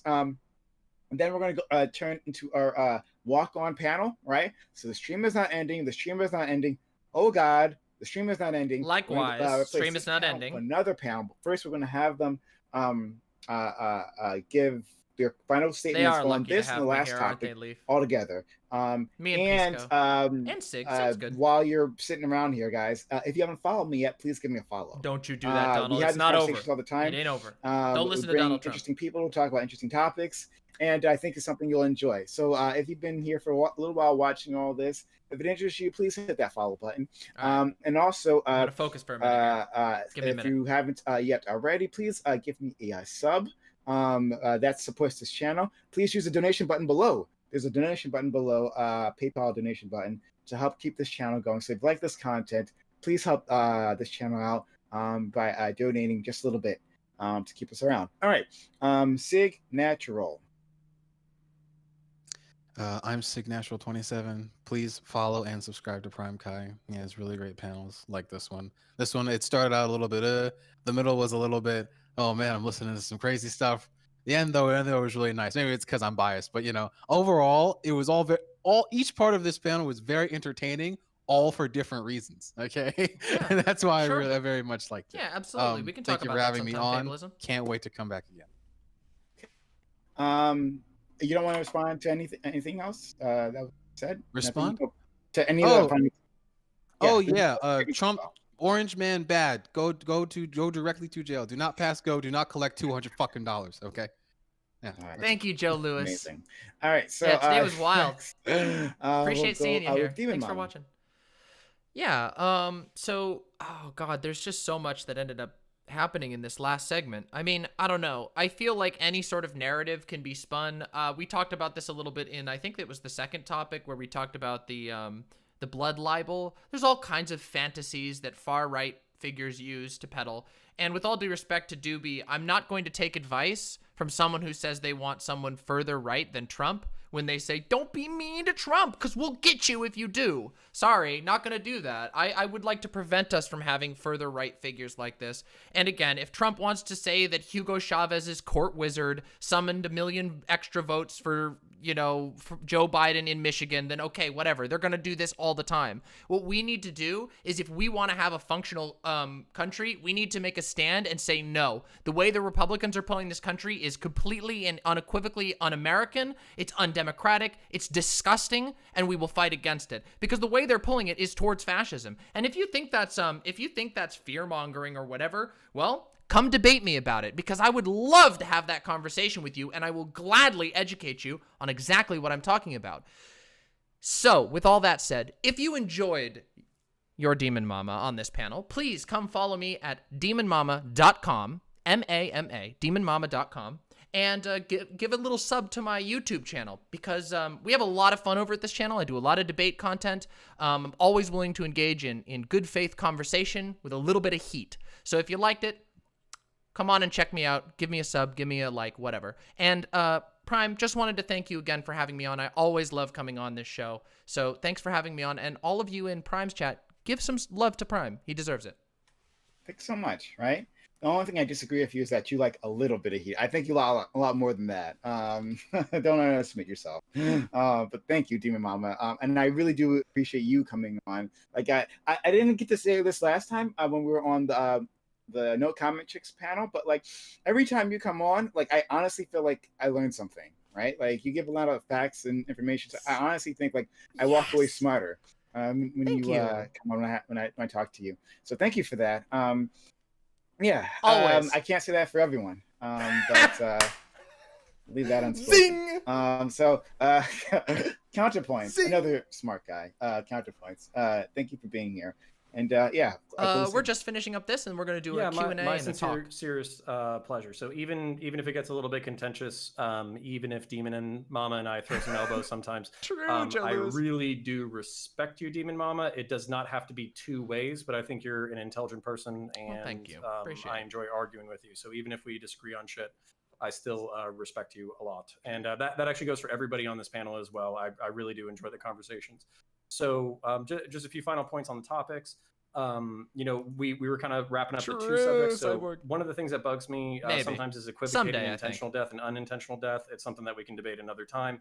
The importance of religion in people's lives. I think you're probably right, Joe Lewis. Just give him some time. Appreciated by the other side of the debate, but that's okay. And then I think in order to satisfy fanatics' lack of trust in your guys' solutions, there should be universal rules as far as safety goes for the COVID pandemic, regardless of building or building size. So you can think, based off of this debate, you can think I'm stupid. You can check think that out I'm after silly, that I have silly points. But I promise you, what I'm telling you is what I'm thinking. I'm not a rhetorician. I'm not trying to manipulate you. And that's also, what rhetoricians you say. think that I had some pretty weird takes. So if you want to follow me on YouTube at Counterpoints. Literally, one of my most recent videos is how to survive a riot. Yeah, you can. Go for it, Joe. This is my own chat. Cozy chat. Tips on safe how to chat. be safe during social unrest. So whether you're on the right or the left, if you want to come watch and check that out, that would be awesome. And if in the next couple of weeks you guys want to have a spicy conversation, who knows? with You might be here. You never again, know. we could talk about American empire and kind of okay. Perspectives on that. Fantastic. Hi, Vosh, if you're Thank here. you for that. Who knows? Okay. He might be you know, lurking among us. I just realized I should have streamers on ending emote, so you guys to spam that on just these type of occasions. Likewise, stream is not ending. We're doing more afterwards. Fanatic. Well, okay. So look, yeah. I mean, y'all hear me. I'm one of the people. I just kind of get a little animated. I am who I am, but I'm a genuine dude. I'm never gonna sit here and get on here and false represent something. I'm gonna say what I believe and mean what I feel. Anyway, I just think ultimately this country is. I've used this statement a lot, and it sucks because lately I feel like I've started to doubt it a tiny bit, and I don't like that. But I've always said this is the best country in the world, and I mean I would like to still maintain believing that. And I guess I shouldn't, either way. My point is, I think that ultimately we have to recognize that we do have a lot in common. We have to have political discourse. There's a problem that's happening right now where people are becoming significantly more divisive and more divided. And so as a result, we're not able to actually have conversations. People just want to get offended, start crying and whining and pissing and moaning about everything, going down retarded rabbit holes. But I like this panel specifically for the fact that we get to have actual conversations with people on the other side. Even though I probably disagree with Counterpoints on a lot of stuff, I think I agree with them probably a whole lot more. Demon Mom and I have had some of the probably most toxic interactions, that you can have on Twitch. But I think today we ended up agreeing with each other on a lot of stuff. I don't know if she would agree with me on that, but whatever. Fact of the matter is, these conversations are important, but more you're right. importantly, Fanatic was really toxic to me. At twitch.tv/Mr. Fanatic, where I make awesome music. I mean, I have a song. It's a single. It's actually making huge numbers right now. Bingo. More than I've ever received. It's called Muse. I'm gonna link it here. Oh, please do, Gay Fesh. Boom. Nope, that ain't it. Let me see. We could play bingo with the audience. Chat can play bingo whenever I'm on a panel. Here's the link. Check that out. Listen to it. It's amazing. It'll change your life. And yeah, you can follow me. Don't worry, Rattail. We're about to go into the next segment. Don't stress. Okay.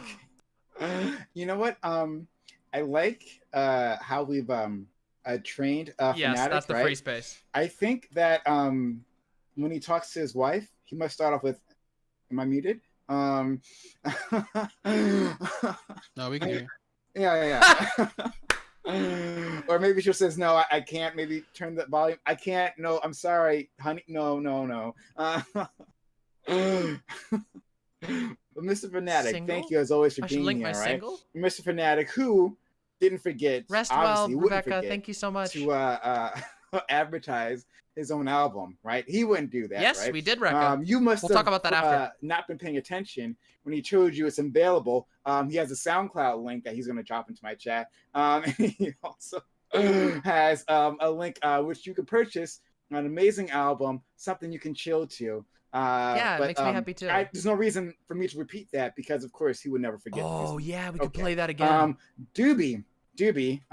As I said in chat, sometimes you terrify me.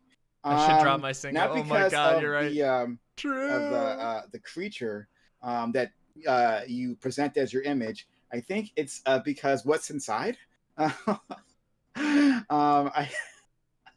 think there's an abyss there, and I'm afraid to stare too deeply into it. Doobie, could you give us your closing statement?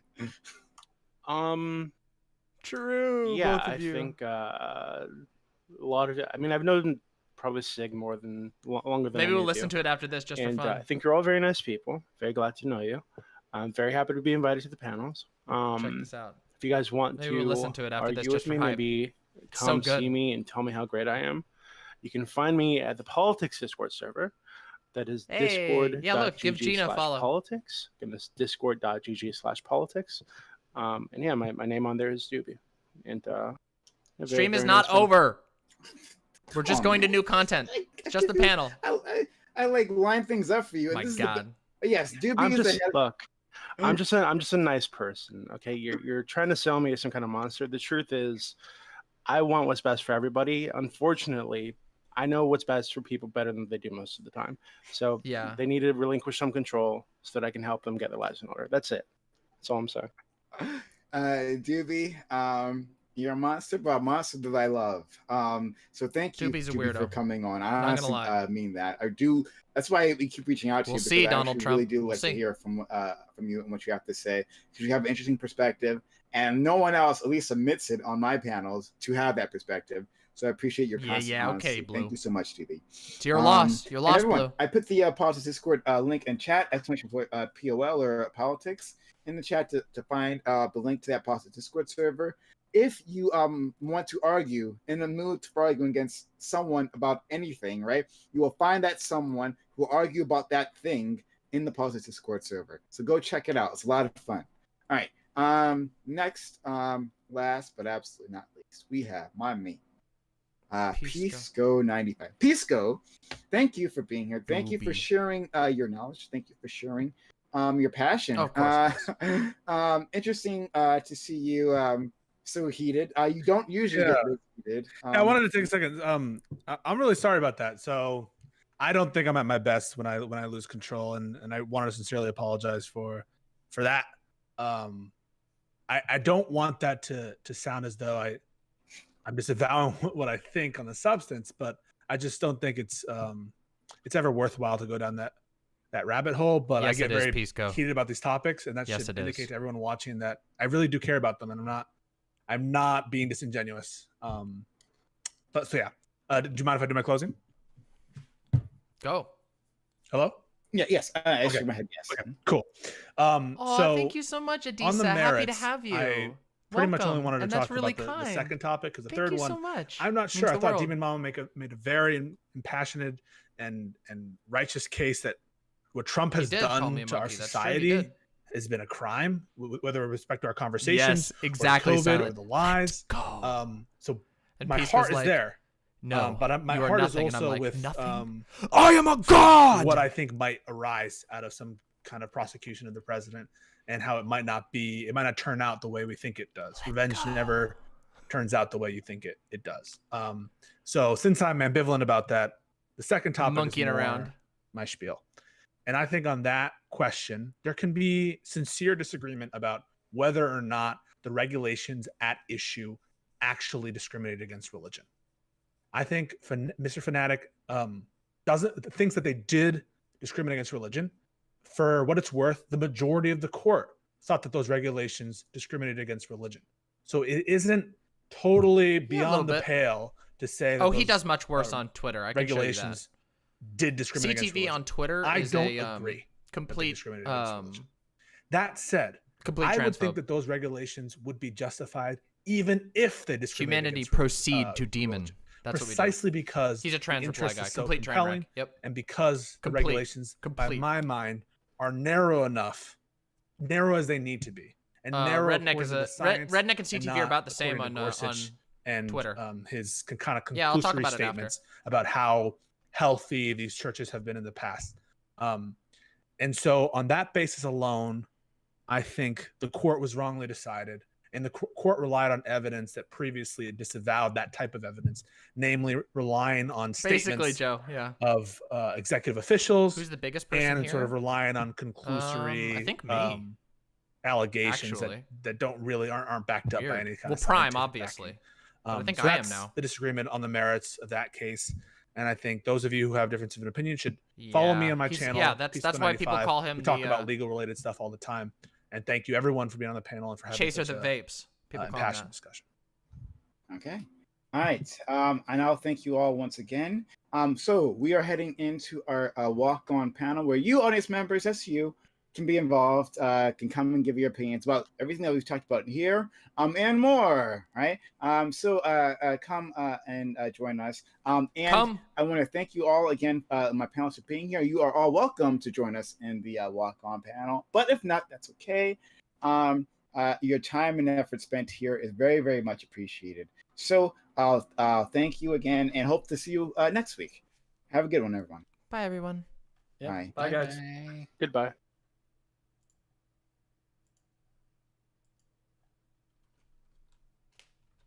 Here we go. All right. Hello, everyone. Hello. Pisco, give me just 1 minute and I'll bring you on. I just want to talk about some of my own thoughts before I bring you in, and then we'll chat. Because I have a lot of shit that I need to talk about as well. We have a lot of content to go through here because we got a lot of questions during the panel, which I would like to talk about. But before we do that, first of all, yes, for those of you who were asking about CTV and Redneck on Twitter, they are both ridiculously transphobic. In fact, they've gone after, I think, like 3 at least that I know of, trans people who make content in our space and been explicitly transphobic to them, including myself, by the way. Redneck literally retweeted me and was like, "You have a penis," like all this shit like that. CTV did a big old rant. I could show you. CTV did a big old rant about where he said that trans women aren't women, like explicitly. Yeah, they're just, and they don't even try. I don't know, probably because he was passing out. CTV is like a mess of a person.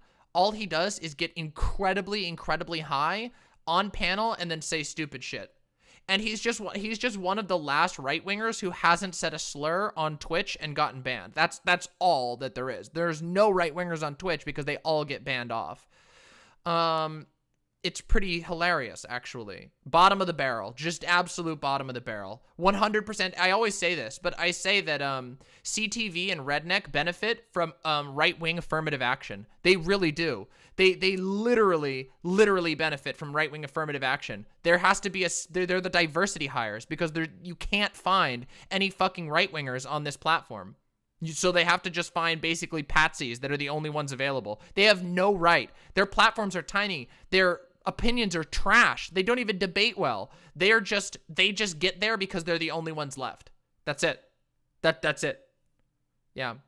I don't know Amrit Baines. I have no idea. I don't know why he does half the things that he does. But yeah, people call CTV the chaser that vapes because yeah, he's really weird about trans people. Yeah. Yeah, you probably could. Yeah, you probably could. There's probably room for like a fake right-winger. Probably is. Probably could make a lot of money doing that. CTV's DVD neurons. Yeah, exactly. Yeah, that was a mess. That was a complete mess. I can't believe that they got into the fucking, I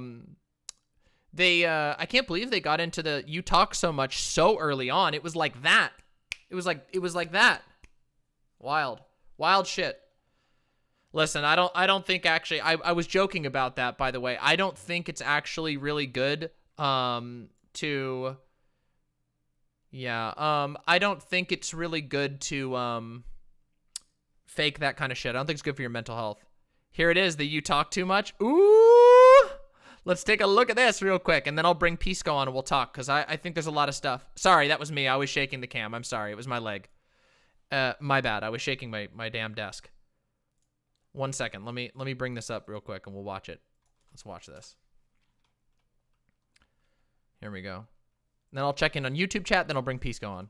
Dude, I've not even talked. You've talked more than I have. God. Dude, I'm not even talked. You've talked more than I have. Want to bet? Let's put a bet on that. $100 right now. Yeah, I don't know that that's true anymore. $100? You got it? Problem. Hold on. Oh, it is 100%. No, I'm not a rich man, but okay. Me neither. Counterpoints, respond, and then we're going to go into Whoops! How greedy you gotta be, Demon Mama? You couldn't just make it a $5 bid? $100. I'm that sure. This is so good. This is so good. Oh my God. True. I'm gonna retweet that. That's too good to ignore. Holy shit. Holy shit. So yeah, it's 100% sexism thing. Happens to me on every panel. And when I was on Prime Kai's women's only panel, every woman on the panel, wait, it's femmes only. All of the femme presenting people on that panel said they had the same experience. Happens for those of you who are new to my audience, this happens every single time. Go ahead, audience. Anybody who's been here for more than one panel, just tell them if it happens every single time. Because it happens every single time. The fucking chat keeps track of this shit. Chat sees this shit every time. Every single panel. It happens. Every time. It's actually ridiculous. It's sometimes multiple times. It's actually genuinely off the rails. And it does get frustrating, but yeah. Yeah, you've only been here for 3. Yep.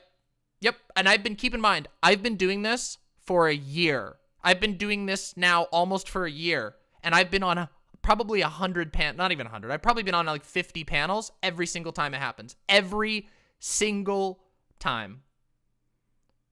Yep. Femme presenting people get talked over, get talked down to, they get told they talk too much. It's fucked. It's really, really fucked. Let's take a look here. Yeah, it happened on the actual Jake panel too. Yep. This one, let's see, what's this? We got a hot meme. Yeah, in the mountains. Holy shit. Panel I did with RGR, yep, happened. All right, Pisco. All right, so here's the thing. We have a whole bunch of questions that I'm going to answer after I talk with Pisco, but first, we're going to have Pisco on. Pisco, hop in the waiting room if you're not already there. Jump on my Discord and hop in the waiting room. I'll bring you right in. We'll have a nice convo, because I'd like to talk with you. I always love talking with you, Pisco. So just get on in. Nah, we're not going to fight. What the fuck are you talking about? I got nothing to fight with. Well, maybe I will. I don't know. It's so excessive. They always blame me. They get so fucking mad. Also, I'm going to check in. Hi. Hi, YouTube. Hope you're doing well. Just saying hello to you all. Thank you for watching. Don't forget to subscribe. And I'll be checking in with you from time to time a little bit more now that we're off the panel. So, yay. You don't see the voice channels. Pisco, did you not confirm? Pisco. Yeah, it is. Hold on, Pisco. It's on my Discord. You gotta go to the rules channel and press the little imp. I gotta make that clearer somehow. You gotta go to the rules channel and click the imp, and it will give you a role. Here, let me find you. Pisco. Oh, I don't see you. Where are you? Oh, you're gonna be down here. Pisco, did you do it? Discord right there. There we are. Here we go. Pisco, I'm gonna give you content creator roles. Go ahead and get in the waiting room. Oh, perfect. You're there. All right, here we go. Let's bring him in. Whoops. All right. Hello. Can you hear me? Hey, can you hear me? Hey, I can hear you. Let me just get this up here real quick. I'm just going to put your name and stuff up on the screen real quick. Let me just change this. Twitch.tv/Pisco95. Oops. Oh, shit. Yeah, go ahead. It puts it in.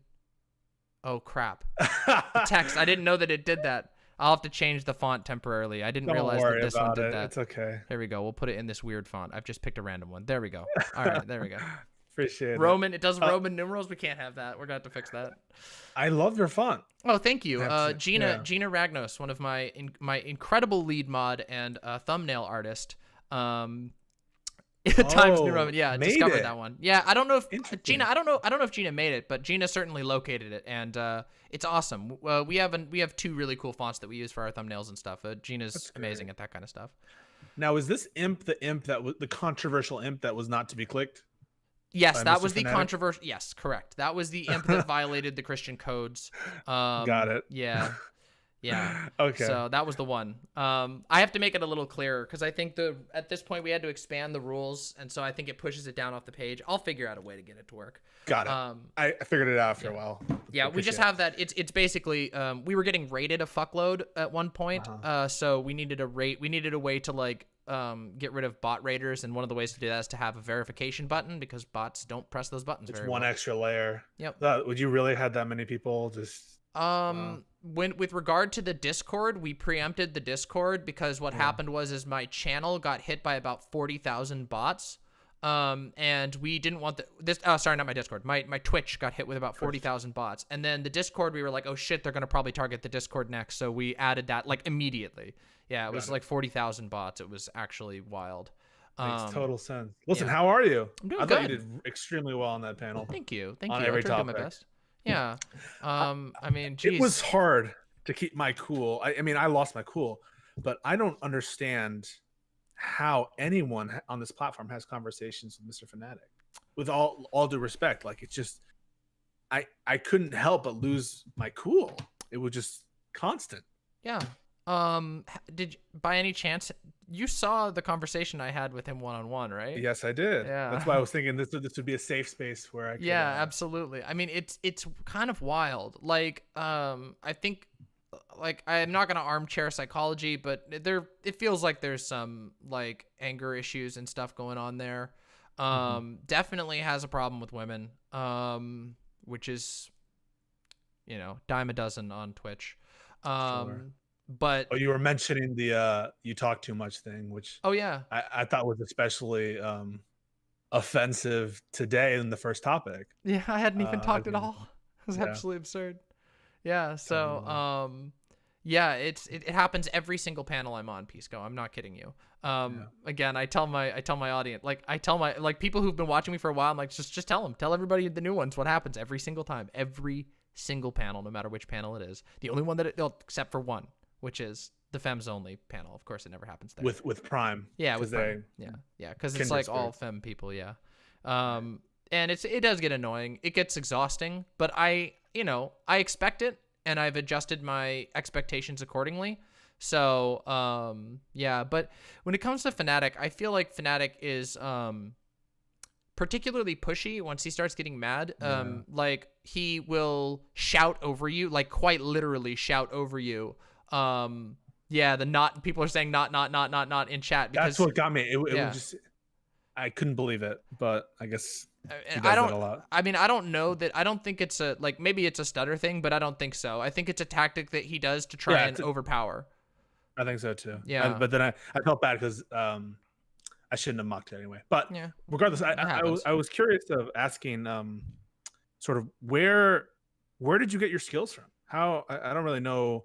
I first learned about you on these panels, so I was wondering if you could tell me, like, how did you go about developing your rhetoric and your skills on these panels, which I've noticed are particular. Oh, well, thank you. I appreciate that. I mean, I kind of often tell people I'm kind of a pit fighter. A lot of there's been I've always been a bit of a debater.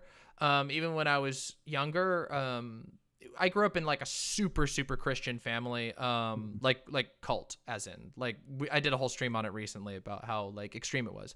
And within that family, there was a lot of it was kind of normal to argue about politics. Of course, they were always firmly within the right wing, but among the right wing, I would, we would get pretty intense about our different opinions and whatnot, opinions on the Bible, all kinds of stuff. So I learned to debate there. And then I learned a lot about presentation, and rhetoric from, I'm going to be completely honest here, partially from growing up in a cult. You know what I mean? Yeah. Like, I learned how to watch for people being manipulative. I learned how people, especially men, and this is not meant to target all men, but men with a particular approach to is like there's a certain dominance politics that goes into rhetoric. And I know what it is. I know what it looks like very well. I grew up under it constantly. So I learned how to counter it. and how to sort of, oh, sorry, I don't mean to shake the camera. I apologize. Oh my God, hold on a second. You're not gonna be able to hear this. Yeah. Mama, you're not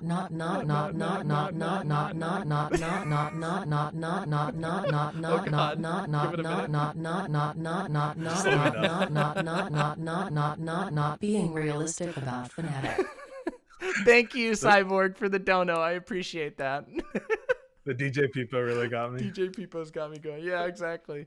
Damn, a 4 combo too. That was great. Good job, Cyborg. You got me. That made me laugh. But yeah, so like part of it was that, and then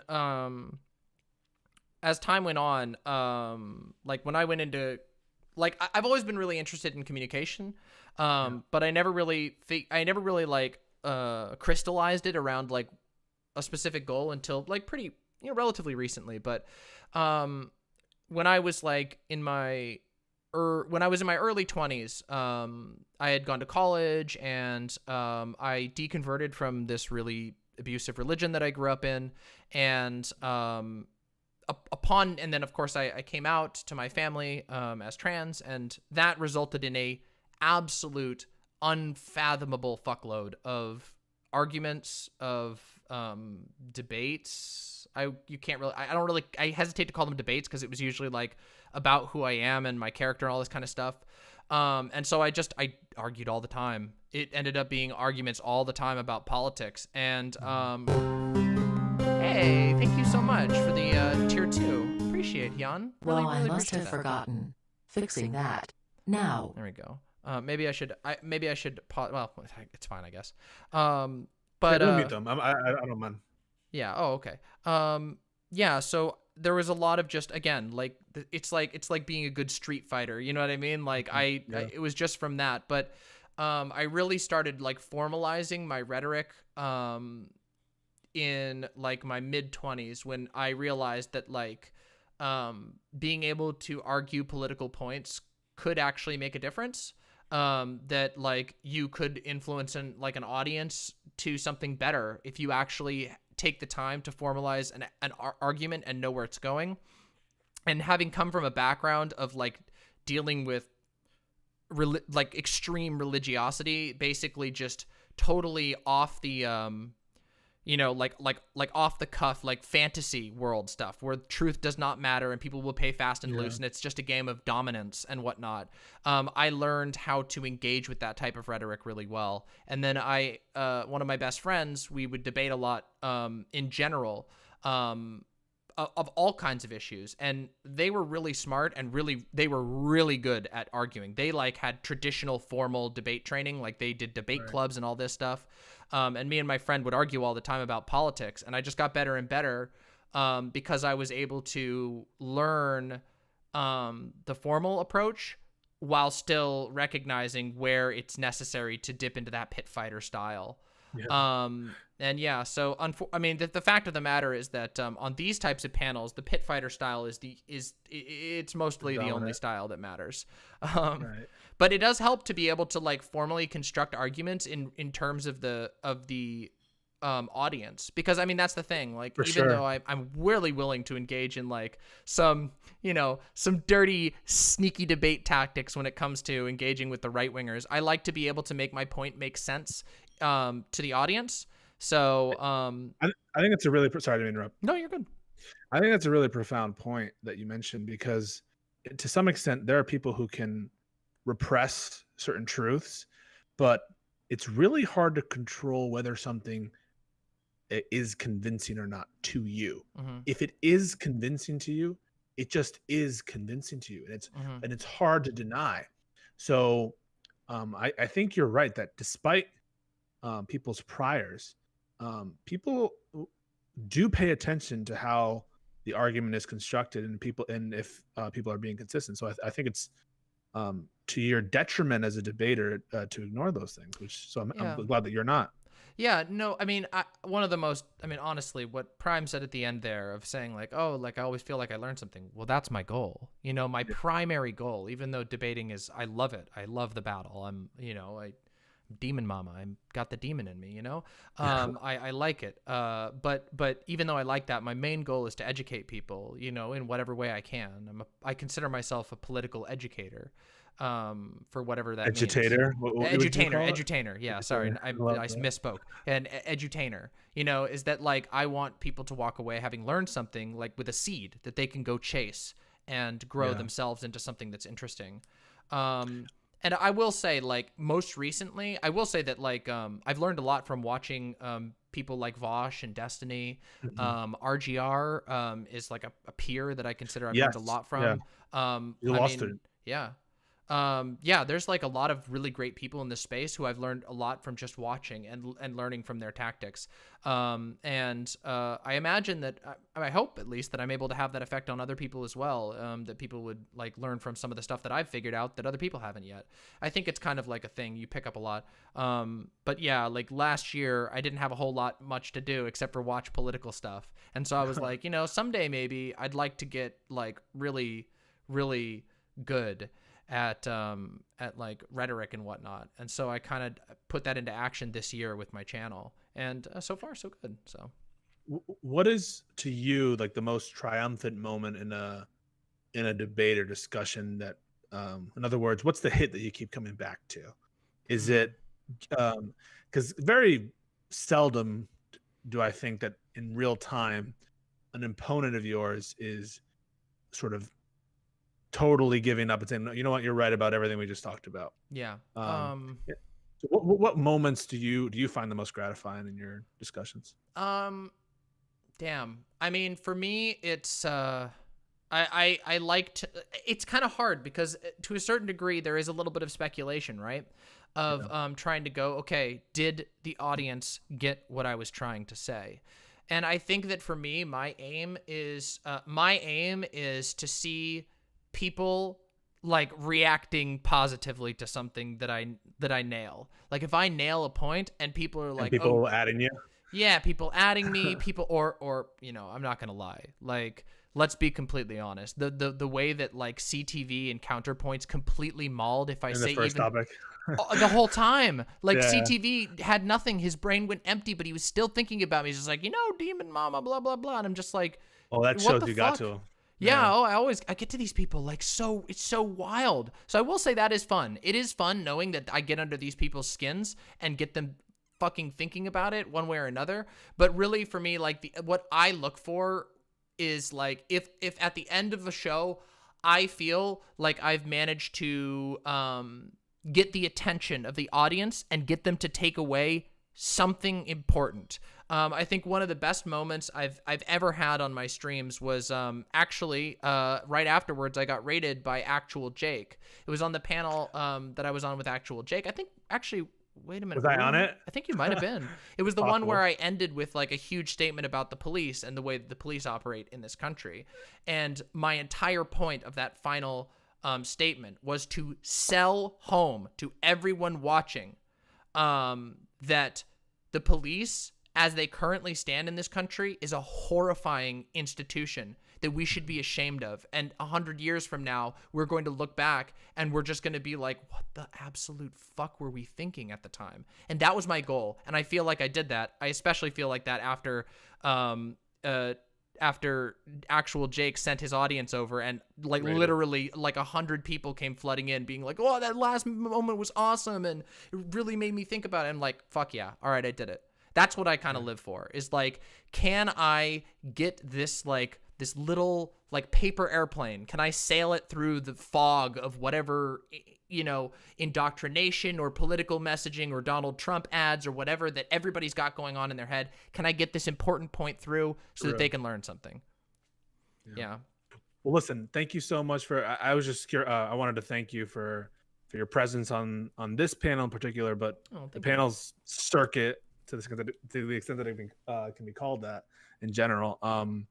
I think that you're a tremendous sort of debater. I would love at some point in the future to find a topic that we don't agree on and discuss it. But, we had that one on the nukes panel. That was fun. Oh, that's right. See, I think there was a little bit of miscommunication. And I think that you weren't saying what other people thought you were saying. I think you were sure. Yeah, there was. I mean, people were interpreting me so unbelievably negatively.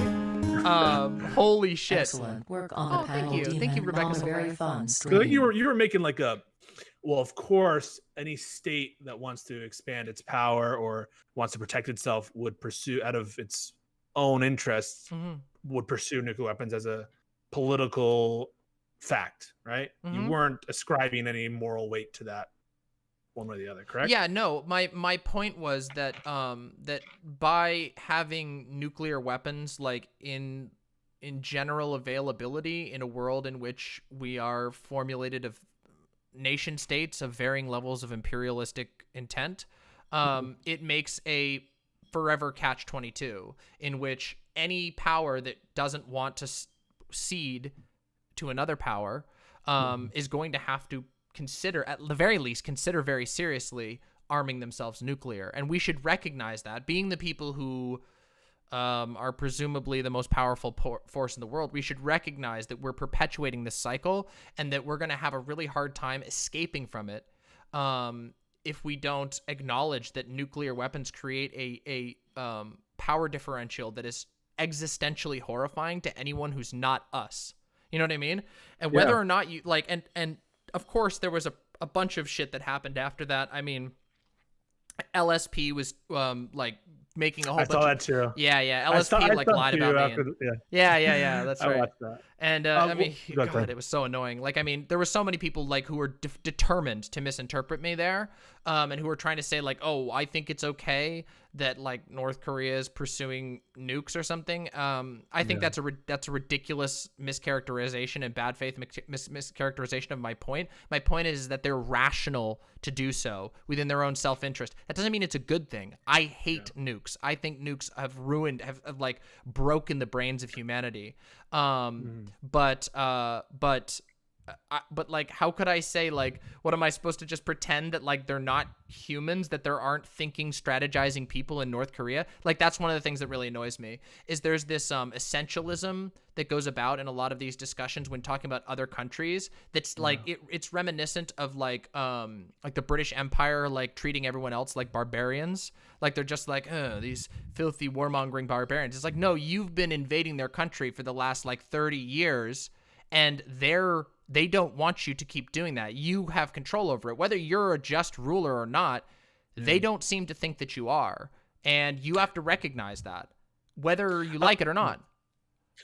That's interesting. And I feel that is a conversation often or a dynamic at play with questions of climate change as well. Because I'm very sure that developing nations don't take too kindly the kind of talking down after America benefited from, industrialization with mass pollution for decades, to then come and say, well, we can't benefit from the very same thing that you did all those years ago. So I hear that perspective. Well, I mean, and also there's another factor of that, which is that right now, the only reason, like, given our current structure, because there's just so much goddamn waste, but the only reason that we're even able to be and again, this is very general, but be a tech-focused country, a country that doesn't have to be hyper-industrialized all over the place, is because we've functionally exported the industrialization to other countries so that we can focus on clean industries.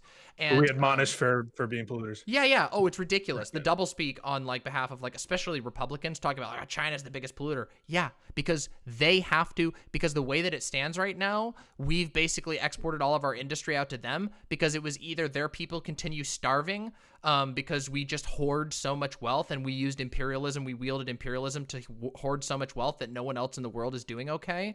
So they have one path before them, and now we're trying to admonish them for taking the only path in front of them. It's like, no, this is so stupid and self-destructive. If we want to save the world, we have to acknowledge that the United States is going to have to be willing to favorably invest in other nations. Otherwise, this whole planet will just burn, and it will be functionally our fault. I totally agree there, and I guess you are sympathizing with those countries in a way that I think is necessary. Would you have any sympathy for the argument? Well, okay, sure, America, should it do what it can to invest and equalize some of the differences and advantages that it received from acting wantonly in the past. But this is an existential crisis, so we can't allow this developing. We should stunt their growth for the sake of the world, or we should stunt any individual's country's defense capabilities for the sake of not proliferating nuclear weapons. So in other words, yeah, it's unfair, but it's better than anything else. Well, is that argument?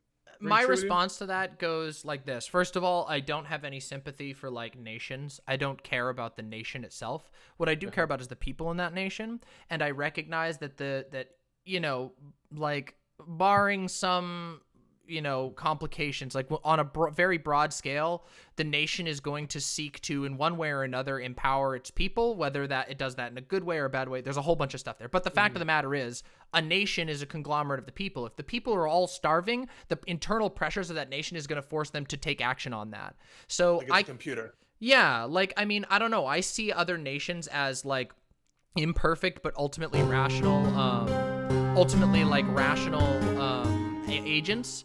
Like to a certain degree. Obviously there's always mistakes. By the way, thank you for the dono, Cody. Really appreciate that. Thanks for the super chat. But yeah, I look at it and I say, oh, okay, so like we have these other countries that are like, they're trying desperately to not be in a position of disempowerment. Whether we think their leaders or their governments are good or bad or whatever, it makes sense. They're trying to make it so their people can live like we do. You know what I mean?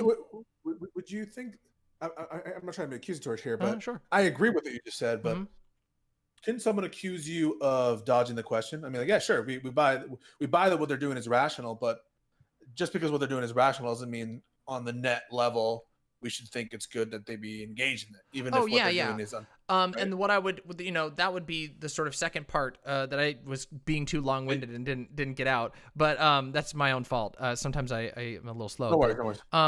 Which and you never got there with LSP because of, I think there was a determination to disagree. Oh yeah, but that would never happen. He did not care. Like LSP is a very bad faith actor. I don't do things with LSP anymore. Like he's one of a very few number of creators that I will not make content with anymore. And that's because I think LSP is incredibly unhealthy in the way you get. That's neither here nor there. Point is, okay. We can talk about that after. But point is, on this particular thing, what I would respond to with that is maybe there's some calculus you could do to say that like a nation now polluting at this point in time is bad. But we have to bargain with an unbargainable force, which is those of us who actually those of us who are in a position of power where, we have the country that has the power in the world. We are trying, what are we going to do? Strength check nature? Like, we don't have a choice in the matter. Whether we have to either acknowledge that these countries are trying their best to survive and deliver a quality of life to their... Or nothing will happen. Or we'll just all die. Yeah. So if we're in the know about that, then that's our choice. And guess what? Other countries are doing this and we're not. Like China, sure, China has some really questionable motivations, but China is expanding green industries in other countries that they're, instead of like what we are not doing.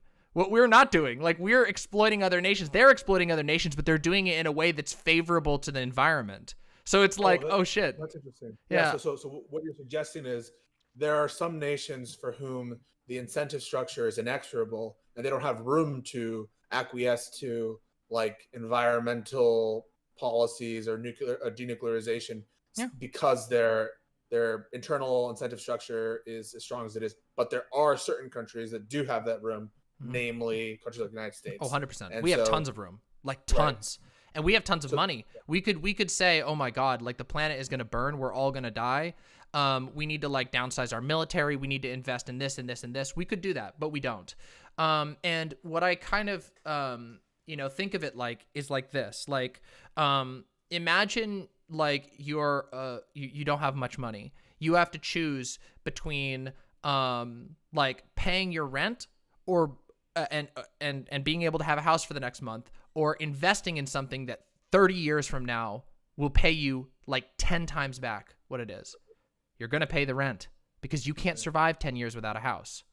And that's Yeah, that's where most countries in the world are right now, because of us, because of the way we've engaged in foreign policy, because of our warlikeness. Largely, we're not the only one to fault, but we are the predominant hegemonic force in the world. And I think it also says something too about the way that we've gone about things, that the quality of life here in the States is as bad as it is. The way that we are doing things is bad. It's just bad all around, and we need to rethink it from the bottom up, because if we don't, then the future is incredibly bleak, in my opinion. But yeah, you strike me as someone who has, on the one hand, extremely practical and pragmatic. Mm-hmm. Right? You care deeply about outcomes. Mm-hmm. I heard you say that. I mean, you were supporting Biden for president, I believe, correct? Yeah. But on the other hand, you have a very well-developed sense of right and wrong. Mm-hmm. Between those two impulses, which do you think wins out on any given day? Is it the pragmatist first, or is it the ideologue first? I mean, I don't know. That's a really tough question. I would say that like I try to keep them balanced to the best of the best degree that I can, because like I don't know, like I don't know. Pragmatism can, in my opinion, you can only be like accurately pragmatic if you have an idea of where you're going and what you're trying to accomplish. Otherwise, what is your are you actually even being pragmatic, or are you just doing actions at random? And so when I think about stuff like, oh yeah, I think people should vote for Biden, and that should be the least political thing that you do this year, especially, I mean that. And I mean that for my channel as well. I was willing to have lots of conversations about it, and all of those conversations were centered around giving people the setting people in what I believe is to be the right track, which is Biden is not even close to enough. But we also need to recognize that if he's not close to enough, what the fuck is Donald Trump? Yeah. And we need to be like playing, I believe we need to be playing a really, really firm, like strategic game as political actors as best as we can, that we should be really thinking about how we can swing political power in our direction towards the world that we desire. Because the thing is, the alternative, the world that is being offered by like the Trump camp, by the GOP, is an unfathomably evil and disgusting world. And I believe that 100%. And I would be willing to, again, like anybody could debate me on this. I think that we already know what it looks like. We've already abandoned a lot of their principles. Much of the Republican Party yearns for some imagined glorious day of almost monarchy. Like they would be happy with Donald Trump with their king. Like, and it's like, wait, do you know what the like Middle Ages were like? Do you know what life was like in this past time? Like, you don't even know because you've never researched your history. This is something I encounter with right-wingers a lot. They don't know shit about history, ever. Well, that's why I thought what you said at the end was so profound. It's just something to the effect of, if you think I'm exaggerating, I'm not, and I'll fight you on it if you come to my channel. Yeah. And I thought that was really profound, thinking about, so I'm rewatching Band of Brothers, which is like a World War II show on HBO, and it strikes me in many ways, and I know the allusions to Nazism are cliche, overdone, but it feels like we're fighting a lot of the same battles. Oh, for sure. And it's sad for me, profoundly so. Yeah, no, I mean, I think you're right about that. And one of the things, this is a moment, like a political moment, that I think shaped me really intensely, and I wish I could remember the video. I'm sure I'll find it again someday. I probably should and show it to my channel because it was really influential on me, and I bet it would have an effect on other people. But I don't even remember what I was doing. Like, I was just browsing through YouTube videos, and I found this video of a like archived like early TV interview with like some random bystander on the street. This was on film. It was black and white, and it had audio recording. So it must have been, geez, I'm thinking like 40s or something, maybe the 30s, sometime around that period, somewhere around the area of World War II, when like the earliest forms of like this sort of like, you know, audio recorded video, or not video, film was available where you could record all of that. And it was just a guy who was talking about his problems with the current, at that time, the what were they called? They were like a blood and soil movement that was happening at the time, and they were really they really liked Hitler. They had a lot of nice things to say about him, that sort of thing. Yeah. And it was just him talking about this, and like barring the accent, I was like, oh my God, I could Trump be. people. What's that? Yeah, but I He mean, sounds like the Trumpers. guy who was talking was arguing against them, and he was telling this interviewer like his problems. He's like, I hate this. Like, it's like all they, and then they show a part of this guy's speech, and it was like as if like it was so eerie because it was like, oh, this could be a YouTube video right now. Right now. Yeah.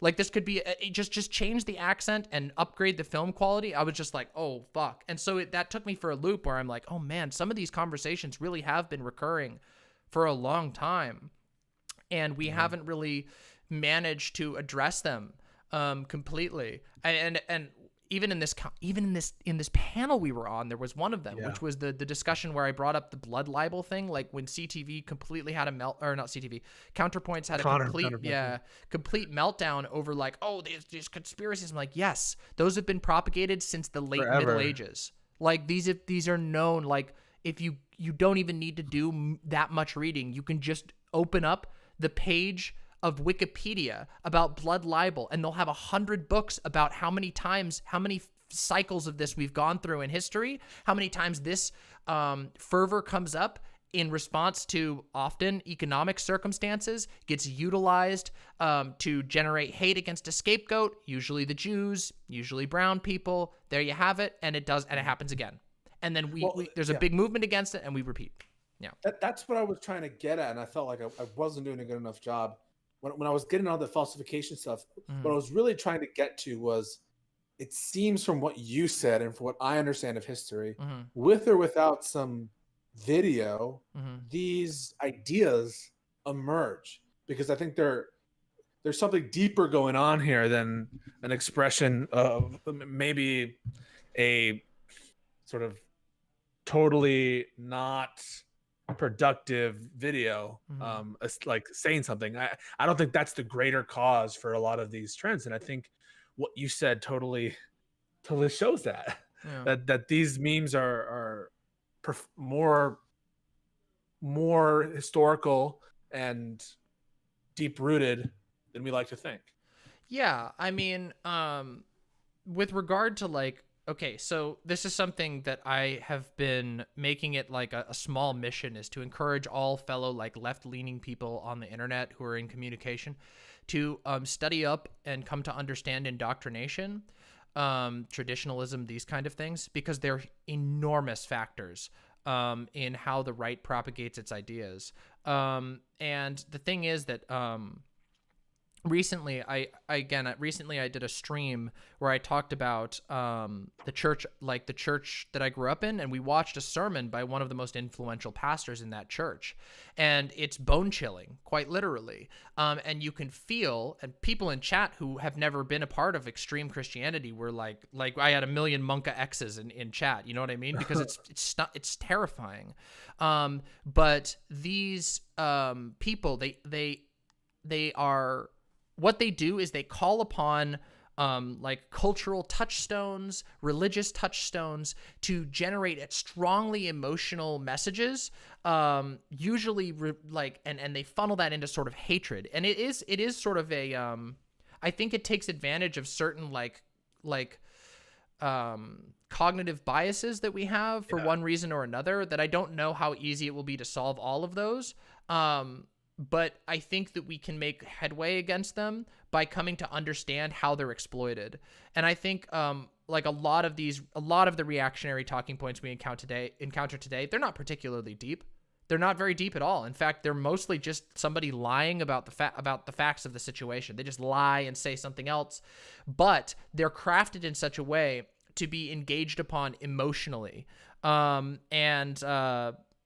Yeah, like it is hard to grapple with that, but again, you know, these things are perpetuated through structures like like the most extreme forms of which are like churches, but there's other versions as well. I mean, people have talked about the alt-right pipeline, which does function a lot like certain churches, where basically you're brought in, you're slowly isolated from other forms of information, you're discouraged from thinking about things in a certain way. It's a closed system of thought. Yes. Yeah. And it precisely, and they start to inject you with these like thought terminating cliches, so you don't critique your own thoughts, and instead you just sort of turn off and go into this emotional knee jerk, again, literally reactionary worldview. And yeah, it is tough to grapple with, but I think that progress can be made. And again, like on that, with regard to how this connects to that first topic we were talking about, their reaction is, it really did sell it for me. You know what I mean? I feel like that one, that like the fact that they completely melted down over it is like, yeah, this is exactly what I'm talking about. You won't even let into your mind the idea that like this was just some dumb idea, like a kind of a bad, like cringy idea that some like black folks came up with. And it's just like a kind of cringy, like they're trying to make some money for their YouTube channel. That doesn't come into their mind. No, it's this is the fuel. Yeah, this is the fuel that they will use to do synagogue attacks. I'm like, wait a second, do you not see the problem with the fact that right now you're functionally defending the fact that people are like getting offended and doing synagogue attacks? Like, what do you think? Like, this is the mentality that gets you to be like, yeah, instead of offending the religious groups in America, oh my God, they'll bomb our clinics or whatever. We should just follow God's law, don't you think? Wouldn't that be easier? All it took was this video to get us. If but for this video, some attack with that. I mean, I can't imagine someone believing that. And frankly, I think their reaction was very telling. I mean, I don't know how you can think this video is like the biggest problem facing race relations in this country, given all we've seen in the last 4 years. Hey, before I want to let you go, because but I appreciate being on, but I had one last question for you. Sure. Hit me with it. Sure. I have a lot of difficulty, and I've talked about this before, talking to people who don't take hypotheticals at face value. Mm-hmm. What is your first of all, have you encountered this difficulty where people don't want to give you an inch in terms of the underlying rationality of your argument, and what do you do to fight that in your experience? So you mean like when you do like a thought experiment, you like bring up a thought experiment, like, hey, let me give you an example. Yeah, give me one. So in the conversation we just had, one that you and I both brought up multiple times was there's religious exemptions being offered in this country for a lot of conduct, but they don't go infinitely far. So they don't go as far as to like laws preventing murder, right? You can't claim a religious exemption to the murder laws in our country. But Fanatic and the others didn't want to go there. Right. Did you see that? Yeah, they'll be like, oh, that's such a bad faith exaggeration. And then you go, okay, well, what about this one? And they're like, oh, that's still bad faith, blah, blah, blah. Yeah. And it's like, what do you do with that? Oh, God, it's very hard to deal with. Because, and again, this is something that I encountered, especially with my family who are extremely religious. Like, they do not understand the concept of a thought experiment. They think it's like dark magic, that you're like, oh, well, this is just, what do you want me to agree or something? It's like, sometimes what you have to do is just call people out for what it is. And sometimes you're just like, it's tough to get there. But at the end of the day, like, you're not arguing against them. You're arguing for the mind of the audience. And so what you have to do is focus on doing whatever you need to in that conversation to prove to the audience that they're not engaging in good faith, that they're too afraid to consider your, hypothetical, so that you sell the audience, because that's who you're trying to convince. You're never going to convince somebody who refuses to even engage in a thought experiment with you. You just can't. Like, it's like, oh my God, like, you know what I mean? You can't breach that. But you can show the audience that, like, why won't this person answer the hypothetical? Why are they so afraid of it? And like, so that was my approach there, which was just like, and to be fair, it was nice that we were kind of like, pardon the phrase, all cops are bastards, but we were good cop, bad copping it, in that, like, you were like, well, what about this one? What about this one? And I was just like, you know what it sounds like? It really just sounds like The people defending this just really don't want religion to be restricted at all. They just want them to be able to do whatever they want.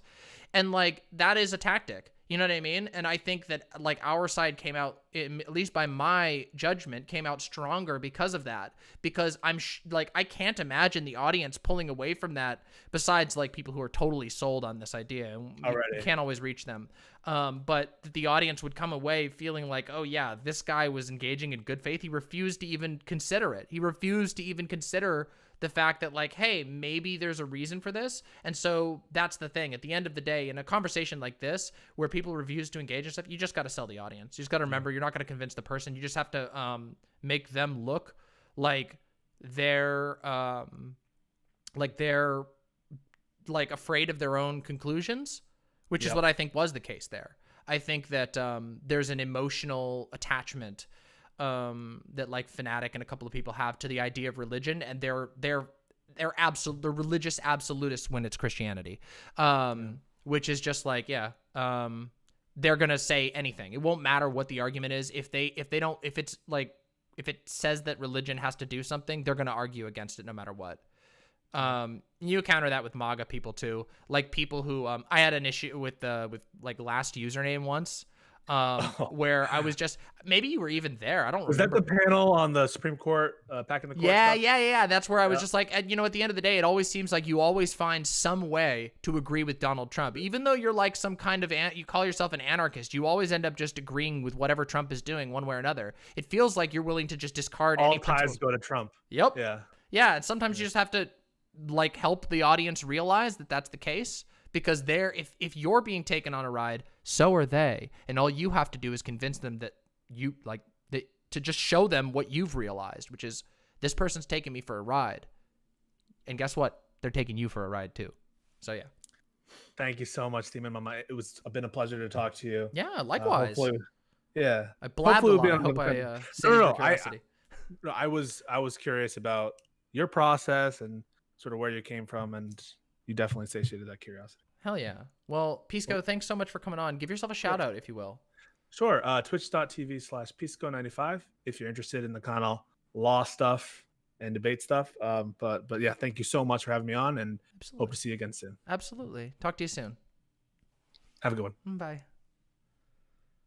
All right. That was a great conversation. I got to reboot my... By the way, hi, Grime Dango. Hi, Grime Dango. I saw you. I was just in the middle of the conversation, so I couldn't really respond to much. Thank you all for the donos that you gave me during the time. I hope that you felt satisfied. That was a great conversation. I hope you all enjoyed that. We have some questions to answer. Yeah, special treatment. Yes, you always get special. Of course you do. Of course you get special treatment. Listen, that's how it goes. Let's take a look at the bingo card real quick. Here we go. Demon Mama panel bingo. Post-panel talk with a panelist. True. Dylan and Demon Mama argue. True. Wait a minute. Oh, I love this. Panelist becomes unofficial moderator. Jesus Christ. Holy shit, Gayfesh. You're going for the fucking throat with this. Holy shit. Panelist is always standing. Demon Mama is the only woman on the panel. Demon Mama has technical issues. Hey, listen. That's more my streams, not just the panels. Transphobia. You've talked more than anyone. Free space. Absolutely. This totally. Out of context clip is tweeted. Yep. Vaping. DM explains the Twitter code. True. That happens frequently. Someone drops a slur. Panelist peeks their mic. DM's opening statements are interrupted so frequently. Trans tag team. Fuck yeah. Okay, bathroom break. All right. Obviously, yeah, I gotta go to the bathroom. I'm on these things for fucking, how many hours have I been streaming today? 6 hours already? Jesus, I'm getting fucking grilled by Gayfesh here. Getting grilled. Prime Kai says pro streamer. True. Panelist says triggered. CTV's DVD neurons touch and make a thought. Yeah. DM makes an incredulous face. This is amazing, Gayfesh. This is so good. Panelist is convinced against opening position. Ooh, a rare one, but good. Pets are always on camera. Robot voice. Yes. This is God tier. Transphobia and vaping. Yes. This is so good. All right. I'm going to keep this open and save this because that's so fucking good. We should make a shuffleable version so you all can play. You don't have a gamer's waste disposal chair? No. Well, to be fair, Jessica Metal, I am not on Spyro anymore. I just drink a lot of fluids. I try to keep hydrated while I'm doing this stuff. I'm not on Spyro anymore. Pee. Yes, we've been talking about pee a lot today.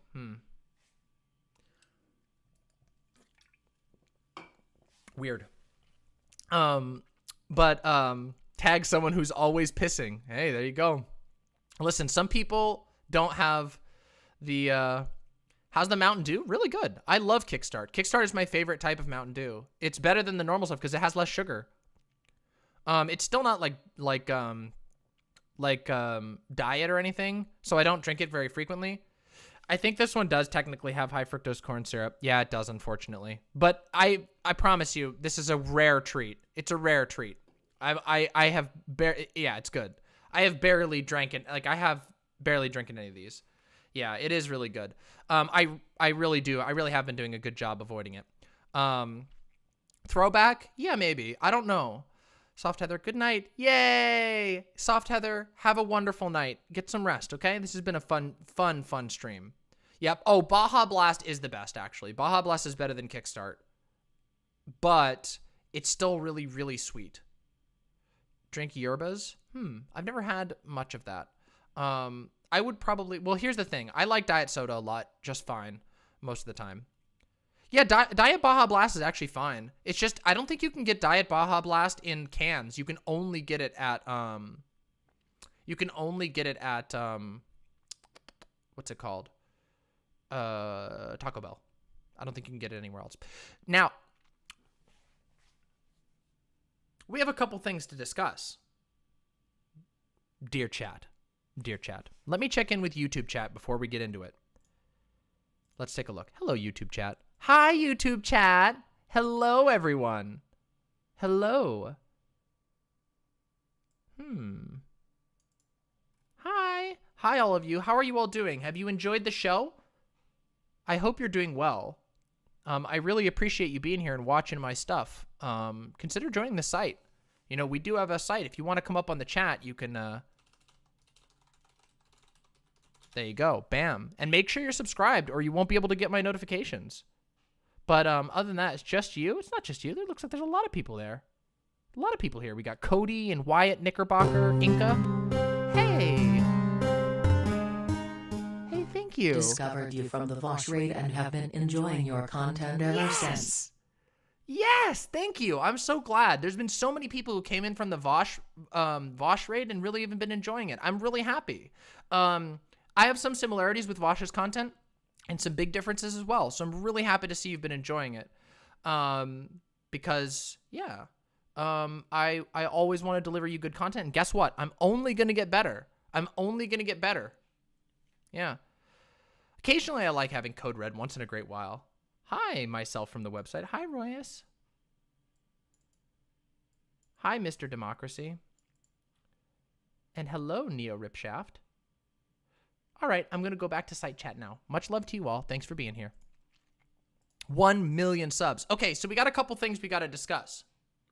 So, first off, thanks to all of your incredible donations, I think I'm going to be able to at least make a pretty hefty dent on getting a proper chair. This chair has served me very well, but it is finally, I accidentally broke it yesterday. I stumbled and I put the entirety of my weight on one side of the chair. And you probably saw that and maybe had a chuckle. It was a little bit funny. Well, this one does actually have a lumbar support, but I probably need to do a better thing. I spend a lot of time on my computer these days, like a lot. But yeah, I like sort of stumbled and fell on the chair and it tipped it like this and it broke it. So now it always leans back whether I want it to or not. And the hydraulic is just going like over time, which sucks. So I'm going to have to get a new chair. But thanks to all of your incredibly generous donations, we've already made a dent into that. So I will count up all the donations from tonight and we'll put that towards the goal of a new chair. So yeah, I'm going to get the thing is, I'm not going to be stupid. Just so you know, when I buy things, I do a lot of research. I don't just buy frivolous nonsense. So I'm going to buy a chair that will last, that will take care of my back. It'll be great. Gamer Throne. Yeah, I got over 100 because of the bet. Coward didn't take it. He knew. He knew. Yeah, Gamer Throne. Yeah, it'll be cool. Well, the thing is, I don't think I'm going to get one of those gamer chairs. I think what I'm going to aim to do is get like a... Because, okay, here's the thing. I already know some of this. No Racer X. The thing is, the Racer chairs aren't bad chairs. They're actually pretty comfortable and apparently pretty good for you. They're just way overpriced. They're way overpriced. Yeah, I've heard Herman Miller's really good. Yeah, it is a gamer throne. That's true. And a streamer throne. Yeah, hey, that's not a bad idea, honestly. Probably relatively comfortable. But the whole thing is that like the gamer chairs, the DX Racers are they're not bad chairs actually. They're fine. They're just overpriced as fuck because they're like a prestige brand, you know. You're a gamer, you're a real gamer. They're a status item, and I don't need a status item. I want something that's going to take care of my back. And I want something that's going to make it easy for me to keep streaming to all of you as much as I can. So that's my aim. Yeah, that's what I tend to spend my money on. I tend to spend my money where I spend my time. So I put things on my computer. I put money into my stream. I put money into stuff that doesn't break my back. Stuff like that, you know? So the other thing I wanted to discuss is...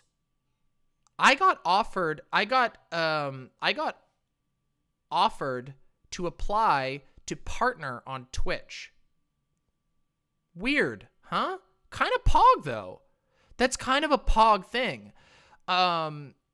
So just so you all know, yeah, no partner. Like I got offered Twitch partner. I didn't get offered fully. They told me, they invited me to apply, which means if I wanted to, I could do that. I don't think I'm going to, though. And I wanted to explain my rationale and see if there was maybe a sanity check from chat.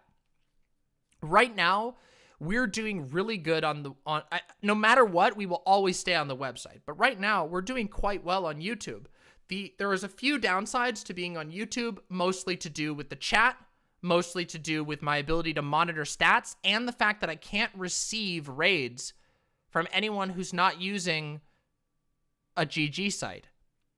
So the one worry I have in not accepting a partnership deal with, no, actually, YouTube takes a cut of super chats, but that's it. All the donos through my site go straight to me. It might be worth to dual stream, but if I dual stream, I would have to tear up my affiliate contract as well, not just partnership. So I would have to tear up my affiliate contract with regard to, so I would not be able to have subs at all or unique emotes, which is not necessarily a bad thing since I want to drive people to the site. But here's my concern, and this is a genuine concern before we do all the Q&A stuff. To slowly move away from Twitch, yes, that was my goal. But here's my one concern. I am worried. I am a little worried about discoverability because I can't receive raids. You see where I'm coming from on that? I'm a little worried of plateauing and not being able to grow the channel because I can't get raids from bigger channels. Which is a little bit difficult, you know? Twitch has that one thing. Yeah, and Vosh is doing great. And once, you know, I'm sure I'll get a raid from Vosh in the future again, which is great. But I can't get raids from... Now I can give raids, which is cool. That's good, but people don't know unless... oh, that just gave me an idea. What if, when I host someone on my site, I always go into their chat and tell them that I raided with my site? Vosh will stream again, I'm quite sure of it. They've raided me many times. That's what I'm going to do. I think that's the best idea, is to just, I'll make a little message that I'll tell people so they know that my audience is coming in. And of course, you guys can always say, you know, hi from Demon Mama, etc., etc., etc., which would be nice. But I don't want to put it all on you. You know what I mean? Like, I don't want to crowdsource that sort of shit. But it would, of course, it's nice if you're willing. But you shouldn't feel obligated or anything like that. But I do want to keep up the growth. The thing is, I think YouTube's better, like, for streaming. After being on it for, like, what, a month now? And we can stream to the site super easy. YouTube VOD thing is so helpful. YouTube has better internal analytics. YouTube has like everything going for us right now, with a few exceptions. Even you can even do the rewind thing, so people can watch the stream, but they don't have to watch live if they don't want to. You can't do that on Twitch. Also, here's another problem, and this is why I don't think I'm gonna consider going to partner for Twitch. Is that it's because they get TOS'd everywhere else. That's why they're on YouTube. Yeah, that's why. They get TOS'd off Twitch every time. Yeah, it happens. They can't keep their fucking pants on. You can say slurs here, within reason. So yeah, which is why they can get away with so much. But what else was I gonna say? Oh yeah, the other thing is that when we were on Twitch, even though I had a really good time starting out on Twitch and Twitch was cozy while it lasted, Twitch has started suppressing embeds by serving more ads to people. And that sucks. That fucking sucks. Remember when that was happening? Does anybody here remember when that was happening? That was so bad. That was so bad. Yeah, so what I'm trying to say is that I wanted to celebrate a landmark reached. That we've grown over the past like month and a half. We've grown the channel like together, because you guys are a part of the, like that's how it goes. I mean, obviously I'm the streamer, etc., no parasocial Reno, etc., but we've done this and you guys have helped. We got fucking Gina is making amazing strides. Fucking all of the mods, you guys are amazing. It wouldn't be possible without all of you. The donations, all of these things. Like I always say, this show is made possible because of viewers like you. Seriously, it really is. And I just wanted us to be able to celebrate that, but also let you know why I'm not going to accept a Twitch partnership, or I'm quite sure I'm not going to. The reason being is that even though the opportunity for growth is good, the restrictions are really strong. And it would harm our ability to hang out in our space, which is this website. This website is like isn't the chat here awesome? It's so good. Yeah, absolutely, Jessica. I will put you on the list. No problems, no questions asked. Absolutely. We're not adding any mods right now, but in the future for sure. This is like the coziest stream ever. This stream chat is so good. So yeah, I think it might be worth it. Maybe what the goal will be is kind of wanting a jingle. Do you want me to record you a little something? Hey, listen, Lotic, don't worry about it. If you feel motivated, of course, that'd be sweet. But right now I have an intro song and stuff like that. Yeah, this chat is better. Mod view is helpful. Well, here's the thing, Gina. There's going to be the cool thing about this website is that it's going to evolve. Like White Nervosa is always working on this site. So there's going to be new features coming in the future. Like, our website's going to evolve over time and get better, which is really cool. Yeah, no worries, Lotic. You didn't do anything wrong. You don't need to apologize. Yeah, so I don't know. Still working on the song. Played a blueprint of it on the VC, so people seem to like it so far. Sick. Yeah, I mean, that's another thing too. The Discord is going great. The Discord is going so well. Like there's so much stuff. I apologize that I haven't been around as much on the Discord the last few days. I've been so busy. Oh, awesome. Yeah, well, listen, if you ever feel motivated to do something like that, I will never turn that sort of thing down. Just never feel obligated. I never want you to feel obligated. Voice chat is great. Discord has been wonderful. It's been really wonderful. And that makes me incredibly happy. So I just wanted to celebrate some of the milestones and talk about some of the goals. I'm working on a fuckload of stuff right now that's going to make this channel even better. I'm going to be, hopefully very soon, redecorating. And yeah, absolutely. Yeah, here's the Discord link. If any of you want the Discord link, here you go. Here you go. You can also find it on the website. I'll drop this Discord link in YouTube chat as well. YouTube, all of you who are listening, here you go. Consider joining that. Yeah. You think Twitch is ideal? I mean, but someone in YouTube chat says, I think Twitch is ideal. Well, I don't know. The thing is, the problem with Twitch is that Twitch doesn't seem to want to work well with my site. And I don't want to give up that independence. Because that means that, like, here's the thing. Like, that means that like my stream and also our community would become further chained to a big corporation. So yeah. Oh, good night, Brit Mouse. We'll do the Q&A after this. I know I've been going for a long time. So, rest well, Brit Mouse. Thanks for coming by. Much love. Hell yeah. No worries, Fableism. One of the things that I'm devoted to, one of the things I'm really devoted to is for my mods and stuff, making shit easy. Oh yeah, all of my mods who are here, don't forget, tomorrow we're going to do the movie together. So no stream tomorrow for me, but we're going to watch a movie together.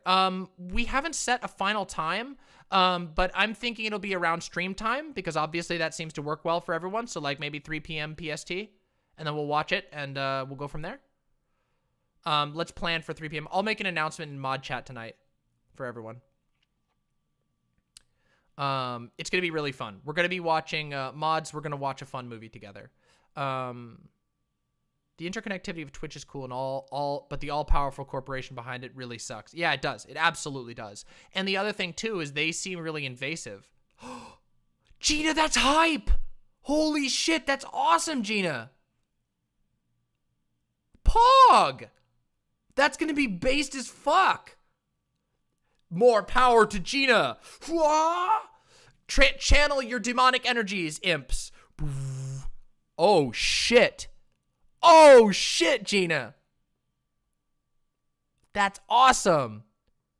i9 is so nice. Oh, seriously. The i9 is so great. It's so speedy. So speedy. Zoom. Yeah, Pog. Yeah, you can do it. That's going to be so cool, Gina. Holy shit. Fuck, that's really cool. All right. So with all the channel discussion stuff out of the way for now, discussed it all, let's get to this Q&A. Finally, at long last. Let me do my my Q&A. All right. So here we go. First one was from Wolfgar69. Wolfgar, I don't know if you're still here. If you are, I'm going to answer your statement. We should take back the American flag like we took back Pepe. I don't think we can.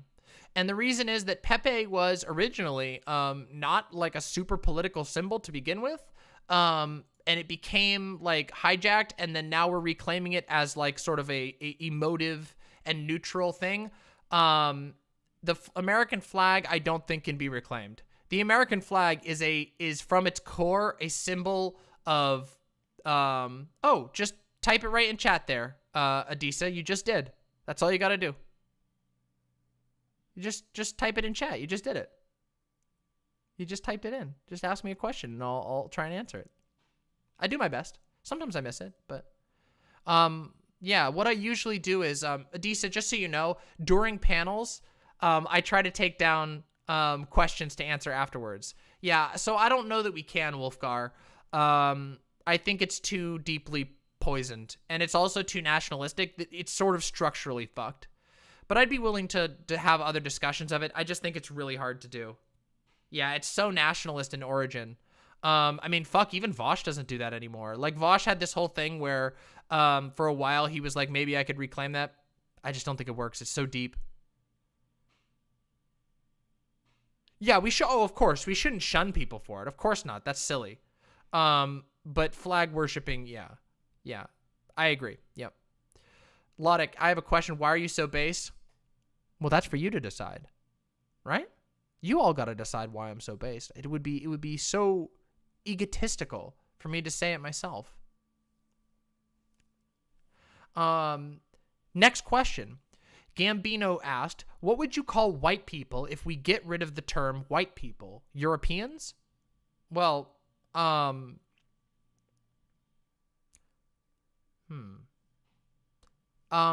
the way that I think about it is that why do we call white people anyway? Isn't it kind of fucking weird that we use white not as like an actual descriptor? Like, cause like my skin isn't like, it's white-ish.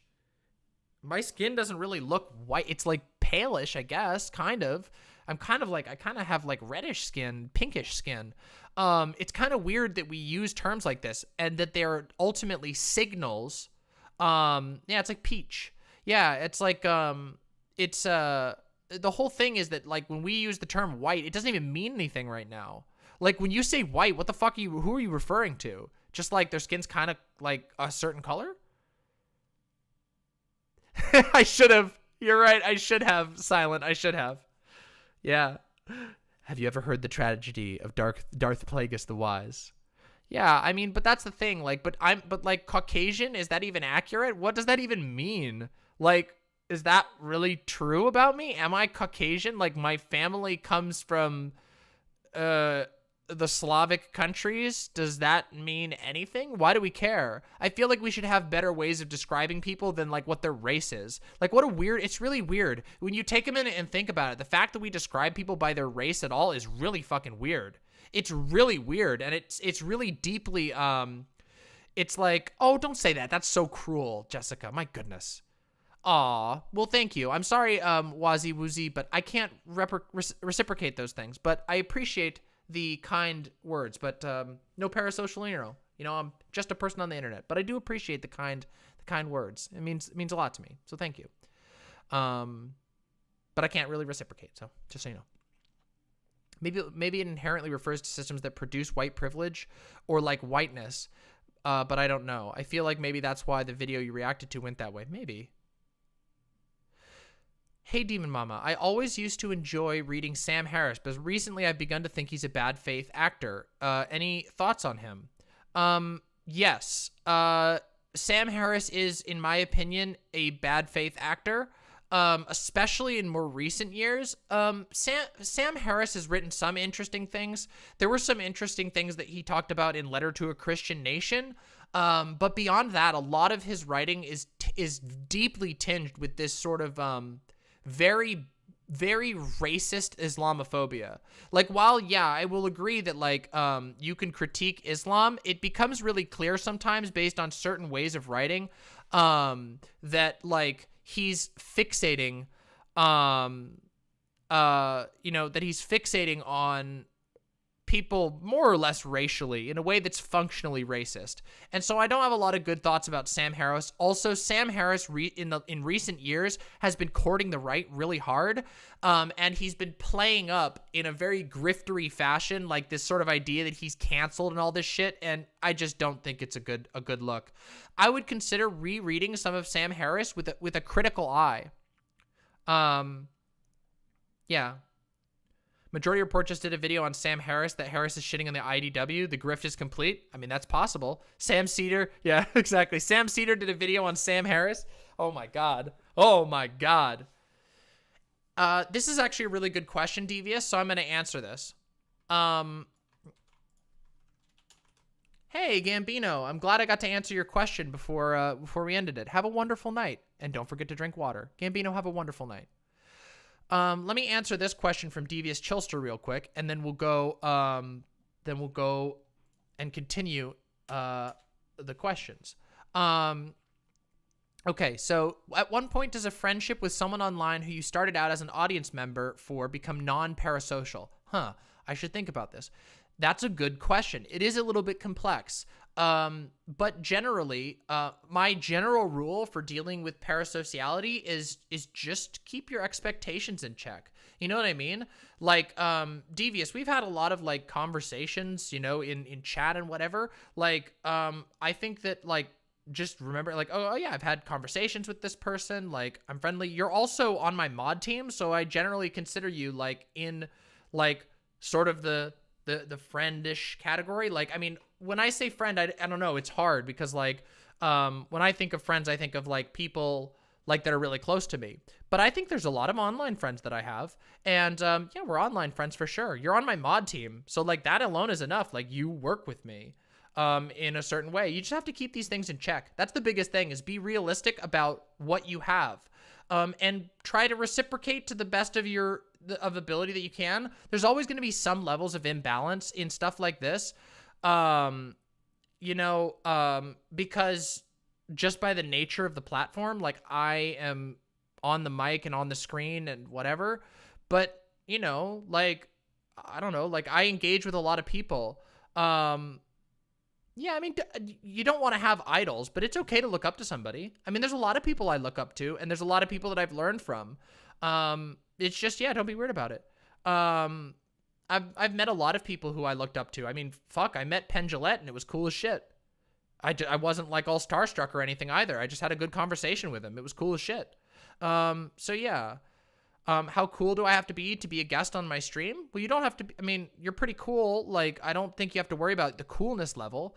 To be a guest on my stream, just express interest during a call-in stream, or if you have something you really, really want to talk to, you know, DM me it or something. Yeah, like, I don't know. Like, basically, you just got to be realistic about stuff. Like, you know, when it comes to stuff like what you're saying, Devious Chilster, like, we're very, you know, we're very friendly. Like, we know a bit about each other, and we hang out, and we share spaces online. And that's the thing is, it's healthy to have many different levels of friendship with people. That's a very healthy thing to have. It's not like a hierarchy thing. It's just level of connection. And that's how I tend to look at things. I tend to look at things based on level of connection. So yeah. Well, the term parasocial is a very broad term. And keep in mind that a lot of like online culture overlaps from parasocial into social. Like, for example, you know, at first you might just see people in chat and you talk to one another, but then maybe you do voice chats or play games together, and that deepens your relationship. People just need to be aware of what point their relationship's at, and you know, just be cognizant of that. Be aware of it. So yeah. That's my answer on that. I'm sure I'll talk about this more in the future. It's kind of a complex question. Where was Peacecraft? Peacecraft was in Prime's chat, apparently. Also, Silent asked, that reminds me, did you ever read the letter J.R.R. Tolkien wrote to Nazi Germany printing agency that tried to determine if he was Jewish to see if his books could be printed? And he responded by breaking down why the way they used Aryan was nonsense? No, but that sounds amazing. Danny the Fallen. I wrote my dissertation on parasocial relationships between people, inanimate objects, and online figures. Something to note, parasocial relationships will form regardless of what the streamer does. It's a matter on how the person manage their expectations, and streamers need to know when to put a stop with it when it starts to get into weird realms with power dynamics. I agree with that analysis. I do agree. One of the things I talk about frequently is what I try to demystify and not like do the culty thing of being like, yes, you are supporting me and saving the world. I try to be very real about what I am so that I can assist in people managing their expectations. But again, I'm not like some big celebrity. I have a pretty small following, you know, so like, whatever. You know, I'm just a person. Yeah, so. I have some base takes, but yeah. Oh, well, welcome back, Viddy Biddy. All right, next question. Oh my Gaudy, how much do you need for that chair upgrade? I will let you know in the future. Oh my Gaudy, I appreciate that. Well, actually, let me take a look. Let me get a ballpark. I'll get a ballpark right now since this was specifically asked. I will get a ballpark. Let me take a look. Where do people buy their chairs from these days in COVID? Where do people even buy them from?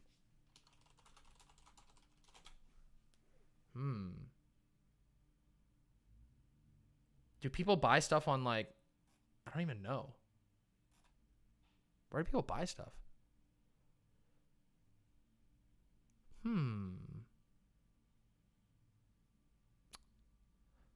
Amazon? Do people buy from Amazon?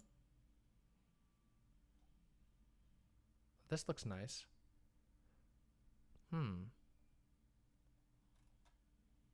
I don't know. Buy a throne? Well, no, I want to buy something reasonable. I guess people buy it on Amazon. Fuck, I hate Amazon. But, like, what else are you supposed to do? What the fuck? That's absurd. Oh, that would actually be cool, though. How many of these are available, even? Holy shit, that's expensive. You can't buy from the Amazon? Huh. So, aw. I'll try and buy a nice looking chair. But again, I am really looking for like function over form here. Are Herman Miller actually good though? That's the question. I mean, I know they're good, but how good? Are they good enough to be worth it? Gaming chairs are overpriced. I don't need one of those. I just want to get something good. Amazon's the super capitalist position of being able to wave away pretty much any competition, essentially a monopoly. Yeah, that's true. Yeah, that's true.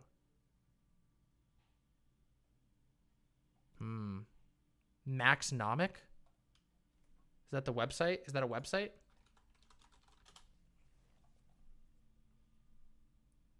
Need for seat. Interesting. Oh, wait a minute. I've seen these before. Huh. Interesting. Staples. I've bought from like Staples. I've bought from like Staples and stuff like that in the past. Let's take a look. Let me grab this link real quick. I'll see if I can get this link to work. It looks like it got a little messed up. Let's find out. Oh, they do have a Cyber Week. Hey, here's some. But these are all like their brand. Yeah, they even have the chair that I have. Oh, sick. Yeah, I don't know if I need like massage stuff. I think I would just really like just a, you know, relatively simple chair that is supportive. Yeah, this is like literally the chair I have. Some of these on the Staples website. But the thing is, oh yeah, this is literally the one. This is the chair I have right here. This one right here. This is literally the one I have right now. This has been a really good chair, but it's only lasted 2 years. So I'm a little worried about that. But it's been pretty good. That's good. That's good to hear. Oh, well, yeah, I would love if you could DM me a recommendation or whatever, then I'll definitely check it out. I'm going to be doing a lot of research. Basically, oh my goddy, thank you for the question, but I don't know yet because I hadn't put together the goal, but yeah. Yeah, oh, it's got the, this is like the breathable mesh or whatever, and I generally like that, but I'm not like tied to it. Yeah. I don't think I could sit on a stool. I really don't think I could. I think I would be miserable. I think I would be horribly miserable. So yeah. Yeah, the mesh stuff is pretty good by and large. Though I don't really like it when it's on the bottom of the chair cuz it you know, you can't sit in shorts. Yeah. Tied to it.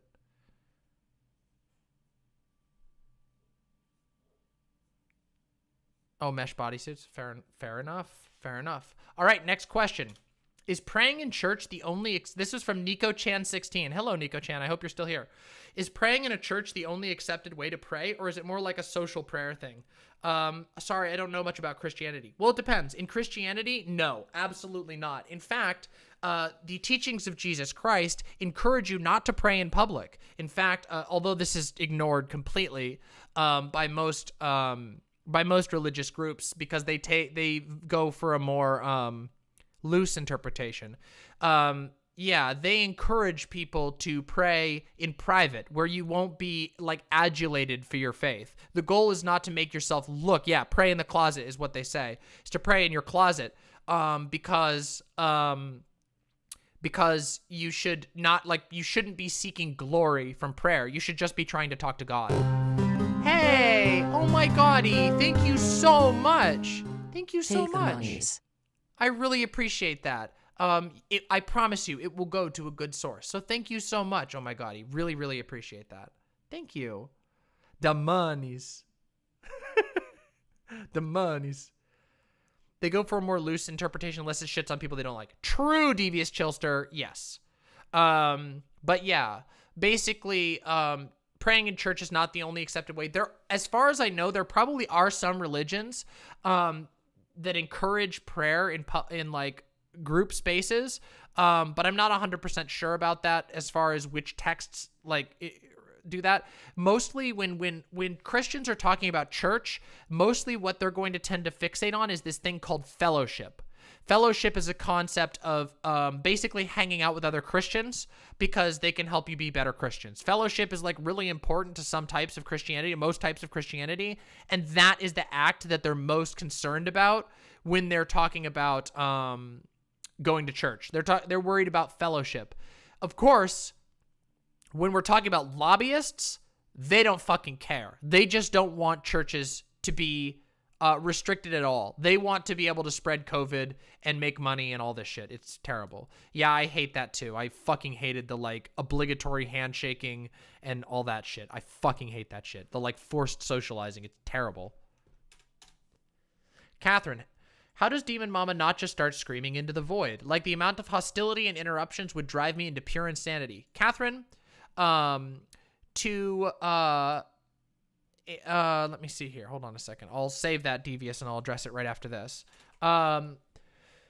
So addressing your question, Catherine, how do I not start screaming into the void? I manage my expectations incredibly firmly. I expect in every panel that I will be talked over. I expect that I will be disrespected. I expect that I will have to fight harder than everyone else. And I go into every panel knowing that that's the case. And every single day when I am thinking about streaming, I go, can I handle this today? And if the answer is no, then I don't stream that day, basically.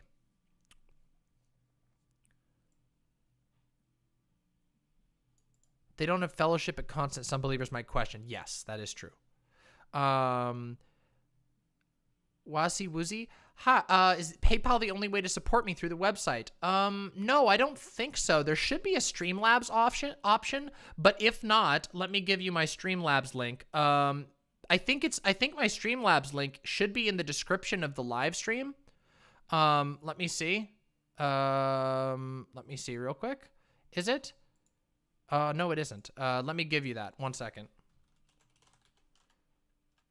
Yeah, I can give you my Streamlabs link. I got to make sure that that's up. I always forget that some people don't like using PayPal.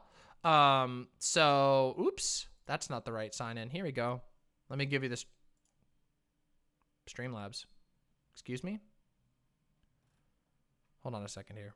Where's my link? Where's my fucking link? How do I do that? Wow, I'm bad at this. I should definitely have this on hand. I used to have this on hand all the time. This will let you use other stuff. Oh, here we go. Here it is. There we go. If you want to support me, bam, there you go. You can use card here. You don't have to do, there you go. This one, if you can't, I think you can use Streamlabs on the website, but if not, you can use Stripe, and PayPal through Streamlabs or Streamlabs credit if you have it. So yeah. A goblin. Oh, Kenneth Copeland is insanely wealthy. That happens sometimes, Viddy Biddy. It does. I think we call that a second or third wind. You don't have PayPal? Yeah, you should be able to. I think it uses Stripe, but I'm not 100% sure. The Streamlabs one is the backup anyway. I'm going to make sure that I put that in my future YouTube settings, in fact, to make sure that people can... or Streamlabs. There we go. There we go. That'll be on future ones as well, so I don't have to do the goofing around. All right. You have a holy shit for me? All right. Oh boy, what the fuck is this? Oh boy, oh boy, oh boy, oh boy, oh boy. Let's find out, Dylan. Oh shit. Good to see you, Dylan, by the way. Welcome. Oh god, what the fuck is this?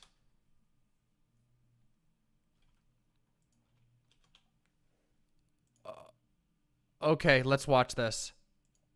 Let's watch it.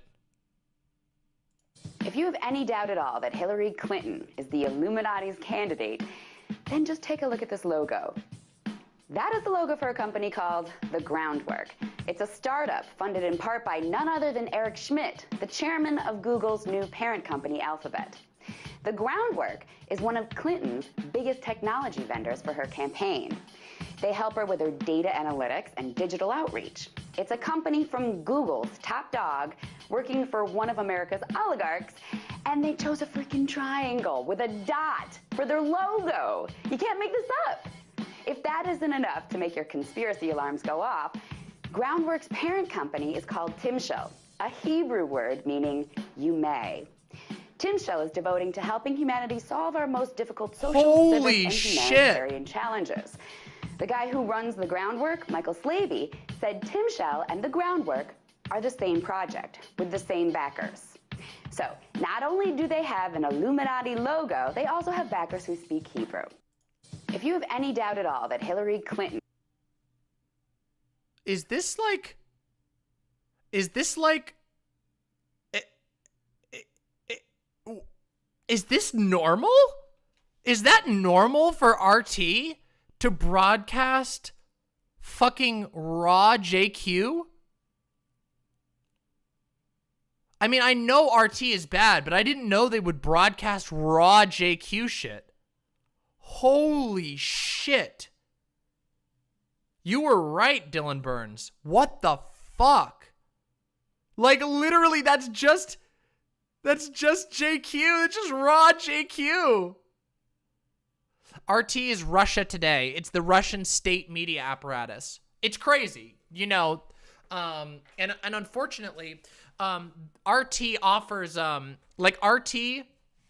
Oh yeah, it's ridiculous. Not only is it a triangle, but also Jews. Yeah, what the fuck? Oh yeah, Caleb Maupin works for RT. Unfortunately, RT has done some good segments with like Richard Wolff, but holy fucking shit, can you not trust them as a source? They are so unreliable. Never take an RT video at face value, please, for the love of God. I really wish lefties wouldn't work with RT. It's so bad. It's so fucking bad. It's mostly... What? Why did he block you? What did he block you for? Dylan, what did you do? What did you do, Dylan? What did you do that pissed him off? What the fuck? Of all the people to be blocked. It's a preemptive strike. Let me see if Caleb has me blocked.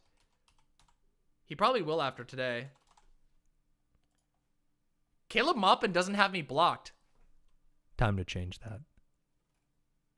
I'll do a segment on him at some point. This guy's such a loser. Probably, when you criticized RT. Caleb is a cultist. Caleb Maupin is a cultist, in my opinion.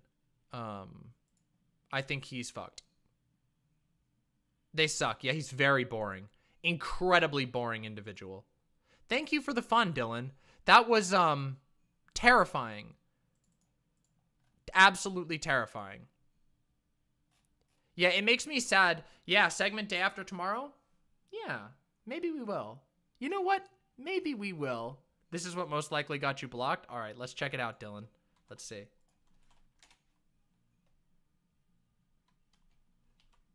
If you think Vosh V is a shill for Western interest and that's what motivated him, there's nothing anyone can do to save your brain. Also, I don't think Vosh condemning the ruling party in China for putting Uyghur Muslims in camps is comparable to Proud Boy chants. Brain dead. The racist Proud Boys chant West is best. This basically sums up what Vosh and the anti-tanky left believe. They believe Western capitalism is superior to all the countries that have... What? How do you even come to this conclusion? This is, again, this is like, God, they all do this. They all do this. They're so ridiculously disingenuous. How do you even come to that? Oh, yeah. He's paid to be he's paid by RT. Everyone, RT is the Russian state media. It's owned by the Russian state. Yes. You have a story? All right, come on in, Dylan. Get in here. Get in here. Yes, he was. Yes, he was. Hano Barbas. Yep, he was. Dylan, get in here. Let's talk. We're having a double bonus. Oh, here we go. Hello, Dylan. Can you hear me? Hello? Can you hear me? I have a story. I have a hell of a story. All right, give me the story. Hit me with it. So, you know how Russia Today has a very favorable view of Vladimir Putin. Yeah. So, I can send you a source on this. It is 100% real. I know you're going to believe I'm fucking with you, but this is 100% real. Please. So, they constantly try to make Vladimir Putin... Hold on. I got to boost your audio. You're very quiet right now. How do I sound now? There we go. That's a little better. Okay. So, they constantly try to make Vladimir Putin look, good, like Yeah, a of good course. old dictator, right? Like he's a savior of whatever. But they want to make it look like Putin is revered all over the world. It isn't just a thing in America, but thing of Russia, but a thing all over the world. Right. Yeah. So they constantly have like people go out to other like Western people and try to find people who endorse Putin. And I guess one day they couldn't find many. So they went to a local burger joint. And they did a report on the Putin burger, which was a burger that was made by a local Mexican restaurant for Vladimir Putin's birthday. And it's the only politician they make a burger from.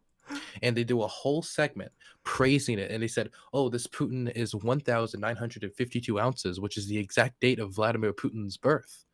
And they go through this whole little shtick, and they have a little flyer up. Somebody calls the burger place. There's no Putin burger. They just went there with a fake flyer, plastered it on the menu, and pretended that there's a Vladimir Putin burger at this place. What the fuck? And here's the source. Here's the Guardian. Here's the source. Okay, hold on. I gotta look at this. Here, let me bring this up real quick. High stakes, the Vladimir Putin birthday burger that never existed. Russian state media reports New York restaurant created special meal to honor the president, but the restaurant says otherwise. Hamburger is not the sort of thing you would expect to spark an international disagreement, but the apparent creation of a special birthday burger for the Russian president Vladimir Putin has dragged a New York restaurant into an argument over what critics say is fake news from the Kremlin. What the fuck? Yep. What the fuck were they? What on earth? Holy shit! I guess they didn't think anybody would like go and Slow try to day. have the burger, or like would call them, or like would check. They were just like, oh, And no they one's did gonna the go Zoom. actually I don't fucking. know. Oh my fucking god. Yeah, I guess so. And that's Russian state media for you. Dylan, this was indeed an absolutely wonderful story. Wonderful. What would you say that this was a This is- dunderheaded move? This was extremely done by reporter dunderheads who don't know what they're doing. So RT is about triangles, Jews, and burgers, and Putin burgers. Yeah. Wow. Yeah, that was completely unhinged, that clip you sent me. Yeah, good to know the glorious heir of once Soviet Russia is keeping the JQ going strong on their national airwaves. Yeah. Amazing. Anyway, I just wanted to give you that amazing story, give you Thank some you. relevant news, keep you up to date. I mean, I don't know how you could have kept going on without this knowledge. Yo, wait, we just got a word in before you go. I've received word from one of my most trusted sources, definitely not a mod, Silent, who has reported to us that McDonald's is now selling the Demon Mama sandwich, a McDemon Mama sandwich nationwide. It's Wow. it's like the Travis Scott burger. You just got to go there and ask for the Demon Mama burger, and you'll get it. Wow, I believe that goes with a burned shake. You get the joke there. It's Yeah. cold, but it's burns. I mean, Yeah, they it's roast really- it. It's deep fried shake. There you It's go. deep fried shake. Yeah. You have to get it under penalty of dronage. Yeah, there you go. Wait a minute. I didn't sign off on that part. No, you didn't hear about that? Did you see my new emotes? No, I didn't. You want to share? One of them. I can't post them in here. I'll just send you one. I think I have. Okay, it. send them to me after, and I'll take a look at them. Okay, see you later. See ya. Thanks for coming on. Aw, that was good. Look at that little bonus segment with Dylan. That was fun. Oh my god, nice. Side of meatball. It's got a side of meatballs. Do you see the big boy? No, let's see. Let's see the big boy. How big boy? Big boy! Big boy! He's huge! Wait a minute. Did you make it to 50? Did you make it to 50?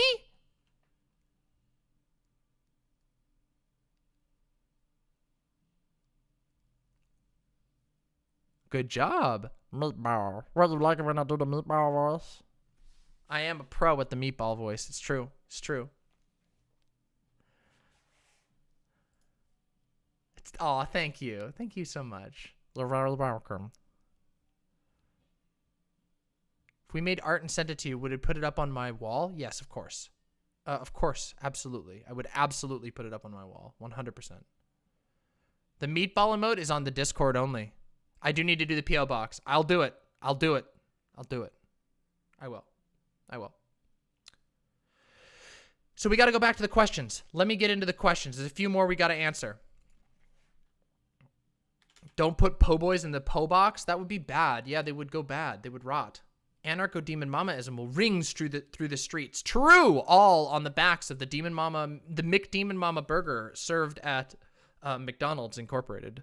So Lodic asked, chat, what religious knowledge would you advise lefties be studied up on?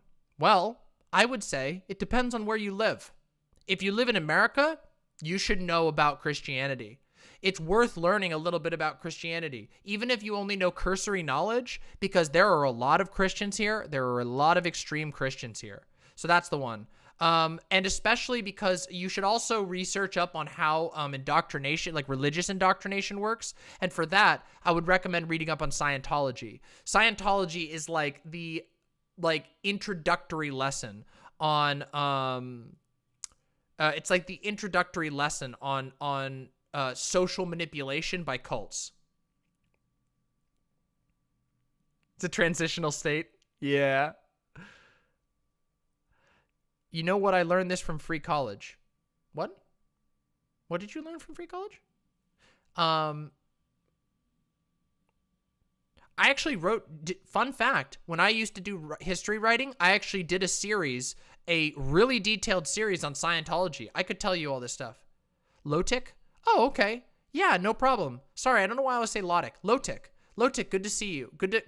Not good to see you. Good to pronounce your name correctly. Sorry about that. Definitely useful to be at least familiar with Judaism and Islam, since white nationalists are going to spread disinfo. Yeah, that's fair too. Yeah. It's good to know a little bit about religion. It's a good general knowledge trait, especially if you're going to be involved in politics. Kind of random, but Jimmy Snow, Mr. Atheist, is awesome for like leftist anti-religious content. That's really cool. I've seen a bit of his content, and I saw him on Vosh, which was great. Yeah. Lotic. All right, I'll try to remember that, Lotic. Genuine question, because I never paid attention during the discourse. What's the difference between Pipo and Pepe? Pepe is like this. This is Pepe. There we go. That's Pepe. Pipo is this one. That one. This is Pipo. Pipo is this one. Pipo is the cute one. Well, okay, that's Peppo, technically. Pipo is the really cute one, if you really want to get picky. But the thing is, people use them, like, differently. The thing is, nobody's consistent about this. This is technically Pipo. Pipo is the really cute one. The like, medium cute one, this one, is Peppo. And then the, like, old school, this one is Pepe. It is a little complicated, but keep in mind this isn't consistent. I dug into it. There isn't really a difference, but I'm glad that there is becoming a difference, because that means we can sort our emotes easier. Peepo's the really cute one. Yeah, and in fact, Pipo has been immortalized in many cute versions, and of course, we know of Pompo. Who could forget Pompo, the best version of the frogs? Pompo. So yeah. People love Pepe. People love Pipo. People love Peppo. People love Pompo. So there we go. There's the answer. Catherine. Next, I have a clip to react to from Rakasan. Let's take a look, Rakasan. What do you have for me, Rakasan?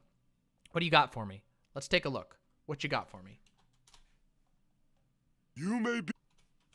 Wait, I can't play this. This is SpongeBob. I can do an impersonation. The inner machinations of my mind are an enigma. There you go. That's what he said. That's gonna get me copyright struck. That Rakasan said that is what CTV is.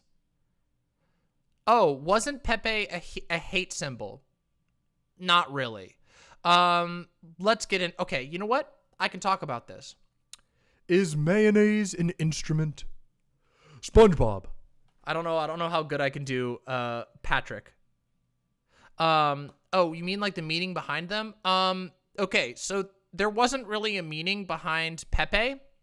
Yeah, it got co-opted into kind of a hate symbol, but it was more just like associated with the websites that hate groups hung out on.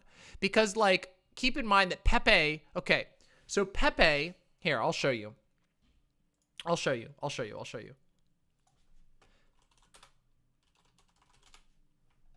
Let me show you. Here you go. Oh, get out of here. Get out of here. Get out of here. What? Here we go. Here we go. This is the original Pepe right here. This one. Feels good, man. Okay? This is the original Pepe. He was from a comic known as Boys Club by Matt Fury. It was, you know, like, yeah, like, he was just a chill character.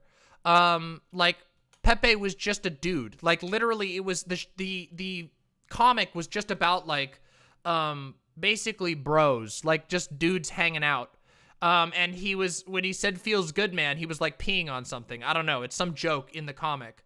Like, the feels good, man thing was, like, was just a part of this comic. Let me see if I can find the original one. Let me see if I can find the original clip. Yeah, this is what he looked like originally. Here we go. Here we go. This is the original version right here.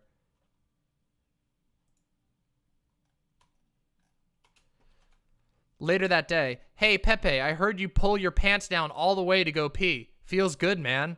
This was the original context. Yeah. This is the original context. This was the original comic. It was just a comic. And keep in mind that Matt Fury is the guy who made it is like not a lefty, not like a super lefty, but like a Libby type. And people really liked that comic. Yeah, here we go. Here's some more art of it. There you go. See, there's Pepe again. It's not just one panel. He was a character in multiple things, but it was totally innocuous. It was just a comic about friends hanging out. And then what ended up happening was he's very expressive. As you can tell, Pepe has like really good expressions. And so he became popular on a website called 4chan. 4chan has always been kind of a pit on the internet, but it wasn't really associated with anything like hateful until a bit later on when they made a board. So 4chan was a forum website, so it has a whole bunch of forums, and one of the boards on 4chan was called poll or politically incorrect. And that one, that board became basically a Nazi forum over time for a lot of reasons I won't get into right now. And that's where Pepe became associated with, yeah, there was a Nazi mod. Yeah, there was a whole bunch of stuff. And over time, then Pepe became associated with 4chan, and 4chan became associated with like Gamergate and all of these other hate movements. And so Pepe was carried along from 4chan culture into Reddit culture, into Gamergate culture, even though Pepe was never about any of the things. When Donald Trump became popular in 2016, the Donald blew up with Pepe's all over the place. There were all these versions. That was when Pepe got called a hate symbol because he became associated with Donald Trump. Then, as all stolen art by right-wingers does, it died out and they ruined it. Then some people who appreciate Pepe's earlier form, reclaimed Pepe. And there's actually a movie about it called Feels Good Man or something like that, I think is, yeah, the artist attempted to kill Pepe at one point. But then, the character was noticed by the internet around 2008, used an innocuous internet meme character from then onward. But in 2015, promoting right-wing conspiracies and making repeat racist and sexist commentaries in the run-up to 2016, the use of Pepe was labeled a hate symbol. Yeah, it was right-wingers ruining it. But anyway, Pepe got, like, there's a movie now about the reclamation of Pepe called Feels Good Man, if I remember correctly. I think that's what it's called. Let me see. Yeah. That's what it's called. We could watch it sometime maybe if it's allowed. It's called Feels Good Man, and here's the art for it. It's actually got great art. Let me show you. Look at that. Great art. But this was made in cooperation with Matt Fury, the guy who drew Pepe originally. And yeah, I've heard it's good. But basically, Pepe has been more or less reclaimed at this point. Oh yeah, here we go. Here's an article about it. I remember this article. There's dead Pepe. There he is. He's dead. Pepe the Frog's battles are finally over. Cartoonist Matt Fury has officially killed off his most famous creation, which rose from internet meme to white supremacist mascot during the 2016 election. See, the right-wingers kind of ruined Pepe for a while, but some of us knew. They were waiting. They were waiting for the lefties to get a hold of it. And now we have a million versions, including Pompo. What the? Oh, I did Pompo last, so the bot blocked me. But that's Pompo. Pompo was inspired by me doing a shitty drawing of Pepe when I was talking about reclaiming Pepe like months ago. Like literally like at the beginning of my stream when I was a little baby stream. A tiny baby streamer. In fact, here, we can do a little bit of lore on it because, you know, we're doing lore right now, so I'll do a little lore on it. Let me show you. Where is it here? Here we go. I'll find you the original one real quick. This one. I think this is the one. No, I'm still a little baby streamer, but I mean, this was a long time ago. I only had like 10 viewers at this time. Look, here is it. I did a draw stream with my friends, and here is the original Pompo.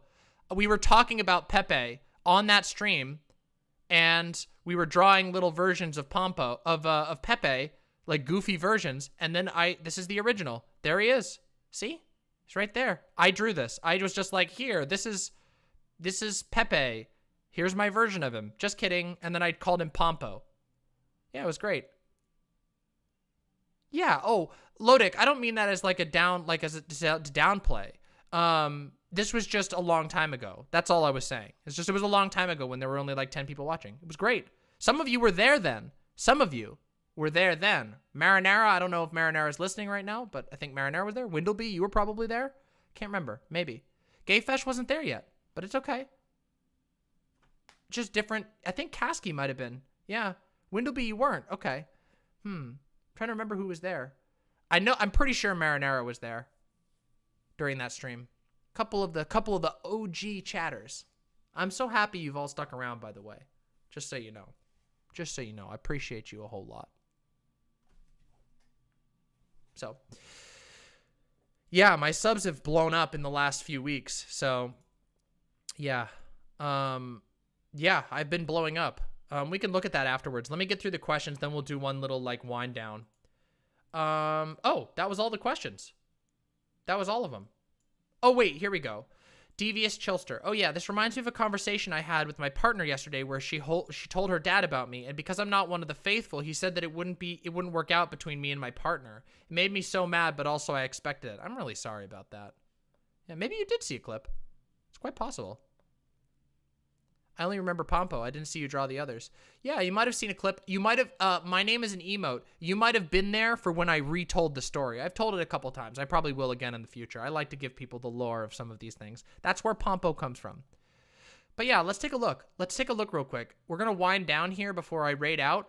But I want to, let's take a look here. Oh, yes. Actually, let's do that first. We'll do that first. And then I'll do the little wind down. The Ahegao thing. Okay, so with regard to the Ahegao conversation, I don't really find that argument particularly compelling. The reason being, yeah, maybe Lodic, maybe Lotic, yeah. But okay, so the Ahegao thing. So what we're talking Ahegao. Okay, so let me talk about it. So basically, there was a ahegao.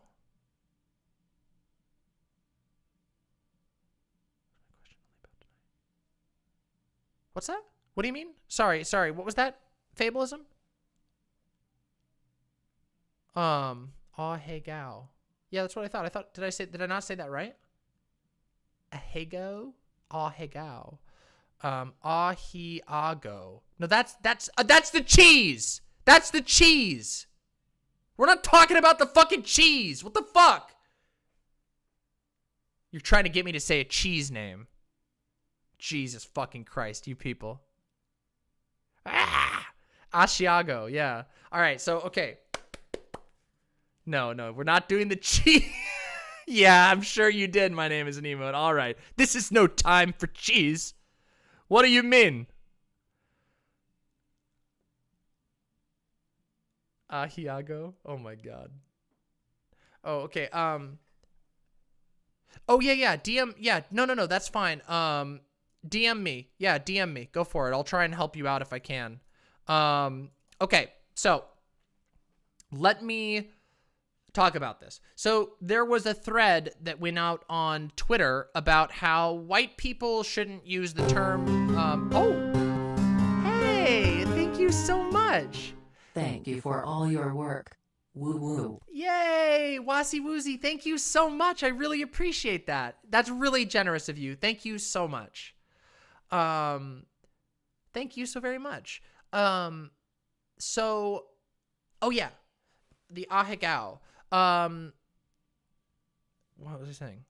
Oh, yes. Okay, so there was a take that white people shouldn't use ahegao emotes. They shouldn't use the term ahegao because, because the argument was because apparently the earliest, I know, Grime Dango, I know. Just hold on. Well, hold on a second. I'll get there. The argument was, wait, I don't know if I can show this on stream. I don't know if I can. It's kind of not safe for work, but all right, I'll describe it. Basically, somebody on Twitter did a post where the earliest version of ahegao they could find, the earliest version of the term they could find was like some guro. Do you know, if anyone's not familiar with guro, guro is violent porn. Like it's violence gore. It's like very gory. And they found some guro, they found some guro, like painting, and they said this is where the term ahegao came from, and therefore it's a tool of oppression. And I don't buy that argument. There's a couple of reasons I don't buy that argument. So first of all, I don't think this person is actually, the person in that thread that's gotten popular is actually like reporting on it correctly. Yeah, as a Japanese person, demon mauled. Yeah. Mama malding.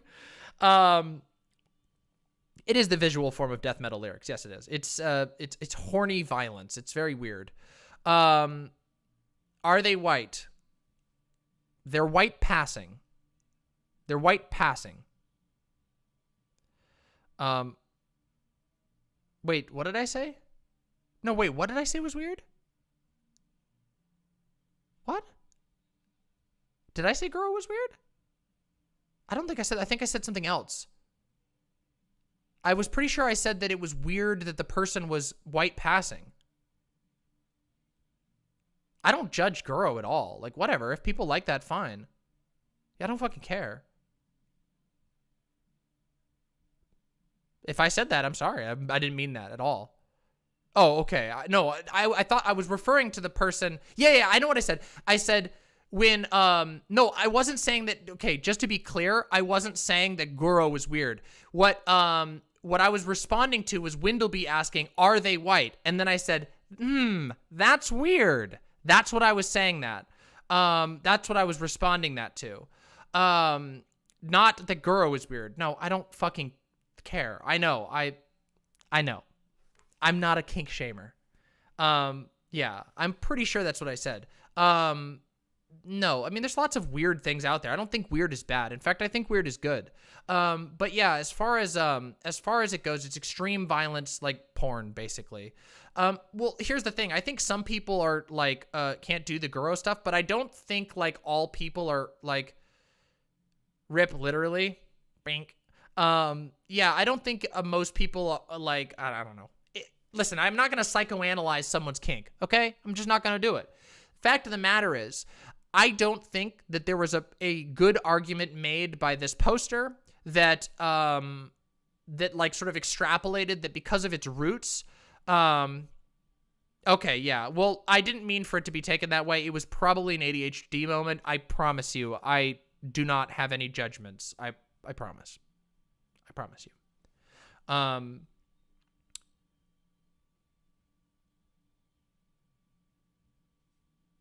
Okay, what a lot of people don't understand, this is going to be a small rant. What people don't understand is that the Japanese, us as a culture, love fucking passing our culture to other cultures. Our culture loves it. We share that shit all the time and take it from other people all the time. It's like one of our pastimes. Absolutely hate it when white people do this. Ugh.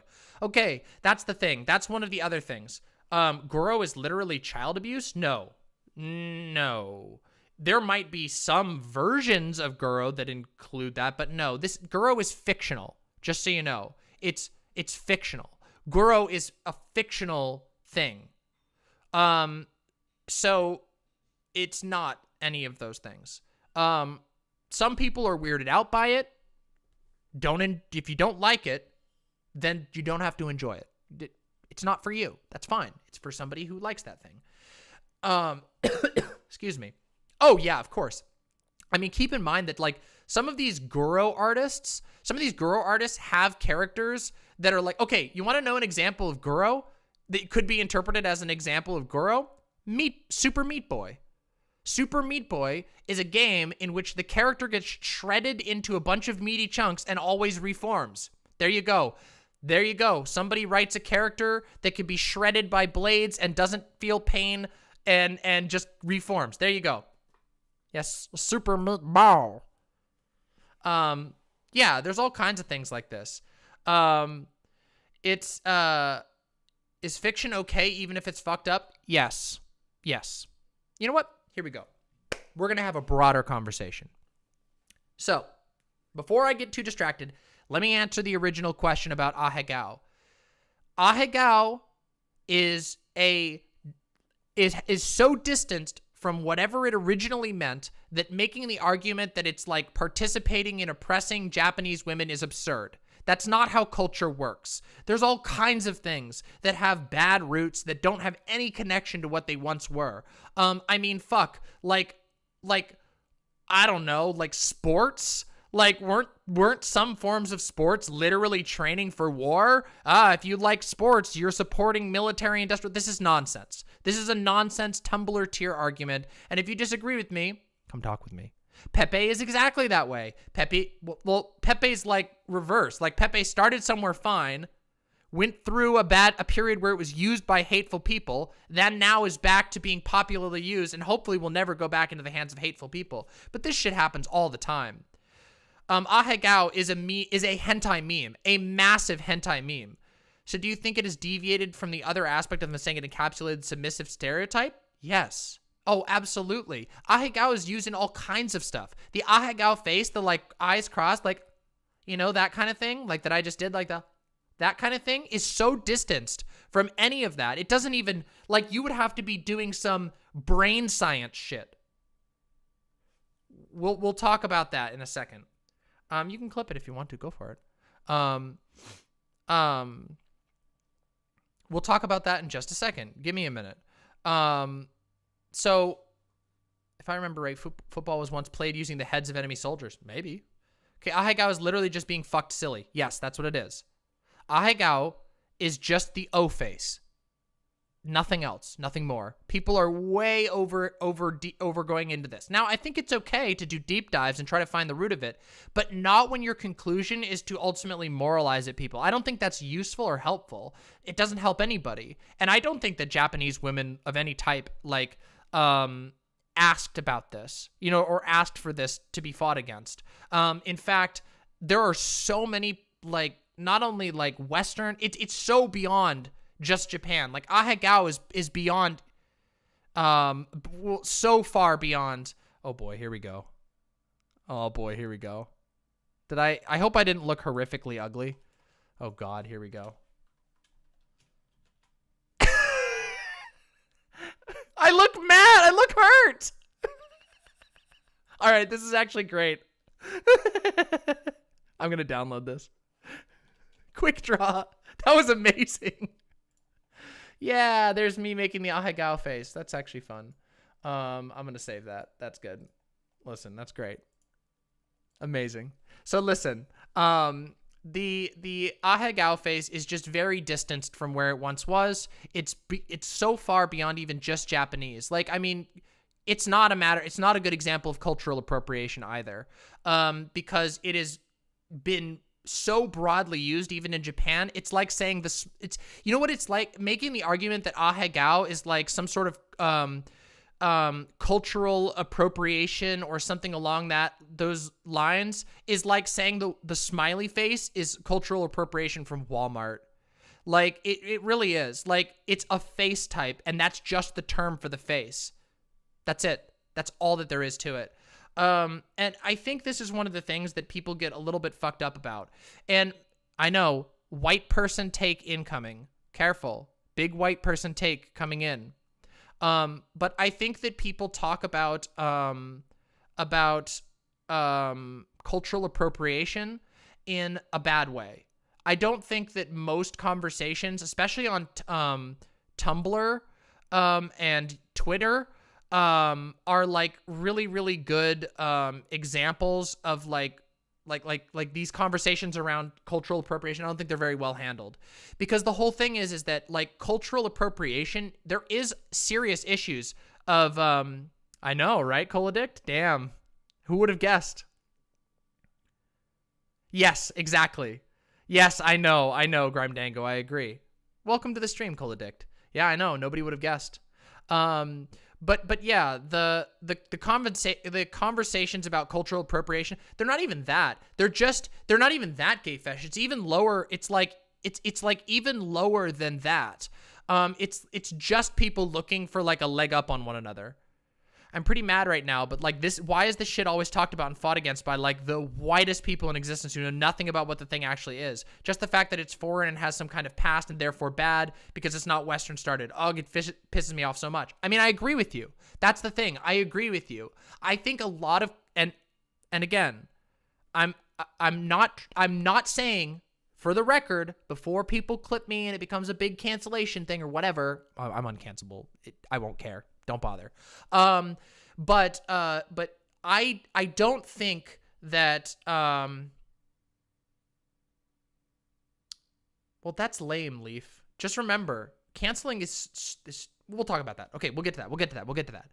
What I'm trying to say is that I think a lot of the real conversation around cultural appropriation, oh, sick, I'll be done soon. A lot of the conversation around cultural appropriation is simply, it's hijacked by Tumblr people who just want to have a moral high horse. And guess what? It's because they're mostly kids. And that's why it needs to be mostly, like, just keep that in mind. Keep that as a check. Remember the thing that I always talk about? When you're on the internet, is there a chance that the person that you're talking to is 15? Just remember that. Yeah, everything is. Culture is incredibly liquid. That's a good thing. That's a good thing. It's a good thing that culture passes back and forth. That is literally how we advance ourselves as a species, as humanity grows, by sharing. Like this idea that like sharing culture or anything like that is a bad thing. No, when the real conversation around cultural appropriation is stuff like the British Empire, like British government claiming that curry is a national food. That's the kind of stuff that's like, holy fucking shit, what do you mean?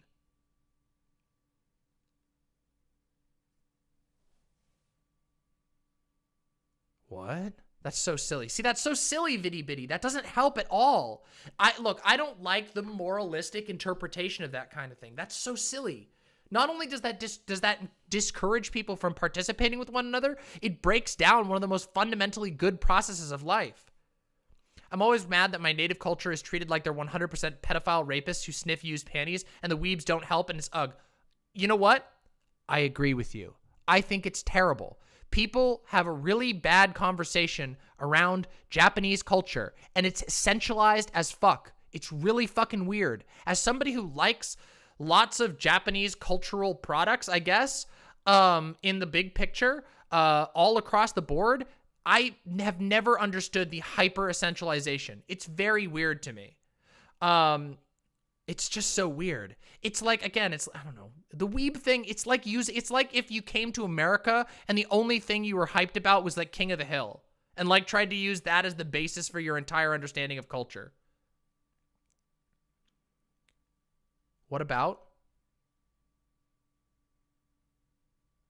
Tiaboo? Tiaboo? Tiaboo? Tiaboo. What's a Tiaboo? Is that like people who are obsessed with tea? It is I mean, you're not wrong, Silent. You're not wrong. Weebs for Brits. Oh, God. Yes, that exists. I know it exists. It's terrible. Have I watched it with King of the Hill dubs? Yes, I have. Oh, my God. Here we go. I'm going to cringe again, Grime Dango. Caribou! Ah! You got me. You got me. Hey, bub. Hey there, bub. It's real. Caribou. It doesn't surprise me. What was I even talking about? Oh, yeah. I had a whole bunch of takes. Okay. Fiction. Cultural appropriation. Okay, cultural appropriation exists. I personally think that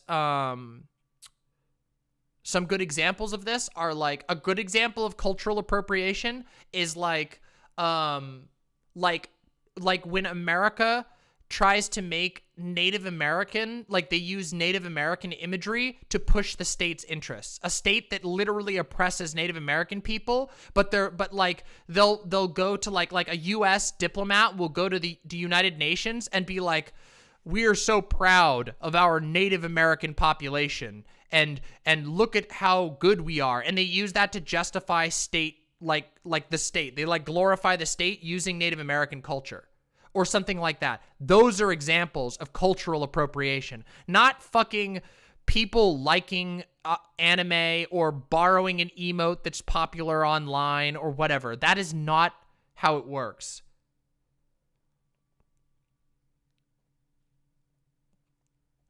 I think cultural appropriation gets hijacked and it used to equate to things that are not actually net benefits all the time. Yes. Yes, cultural appropriation generally involves disenfranchising or theft or oppression.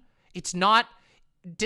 cultural appropriation is not, I bought an anime magazine because I really like it. What? How would that be cultural appropriation? Cultural appropriation is not, I went on a trip to China and I bought like a carving while I was there that I really liked, that I saw in a shop, and I bought it while I was there and I really liked it, so I put it up in my house. That is not cultural appropriation.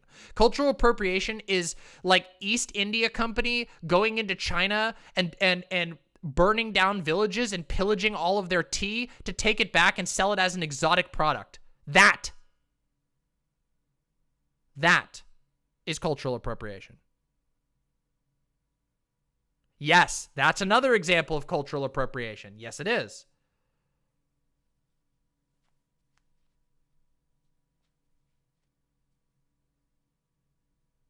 Yep.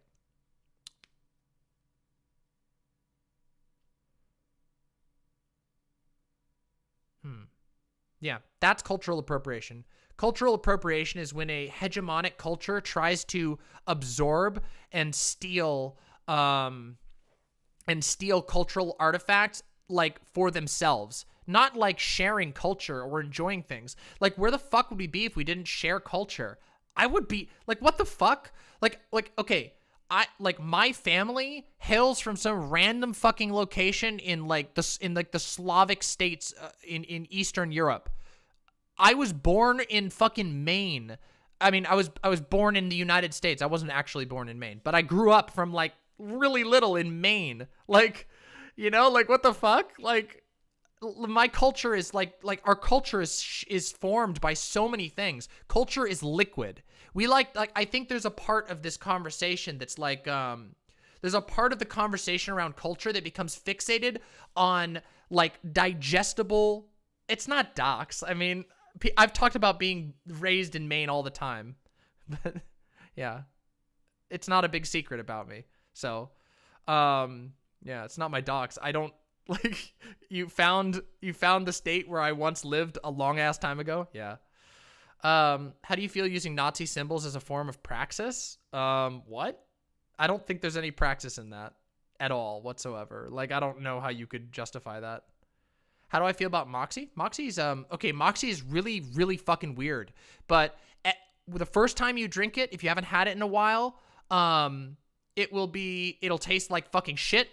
And then as you drink it more, you start to like it. Rainier beer is fine. In fact, Rainier beer is my favorite, like, cheap beer. I'll go that far. I came from Derry, just as yeah, no, okay, fun fact, I've been to most of the locations in Maine that were, like, that inspired Stephen King. I mean, I've talked about this. I literally used to live right next to the guy. Sunflower seeds and mayonnaise, yeah. The champagne of beer. It's meh. It's a good cheap beer. It's my favorite cheap beer. Dairy doesn't actually exist, no. But I know what it's based on. Also, I've been to the, okay, have y'all seen Shawshank Redemption? Anybody seen Shawshank Redemption? In Shawshank, the end scene in Shawshank Redemption, I've been to the tree that inspired the tree and the where, like, he buries the little can at the end. I've been to that tree. It wasn't actually that tree. It was just when they made that scene, they were inspired by a very specific scene. And I've been to the literal place where they were inspired by, and it looks exactly like in the movie. They built the scene out of that. They didn't actually shoot that scene in Maine, though. Really interesting. So, but I've been there. It looks exactly like it does in the movie. Some of the movie was shot in Maine, but that part actually wasn't, but I've been there. Anyway. Yeah, dairy doesn't actually exist. All right, go get some rest, Viddy. Go get some rest. Do you think there are certain symbols or part of history that, while accessible, should not be encouraged to take interest in? Like, for me, I'm thinking Iron Cross, Black Sun, the Hydra SS. Hey, Wolfgar, I answered your question earlier, by the way. When I say not encouraged, I mean, yeah, by and large, I think that we should be very careful about these symbols. These symbols are representatives of movements that killed lots of people, and I think that part of us like socially disincentivizing those is saying, hey, these symbols are like, we can come up with better ones. We can come up with different symbols. We don't need those ones. These have been associated and they've kind of been poisoned. Now, over time, it might disappear, but we're certainly not at that point yet. So no, I really don't think, it's a concept that a few lefty friends of mine have been discussing. The idea behind it would be to attempt to take it away from fascists. Snips, I'm going to be completely honest. I don't believe you.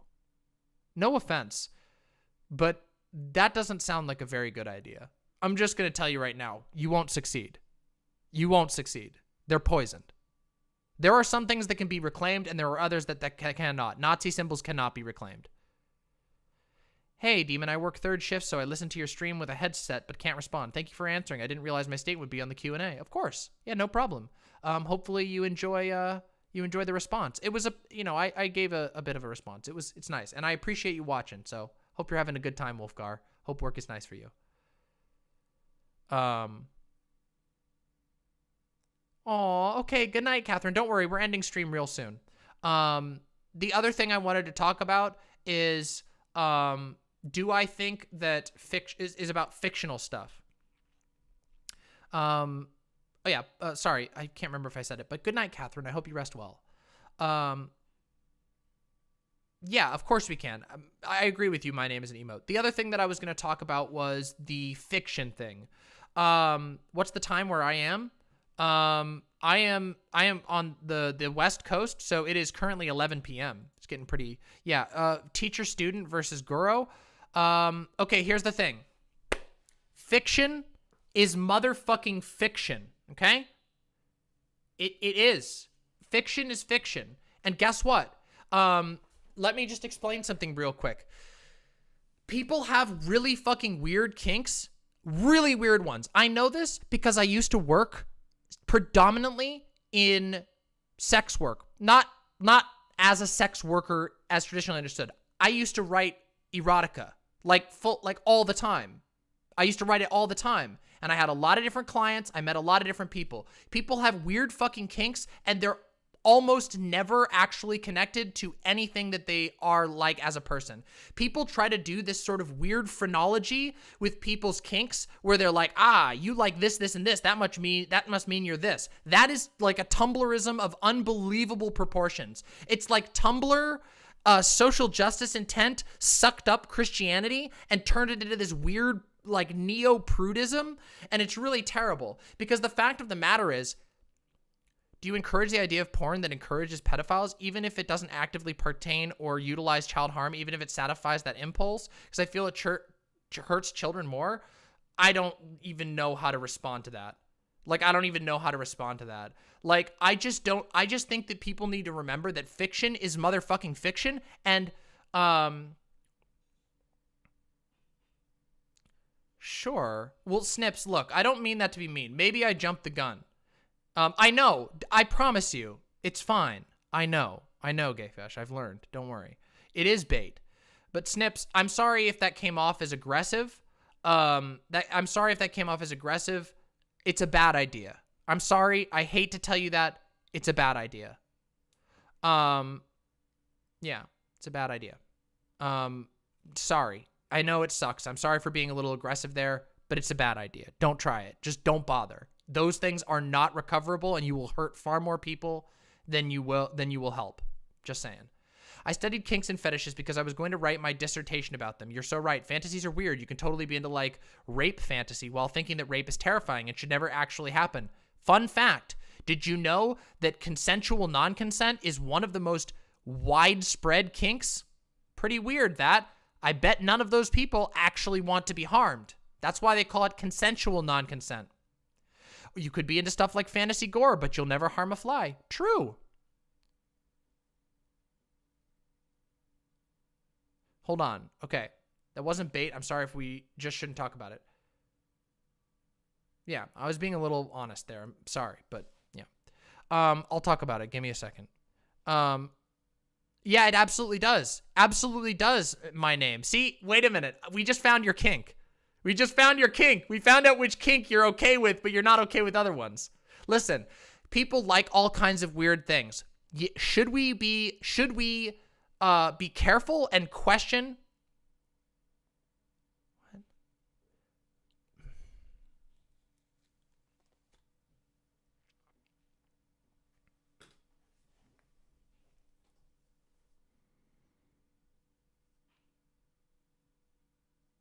Give me a second here, just to calm myself, because I can feel my blood pressure rising.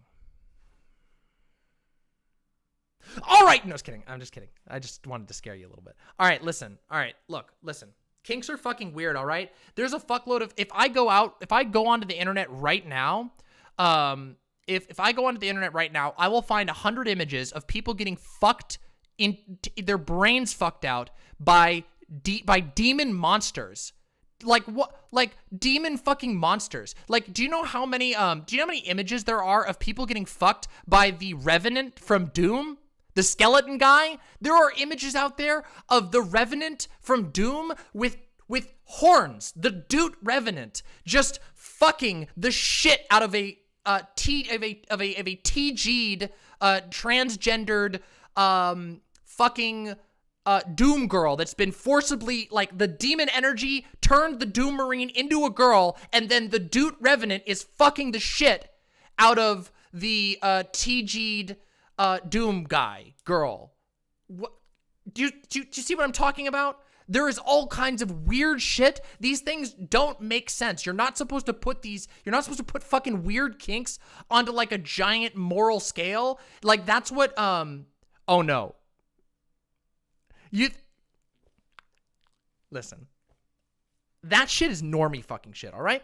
Now listen, what I'm trying to say is that a lot of people's approach to kinks is to try and put it onto like this like pseudo-Christian scale that's based on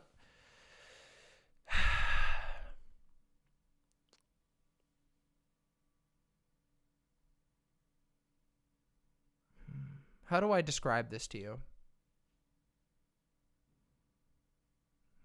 How do I describe this?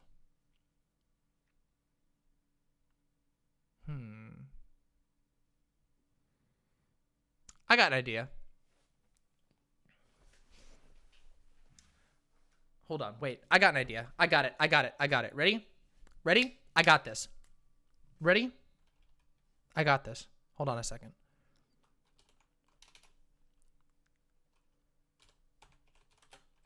I'm going to use some video gaming points. Actually, no, I'm going to go even farther. Ready? Watch this. Hold on a second. Give me a second.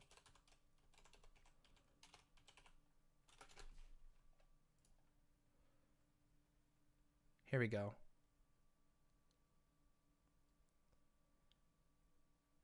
Give me 1 second. Here we go. Let me find the best version I can. Where's this? Let me find the art here. Here we go. Here we go. Ready? Here we go. How many of you would let Alex Straza absolutely destroy your asshole? How many people would let Alex Straza just plow you into the ground? Just you know, give me a pompo in chat if you're feeling that way. Yeah, we got a lot. Look at that. Look at all these. Look at all these people. We got some. Wow! Holy shit! Guess what? You all just committed a sin because guess what? This is Alex Straza. You fucking piece of shit sinners. You bestiality people. You're fucking a dragon. You're a dragon fucker. You're a bestiality person. You animal fuckers. Fuck you. Holy shit, you perverts. Also, guess what? Do you know how old Alex Straza is? How old is Alex Straza? Hey, tell me how old is Alex Straza? How old is Alex Straza? Quickly. Come on. Which way is it? You're fucked. Haha. Just kidding. Don't even bother answering because you're fucked every single way you do it. Because guess what? If you fuck her and you're a human, she's 11,000 years older than you. Yeah, that's right. She's an ancient. So you're getting, oh my God. Oops. Guess what else? Just kidding. She's actually, canonically, real life, only about, what, 18 years old? Maybe less, maybe 17, maybe 15 or 16, because the game WoW, where Alex Straza was first introduced as a character, was invented. No, listen. My name is an emote. I'm not mad at you. I'm making a point, please. I'm not trying to roast you. It's okay. Relax. You don't need to go. Just relax. I know this is my style. I'm not mad at you. I'm trying to explain a point. And I am being dramatic, but that's how it is.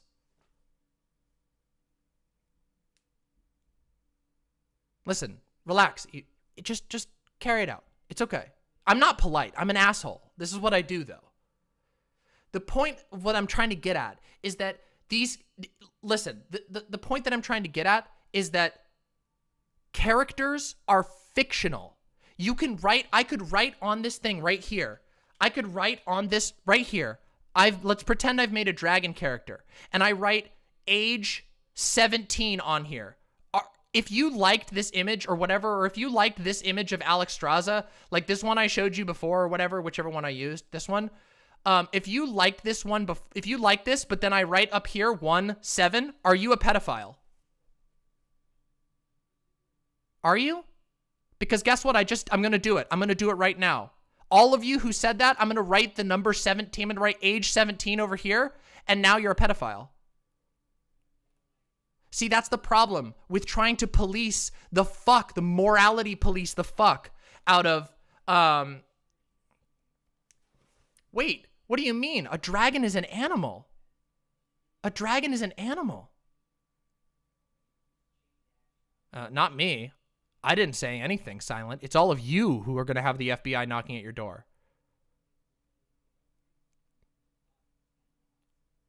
It's a whimsical beast. It is a dragon is a beast.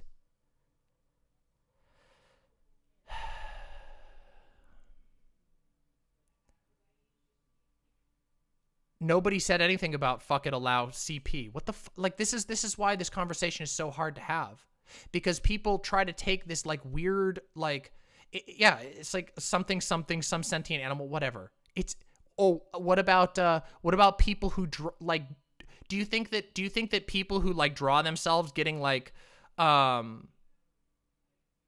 you're saying I would? Wait, what? If it didn't hurt children?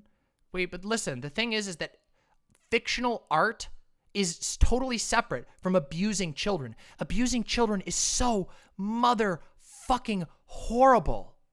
It's so horrible. It's fucking miserable. There is no connection between child abuse and like because you liked some image online of some character that was technically underage or something like that. Why I'm saying teacher-student might encourage it? I mean, I don't know, right? Like, who knows? It's really, those lines are really hard to say. Here's the thing. Do you think that violent video games can encourage people to murder? Oh boy, here we go. Do you think that violent video games encourage people to murder? Because if that's the case, now I think there might be some specific examples where, there's some specific examples, where like, some people who seriously can't distinguish between fact and fiction might do like X thing. But I don't think there's any argument to be made about like, oh, you like, wait, but that's, hold on a second. But that's not, but wait a second. Wait, but my name is an emote. Like that is culturally affected by other things, not just art. Keep in mind that these like weird pedophilic, pedophilic bullshit, that shit is all fucking over the place in our society. We talked about this the other night on that panel I was on. Remember where we talked about how, like women are encouraged to make themselves appealing to older men and are taught that that's a good thing? That is way more influential than any fucking mental gymnastic, like, online art thing that people freak out about. And keep in mind that people freak out about this shit all the time online. Like a trans artist will draw like them and their dragon boyfriend or something on Fur Affinity, and then it will become this like this horrible like hate campaign. Like we talked about this with the Fall Guys thing. Remember when I talked about the Fall Guys thing? How it became a puritanical justification for hating and saying a trans woman is like a pedophile? Because apparently you can make the skip from like, oh, you put a butt plug in and then played a game that is like whimsical and like there are children who might play that game. I know she didn't put it in. I know. But I'm just saying. Do you see how this can be justified to create moral panics? That's what it's all about. And here's the thing. Yeah, exactly. I know. It's so bad.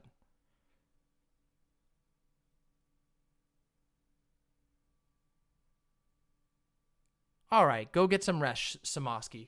I know this is like a contentious topic. What I'm saying is that should we be critical of media? Absolutely. But I'm saying be critical. Don't just like outright like make these claims about like, oh, this person is a furry artist. That means they're an animal fucker. Do you know how much that happens? Let me just tell you. Furries are like one of the best examples of this. And by the way, I'm gonna go there. Ready? All of this like moral puritanicalism is often a justification for recycling homophobic and transphobic stereotypes. I'm going to go there. That's right. I'm going to do it. I'm going to go all SJW on you. Because here's the thing. The fact of the matter is, like, you know what they said? You know what they used to say about gay people? They would be like, "Oh, gay people, they're child fuckers." They would say that all the time. That was a constant accusation. And it's like, "Oh, well, what if there are two consenting adults?"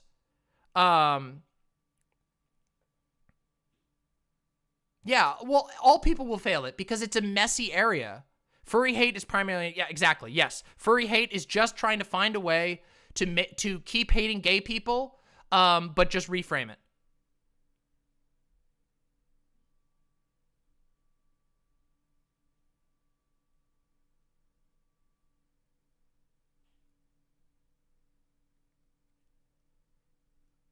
Well, but here's the thing.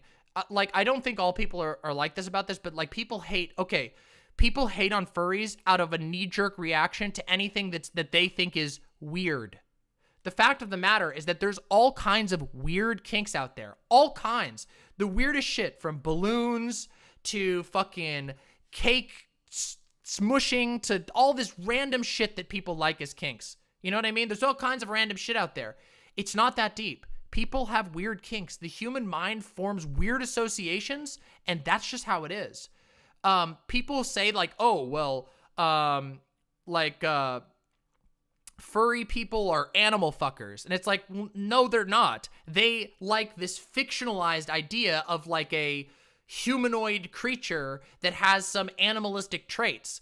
A lot of people like that kind of stuff. Do you know how many biker dudes? You know how many biker dudes out there have like a devil girl tattooed on them? A devil girl with the horns of a goat? Do they want to fuck a goat? No. It's just humans like when we play with creative concepts. We have big creative minds. And while I do believe absolutely that we should be critical of all art that we consume and what possible effects it could have, we have to also be aware of how moral panics are used to justify hatred and to ruin people's lives. Yes, that's true. Yes, that's absolutely true. Most people are into cartoons of some form. Do you know how many? I'm going to show you an image. And I know some of you are going to be fucked up. Ready? Watch this.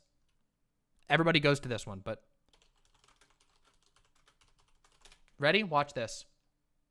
Ready? Here we go. Here we go. Here it goes. I'm going to do it. I'm going to do it. It's happening. I'm going to do it. Here we go. Look at that. This fox right here. Do you know how many kids were fucking horny as shit for this goddamn fucking fox when they were young?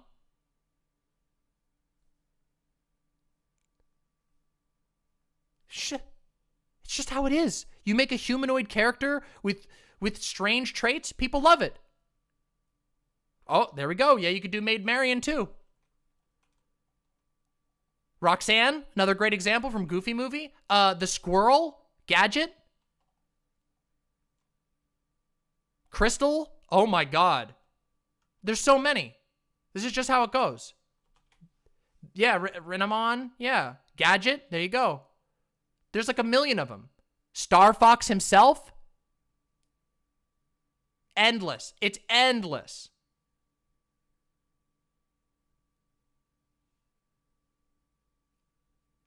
Yeah, this shit is all over the place. What I'm trying to say is that people should be really fucking careful about accusing people of being like X thing, like you're a fucking zoophile, you're a fucking bestiality person, you're animal fucker, you're a pedophile, for every single thing that they like, unless you actually have evidence of that sort of thing. If you have actual evidence of somebody being a predator, go for it. I fucking hate people who harm children, who harm animals. Yeah, I get it. I get you. But this is a tangent. I'm not just addressing your point. I'm addressing the greater issue. Remember that. That's what I do as a streamer. Just keep in mind. This is a bit of a tangent, but I want to address it because it's something that I hear a lot. And I think, again, the reason why I talk about this, even though I'm sure there's going to be people who are mad about it, I will not. I know. I will not. I will not do that. I will not search. I don't search anything on stream, ever. I search it off stream. Actually, I don't know that you know that.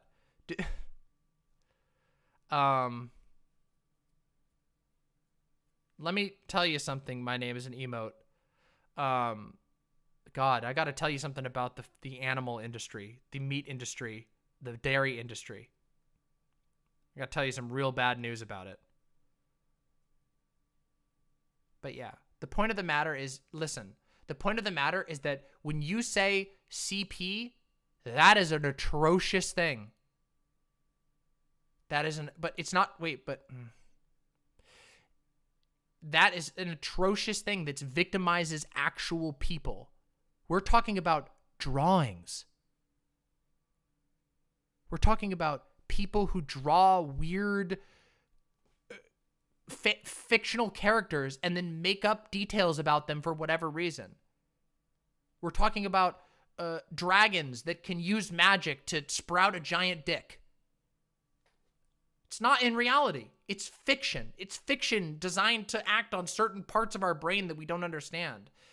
And the problem that I have is that people try to equate, they do this all the time. And again, I told you why. The reason is because you can ultimately use it to try and read some evil thing into somebody you don't like. You can go, wait a minute, that person over there, well, they liked an image of fucking Maid Marian. I know, I'll stop. They liked an image of Maid Marian, and it was like a horny image of Maid Marian. Wow, that's really fucked. Are they an animal fucker? And then it becomes they're an animal fucker. Yeah. Do you see what I mean? How this gets done? And this is done mostly, by the way, most of the victims of this are LGBTQ people. Those are the victims. That's who gets targeted by this shit. LGBTQ people, always, almost always.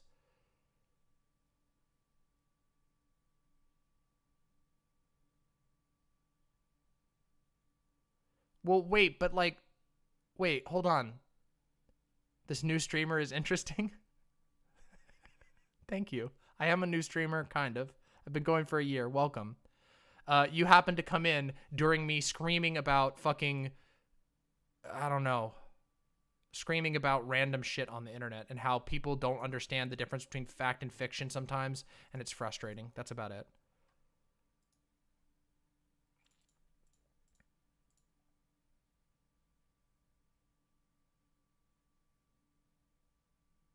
Let me look at this. I prefer Zan's Vosh's take to this one. Claiming a being as a 1,000-year-old dragon is also bad too. Not to mention race play is fairly yikes, but I'm lax on most options. Unless the take can coexist, giving DMs was the reverse. A clear older person being labeled 17. This happens all the time. Just so you know, this happens all the time. Ready? Watch this. I'm going to do it again. Ready?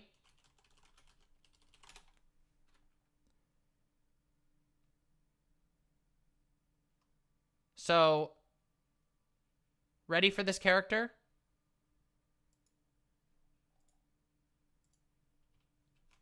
Ready? See this? I know, we'll move on. But see this character here? See this character from Aladdin?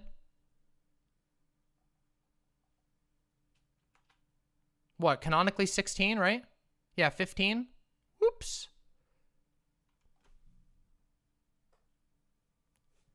It's a drawing. It's a drawing by a Disney artist. Yeah, everybody just got canceled. See y'all later in hell. Wait. Wait. Oh my God, this is getting out of control. Insta-cancel. Insta-cancel.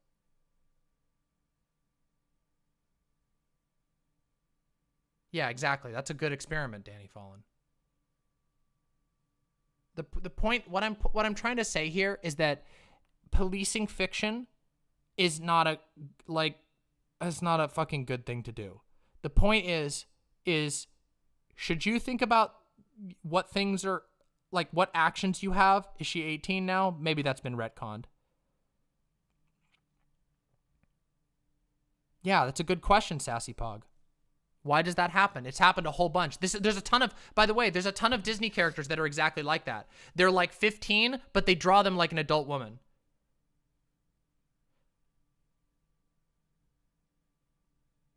Okay. My name is an emote. Let's look. I don't think people are trying to dogpile you, but sometimes takes happen like this. Okay. It's all right. Let's cool it. Let's cool this topic, okay? Let's cool it. It's clearly people getting a little worked up. My name is an emote. Don't worry about it, all right? It's fine. We're just talking about it. Oh, well, you're welcome, Wasi Woozy. No, listen. It's not that big of a deal, okay? You got a moral license for that boner? Listen, it's not that big of a deal. My name is an emote. It's all good. It's all good. And you're welcome. I like streaming. Thank you. I do have taste. I appreciate these. These glasses are lifesavers. They make it so I don't get headaches as frequently. The whole point is, I'm going to go too. You're all good, okay? Listen, my name is an emote. Before you go, it's fine. Go eat. Get some rest, okay? It's fine. Nobody hates you. Nobody's mad at you, okay? I promise, right? Okay? It's just a disagreement. We disagree all the time, all right? Nobody's mad at you. It's fine. Don't worry. Hydration is good. Listen, I promise, all right? If you take it from anybody, if nobody else, take it from me. It's all good. You're fine. These are complicated issues, and we talk about it. I am a rager. That's what I do. I don't even know who you're talking about. How could I be mad? Yeah, nobody's mad. That's all good. It's fucking fine. One more part of this topic. There's also the inverse. The new She-Ra showrunners, remember, said Andorra was 18, but people assume she's older, or she's underage, so Rule is like considered CP, but she's of age, at least from what I said. Yeah, you can slap anything on any drawing. Any drawing. I could literally draw a cup and say this cup is 18 years old. It's fiction. So yes, are there things we need to consider when we're talking about fiction? Absolutely. But people really do become, and not everyone, but there's a lot of, there's a lot of knee-jerk reactions that people have, and it often impacts LGBTQ people negatively because they see something like, oh, you like furry shit, you like demons, you like big monstrous demon boys or something or whatever, or you like Bowser art or something, and they go, oh, you must be a pedophile, rapist, bestiality, animal fucker, whatever. You know what I mean? Just run down the list. People will try to post hoc find that. Have a seat. Yeah, go for it. Listen, again, I support sex workers. I'm sex positive. Sometimes these things have to be talked about, though. And I think this is one of them. The furry hate thing, gotta go. There's a lot of people, there's a lot of kinks out there that get a fucking crazy amount of hatred. And it's totally stupid because every kink is fucking weird.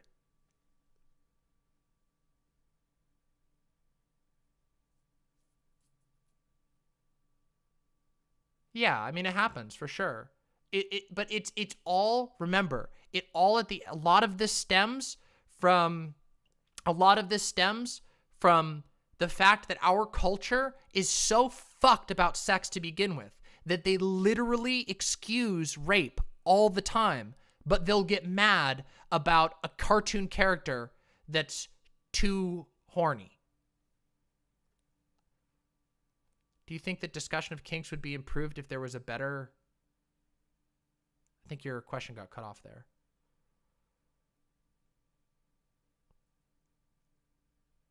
Oh, okay. Yeah.